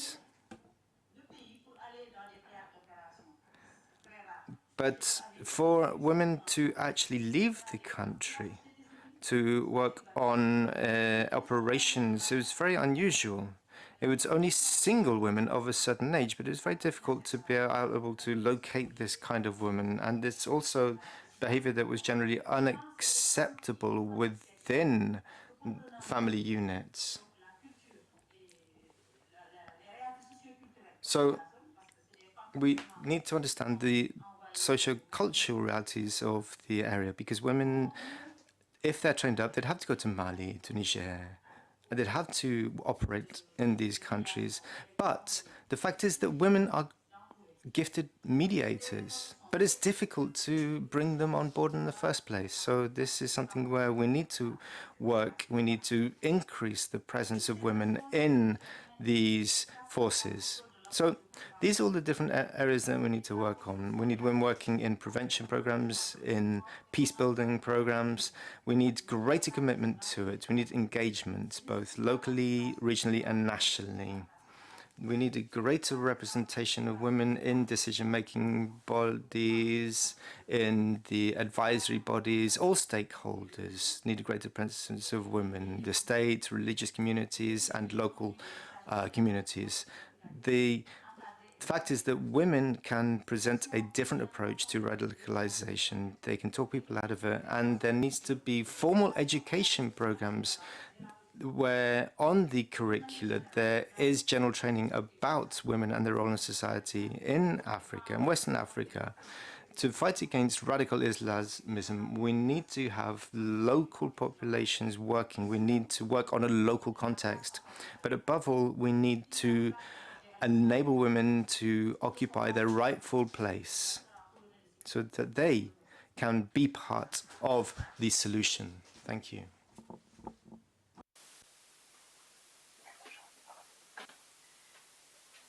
Merci, merci, Madame. Thank you, Madam Ambassador. Thank you for those great ideas on the role of women in prevention and combating of terrorism and violent extremism in the region. But also for your ideas on the role of women. If we look at the resolution presented by Spain to the UN Security Council, there is emphasis put on the role of women in fighting extremism. So it is very important that we look at it from a regional perspective. The next panelist. Due to technical problems in Accra, we're going to change the program, and we are going to listen to Ambassador Alberto Virella. He is a diplomat and has been Director of Cooperation with Africa and Asia. He has promoted the creation of the program of governability processes in the north of Africa and Middle East, the program MASAR of Spanish Development Cooperation, as well as the program of support public policies, inclusive policies in sub-Saharan Africa.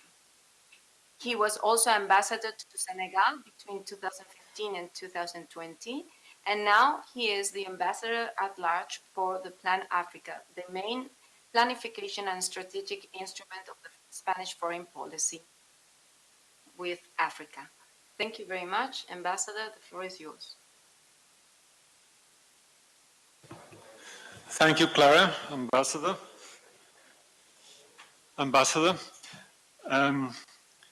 I will try to share with you some clear ideas. What they do have in common is to contribute to land the Spanish feminist foreign policy in Africa. And one of the priority regions for us in Africa is West Africa and the Sahel region, which are overlapped mainly. So there are three ideas I want to share with you. First, the importance of the analysis of each specific situation. Secondly, to study and work with the traditional and institutional mechanisms for prevention and resolution of conflict. And thirdly, women empowerment as a whole in all the dimensions. The first point is that in order to increase the effectiveness and really the impact of the interventions to which an external actor, development cooperation or foreign government, such as the Spanish one, are only to accompany, to go with and under the leadership of local actors. To do so, I think it's of utmost importance to really know the place you have to work with. So, deep analysis of the situation with the aid of anthropologists, not only economists, but a holistic way that would provide you really the keys, the cultural and religious and historical keys of each territory. By the way, in each territory, usually there are different cultures or different ethnies, maybe different approaches to the religious mindset are also to be found. So there is a complex situation in each situation. And I'm not talking only about where an armed conflict is taking place. I'm talking about where a conflict could happen. So prevention is also important. So I may be talking about big cities in Western Africa where the conditions of life have to be addressed, and if they are not, they could become factors for instability and conflict. The second point, as I mentioned, is to realize and admit and work with the traditional institutions and the official state institutions for prevention and resolution of conflicts. These are very important, and I'm not sure that this day in this relevant seminar this element has been talked about. But it's important, just take a look at who are one of the priority targets of terrorist groups in Mali or Burkina. One of those priority targets are people who are in each community to the resolution of local and communitary conflicts. Usually old men and women, and the mechanisms we could find different ones, but the gathering of wise men and wise women are one of these mechanisms to solve the community problems.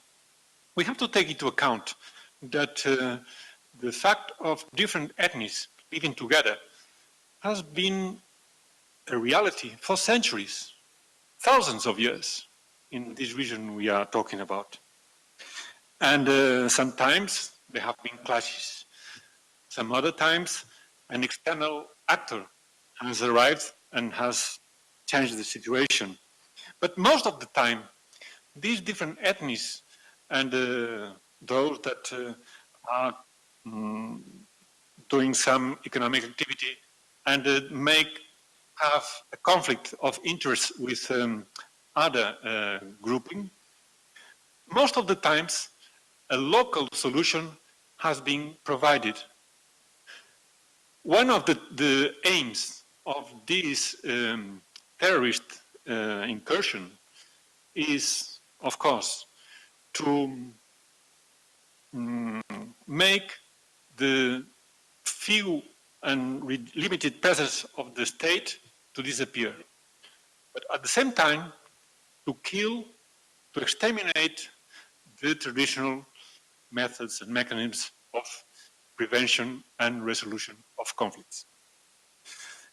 Well, in order to contribute to the participation of women in these mechanisms, of course, we have to acknowledge that they exist. And we could find, most probably, that in most of the cases, women are not very much present in them, as they are not in the state or government mechanisms of prevention and resolution of conflicts. So in both mechanisms, both categories of mechanisms, we could help local national actors to make the presence of women more relevant in accordance with the Women, Peace and Security agenda, of course.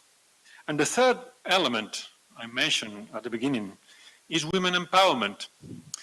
For me, well, I don't have to convince anyone that women empowerment at large is important. What I do want to stress is that the empowerment of women in conflict prevention and resolution has to do with women empowerment in all the other areas. So if we really are committed with the Women, Peace and Security agenda, we have also, at the same time, to strengthen our efforts in cultural empowerment of women, economic empowerment of women, political empowerment of women, more presence of women in the media, social media, more presence of women in the academy and in the armed forces. I will put it in another way. When in any conflict, the moment of negotiation is foreseen, we see very often how new armed groups suddenly emerge. Why they do so? Because they want a seat in the negotiation table. If you have no power, you will not be called to negotiate peace. Women, of course, we have all together to work in women participation and recognition of the relevance of women's role. But we have also to take into account that even doing so, if women are not a power, they will be most probably put aside at the negotiation table. This has happened everywhere. What all these three elements have in common? And it's an obvious conclusion, I would say, especially after listening to the African experts that we have had the opportunity to listen today. We do have to listen to local actors and work with them.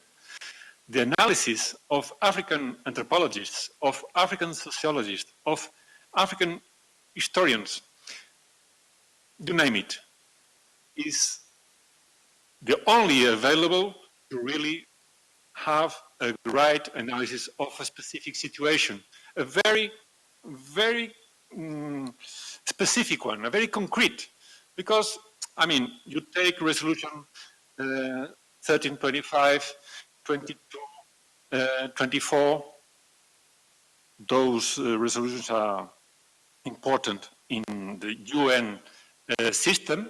Also the declarations, also all the relevant and really important commitments, international commitments. But a few days ago at the Security Council, the UN Security Council, we've heard the executive director of ONU Women who said, at the end of the day, it's like always. Only women are defending themselves, and beautiful words are just words.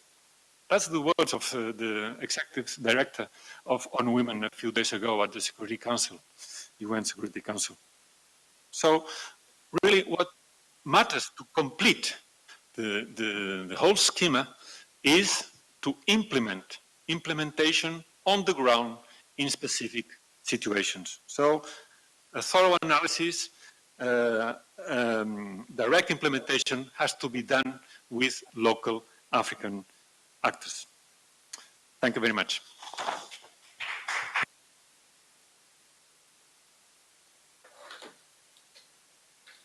Thank you very much, Ambassador, for underlining the importance of partnership at all levels to guarantee the implementation of the Women, Peace and Security agenda.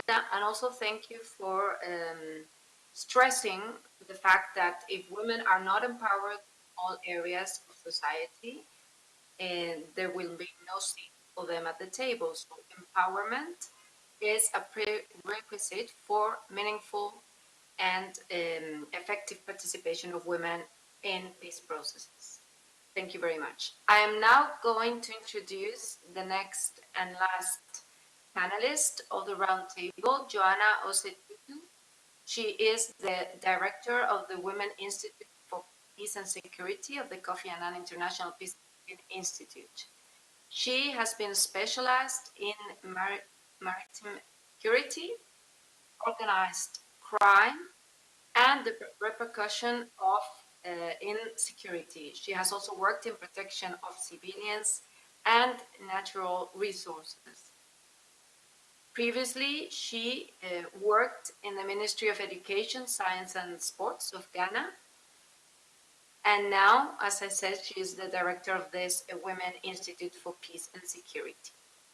She is going to talk about how we should look at the future 20 years after Resolution 3025.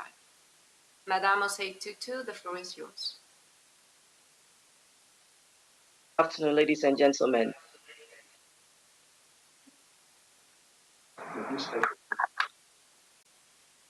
We thank you very much for the floor.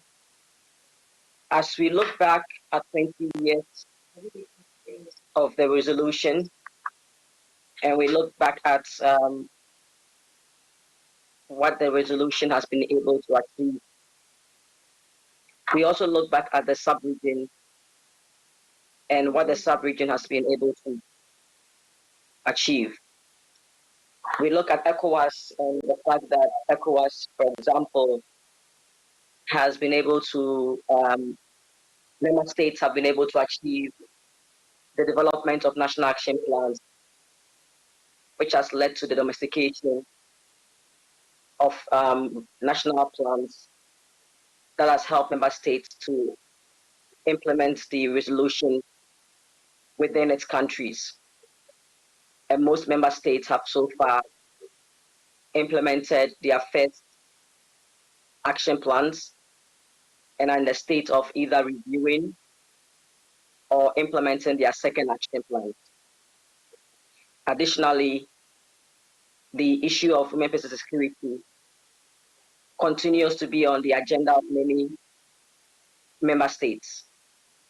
If we look at the continental body, the AU, for example, as it looks at Agenda 2063, continues to have the agenda high on its radar.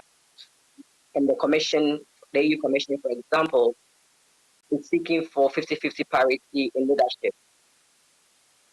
But as we talk about the effects and the efforts of member states making towards the agenda becoming part of its activities, we also can't lose sight of the fact that there has been some part of implementation gaps, that in as much as much normative frameworks and legal frameworks have been developed by member states and regional bodies and continental bodies, there still seems to be a gap in terms of implementation by member states and regional bodies, primarily in the sense of the allocation of resources by member states towards the implementation of the agenda. And therefore, there is the need for us going forward as we look beyond 20 years to see how we can bridge that gap. And that's where the local community comes in. A lot of the activities that have been done have been, as I said, the creation of normative frameworks and the discussions at the strategic level and a bit at the operational level. But as we look beyond 20 years and we look forward, how do we, as the topic said, how do we include women at the helm of conflict prevention? How do we look beyond 20 years? I think what we need to look forward towards, and I think some of the earlier speakers have alluded to this, is to bring on board the local communities and the civil society organizations and move the conversation away from the roundtables away from the continental frameworks, away from the boardrooms, and into the communities, and to allow local actors to see where their voices and their activities play a role in the implementation of the agenda. The agenda in itself began from the grassroots. The agenda itself began from where local communities came together and pushed for it to become an international voice. And we need to take it back to the local communities again and see where we can once again galvanize that force to push it forward. When the speaker from the D5 Sahel was speaking, she made reference to the work that's being done at the community level and what the communities are doing to galvanize support from that area to push the agenda forward. And I think one thing that we've always seen from the local communities that if you're able to harness the strength of the local community and from the bottom up, we are able to push forward a mass number of people and change perception, change attitude, and gradually move it up. So as we look beyond 20 years and as we look towards planning for the future and how do we galvanize support from women communities and from local support and to work towards the attainment of the true meaning of the agenda, especially in terms of participation of local women, protection of women, prevention of gender-based violence, sexual and conflict-related social violence, and other forms of atrocities against women, boys, and girls, and even men. We need to begin to look at how do we govern at the local levels and begin to get local partners to see their roles, their individual roles, and their collective roles in the way forward. When local communities and local actors begin to see their role and begin to appreciate their roles in this agenda and not see it as the role or the responsibility of a minority or of just a women couple, and see their individual and collective responsibilities in the grander scheme, we are able to galvanize and able to get a collective voice that will help us to push the agenda forward. So I think if you're looking back to plan for the future, as my topic says, we need to look at how do we get on board more actors onto the conversation or into the conversation. And I think the past 20 years, we've slowly been able to get more actors involved. We've been able to plan and be able to get in place many normative frameworks, many legal frameworks for the conversation. But as we go forward, we need to translate the documentation into understandable documents that everyone from the top down will be able to see their role and to be able to see their voice in this documentation and in this framework, and be able to understand it in a way that they can also translate it to their own communities, and then work towards how well they can implement this at the local levels, and then work at that way, at that level. So I think going forward, one way that we start working towards to move the conversation away from the regional and continental and national and work a bit towards the grassroots level, local level, and then aim at that level to implement the agenda there, and then move back up again.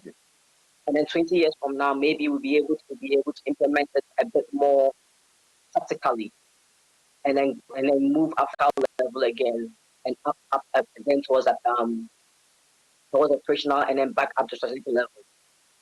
And I think one of the tools that can help us as we go forward is the AU's consent and also the monitoring of the agenda at member states. If this is utilized by all member states going forward and be able to monitor member states' implementation of the agenda in the true sense, we should be able to track the gradual implementation of member states and be able to see how member states are faring in the implementation of the agenda, and then gradually be able to see where the gaps are in a systematic manner, and then be able to truly see how we are involving the participation of women, how we are protecting them, how we are preventing atrocities, and then how we are truly being able to relieve and provide relief and recovery for those that have gone through some level of atrocities and some level of chaos. So I thank you for your attention. I look forward to the fruitful discussion on that. Thank you very much.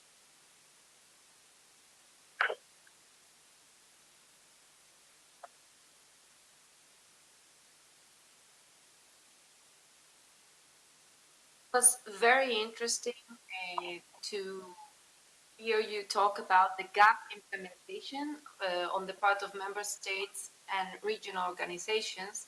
We mentioned that at the beginning, and it's in fact probably the main challenge 20 years ahead, as it was some 5 years ago when we had the revision in 2015, and we already identified that there was a big gap between the commitments and the reality on the floor.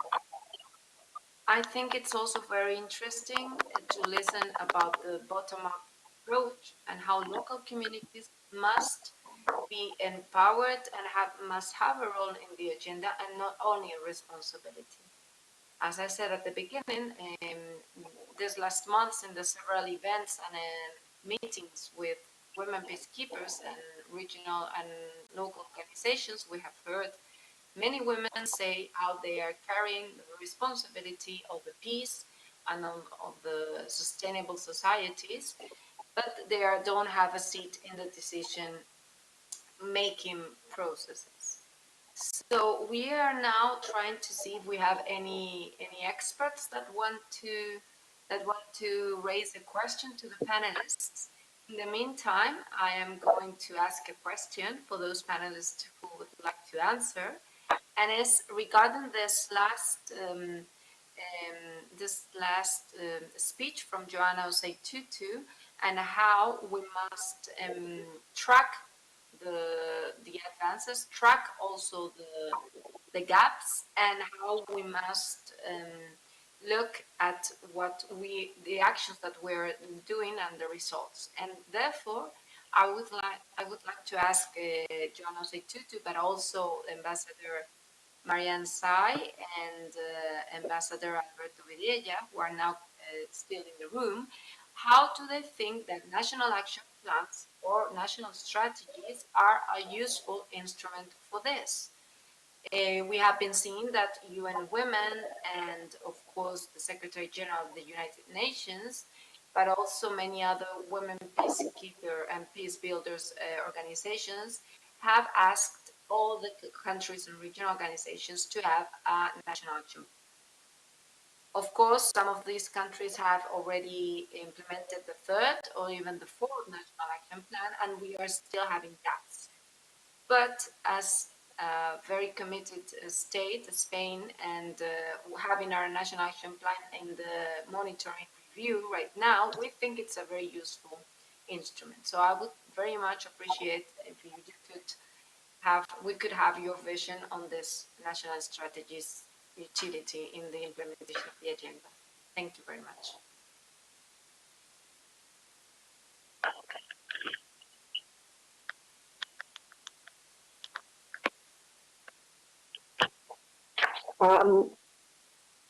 Thank you very much for the question. I think when it comes to national action plans, one of the challenges that have come with the action plans has been the general lack of coordination in some instances between the lead implementer of the NAP and the other agencies that support in the implementation.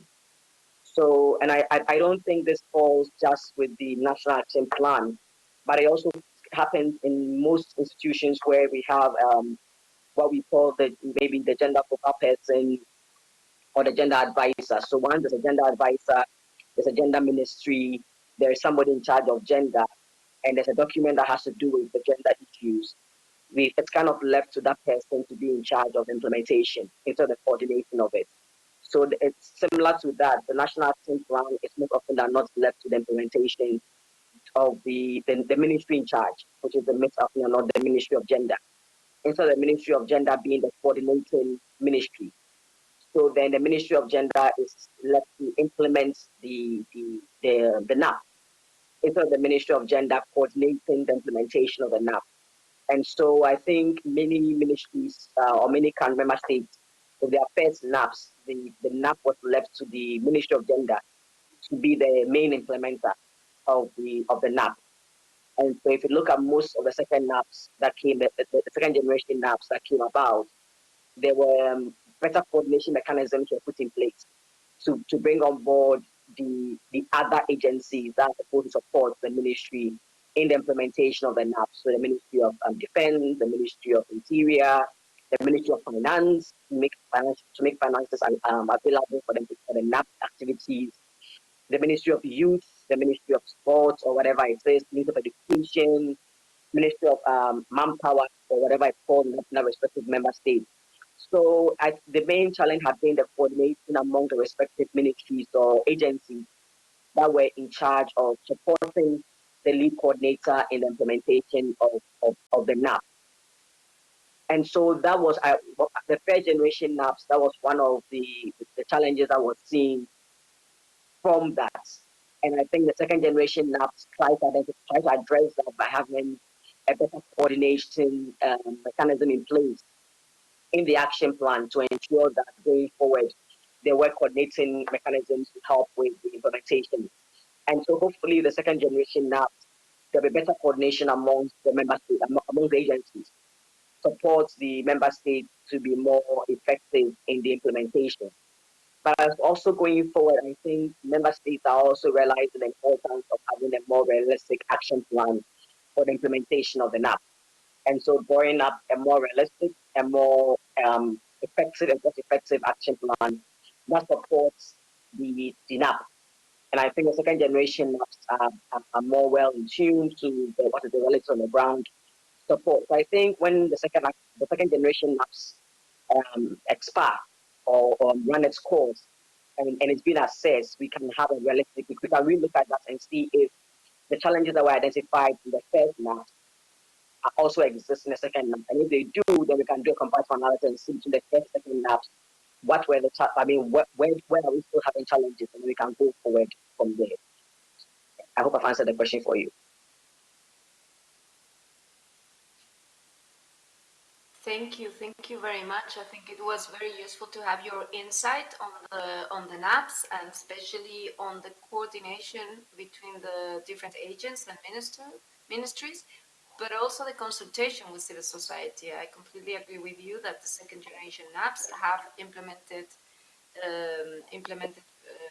mechanisms for those coordination, for both coordination and consultation. I would like to see if Ambassador Marianne C. or Ambassador Pireya would like to add something from the room.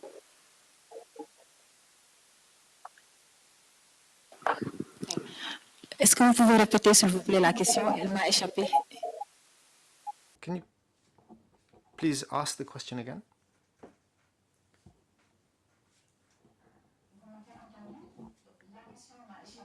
Sorry, could you please repeat the question? I didn't catch the question. Could you repeat it, please? Apologies. We're talking about the national action plans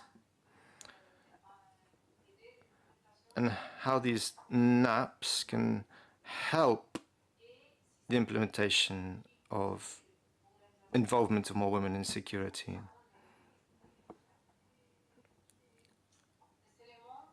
And what are the elements that need to be strengthened in these NAPs for the better implementation of the WPS agenda at country level, yes? Okay, so in Senegal, we have an action plan that was implemented a few years ago, and it's very useful because in this action plan, we've been able to mainstream gender across various different ministries. Now we have a ministry for gender, and then we have a nationwide policy. And we've also, through implementation of the National Action Plan, we've been able to integrate women into our armed forces, making, therefore, the involvement of women considerably stronger.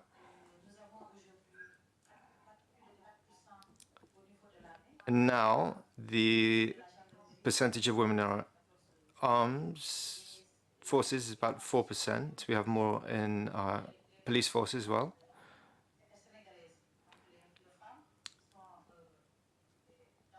There are therefore now more women in our armed forces and our police forces, and more women being deployed on peace operations. We have women sent to Congo and MINUSMA to Mali, and also in the Central African Republic. So all this became possible thanks to the implementation of our National Action Plan. It is regularly assessed, reviewed by the Ministry for Women. They conduct the regular assessments and adjust the plan accordingly. There have been certain evolutions and developments, but we have seen that, thanks to the implementation of National Action Plan, there has been significant progress made, at least here in Senegal. Thank you, Madam Ambassador. I'd like to give the floor now to Aminata Ndiaye.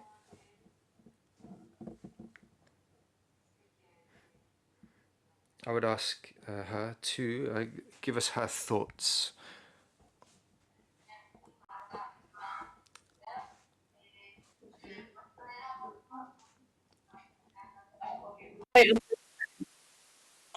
Okay. Merci de me donner la parole. Thank you. Des plans nationaux, c'est un problème de mise en œuvre. Alors,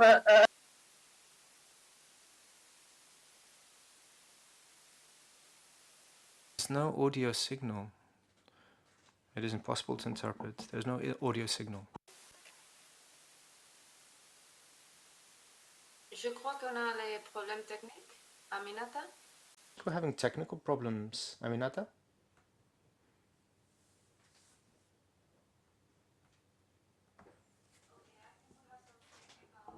Problems. So I'm going to give the floor to Ambassador Alberto Virella for the time being, and we'll see if we can give the floor to Aminata Ndaye afterwards. Yes, thank you. Regarding the national action plans, I think each one has to be evaluated, and listening to Ambassador C is one way of sharing the evaluation of a particular national plan. In general terms, I would say that they probably are very useful regarding national structures, policies, departments, but I'm afraid they are not the most efficient tool regarding local and communitary situations. Sometimes, moreover, the capital's approach is not very sensitive regarding rural areas and rural problems. So national action plans is fine. They are needed and they are effective, but some situations have to be addressed from a more local approach.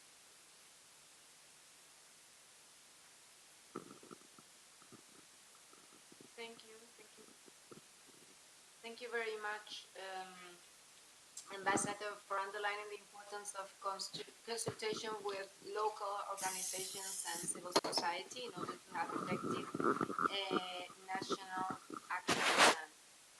I now think I have the major authority to close this round table and end this seminar. Major authority, the floor is yours. Thank you very much.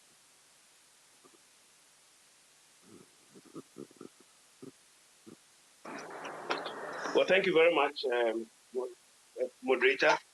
I don't know whether the Spanish foreign minister is still available, but let me dwell on the existing protocols and to particularly address the Secretary General Casa Africa, Her Excellency the Spanish Ambassador to Ghana, dear moderators and panelists. It's been quite interesting listening to the numerous topics and the issues that have been raised, from the perspective of security in West Africa and the Sahel. I know a number of recommendations have been made, and I look forward to reading what the rapporteur would have captured for all of us to digest. I take particular note of the discussions that were made by the gentleman from ISS, Mr. Kwacha, I guess, on our deployment as military persons closer to the border to prevent attacks. And in so doing, we tend to miss out the supply chain. That is to say, the logistic chain, financial chain, and the like. And so, in particular, last year, I had to deploy personnel to the border area towards Burkina Faso. And the activities were coming closer to our border. And so, these are points, very valid points to note. And it also reinforces the facts of our thoughts at the time that there was a lot more beyond the military that has to be done. And so I'm really excited to hear these issues from his perspective. On that note, I think that we've learned a lot of perspectives have been brought. And on behalf of KIPTC, I'd like to thank all of you, particularly the Spanish government, CASA Africa, for giving us this opportunity, the funding support, and for giving us this opportunity of visibility. We're really grateful and we look forward to further engagement. I thank you all.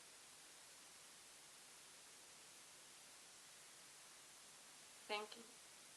Thank you very much, Major General Ofori, for closing this table and this seminar. I would like to end by saying that we will have the conclusions of this seminar in the website of Casa Africa very soon. And we hope this discussion was fruitful and that you enjoyed exchanging all this information regarding security in Western Africa and all the lessons of the Sahel sub-region. Thank you very much.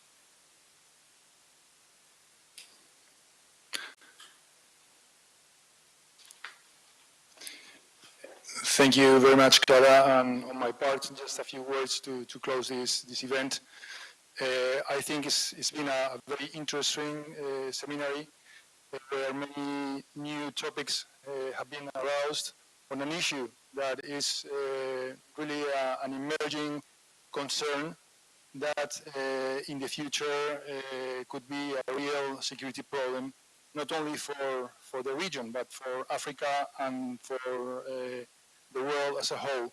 So I think it's been a very interesting experience. I have to excuse myself and in the name of all organizers for the technical problems we have suffered, especially at the first part of the morning. But I think that on the whole, the results have been good, and we have also learned how to do these kind of things that they come imposed by the circumstances of coronavirus. We are all learning and we are trying. So I think that the results are good. And I have to excuse myself, especially with regard to experts and to the other participants that have not been able to intervene when they wanted to. The seminar was meant to be a participative seminar, but well, this is the way things have gone. So I'm sorry about that. But in any case, thank you everyone, all the participants, all the panelists. It's been a real pleasure, and I think that I hope that there will be new opportunities to work together with Kofi Annan International Peacekeeping and Training Center, and of course with Casa Africa, with which we work very, very often. So thank you very much.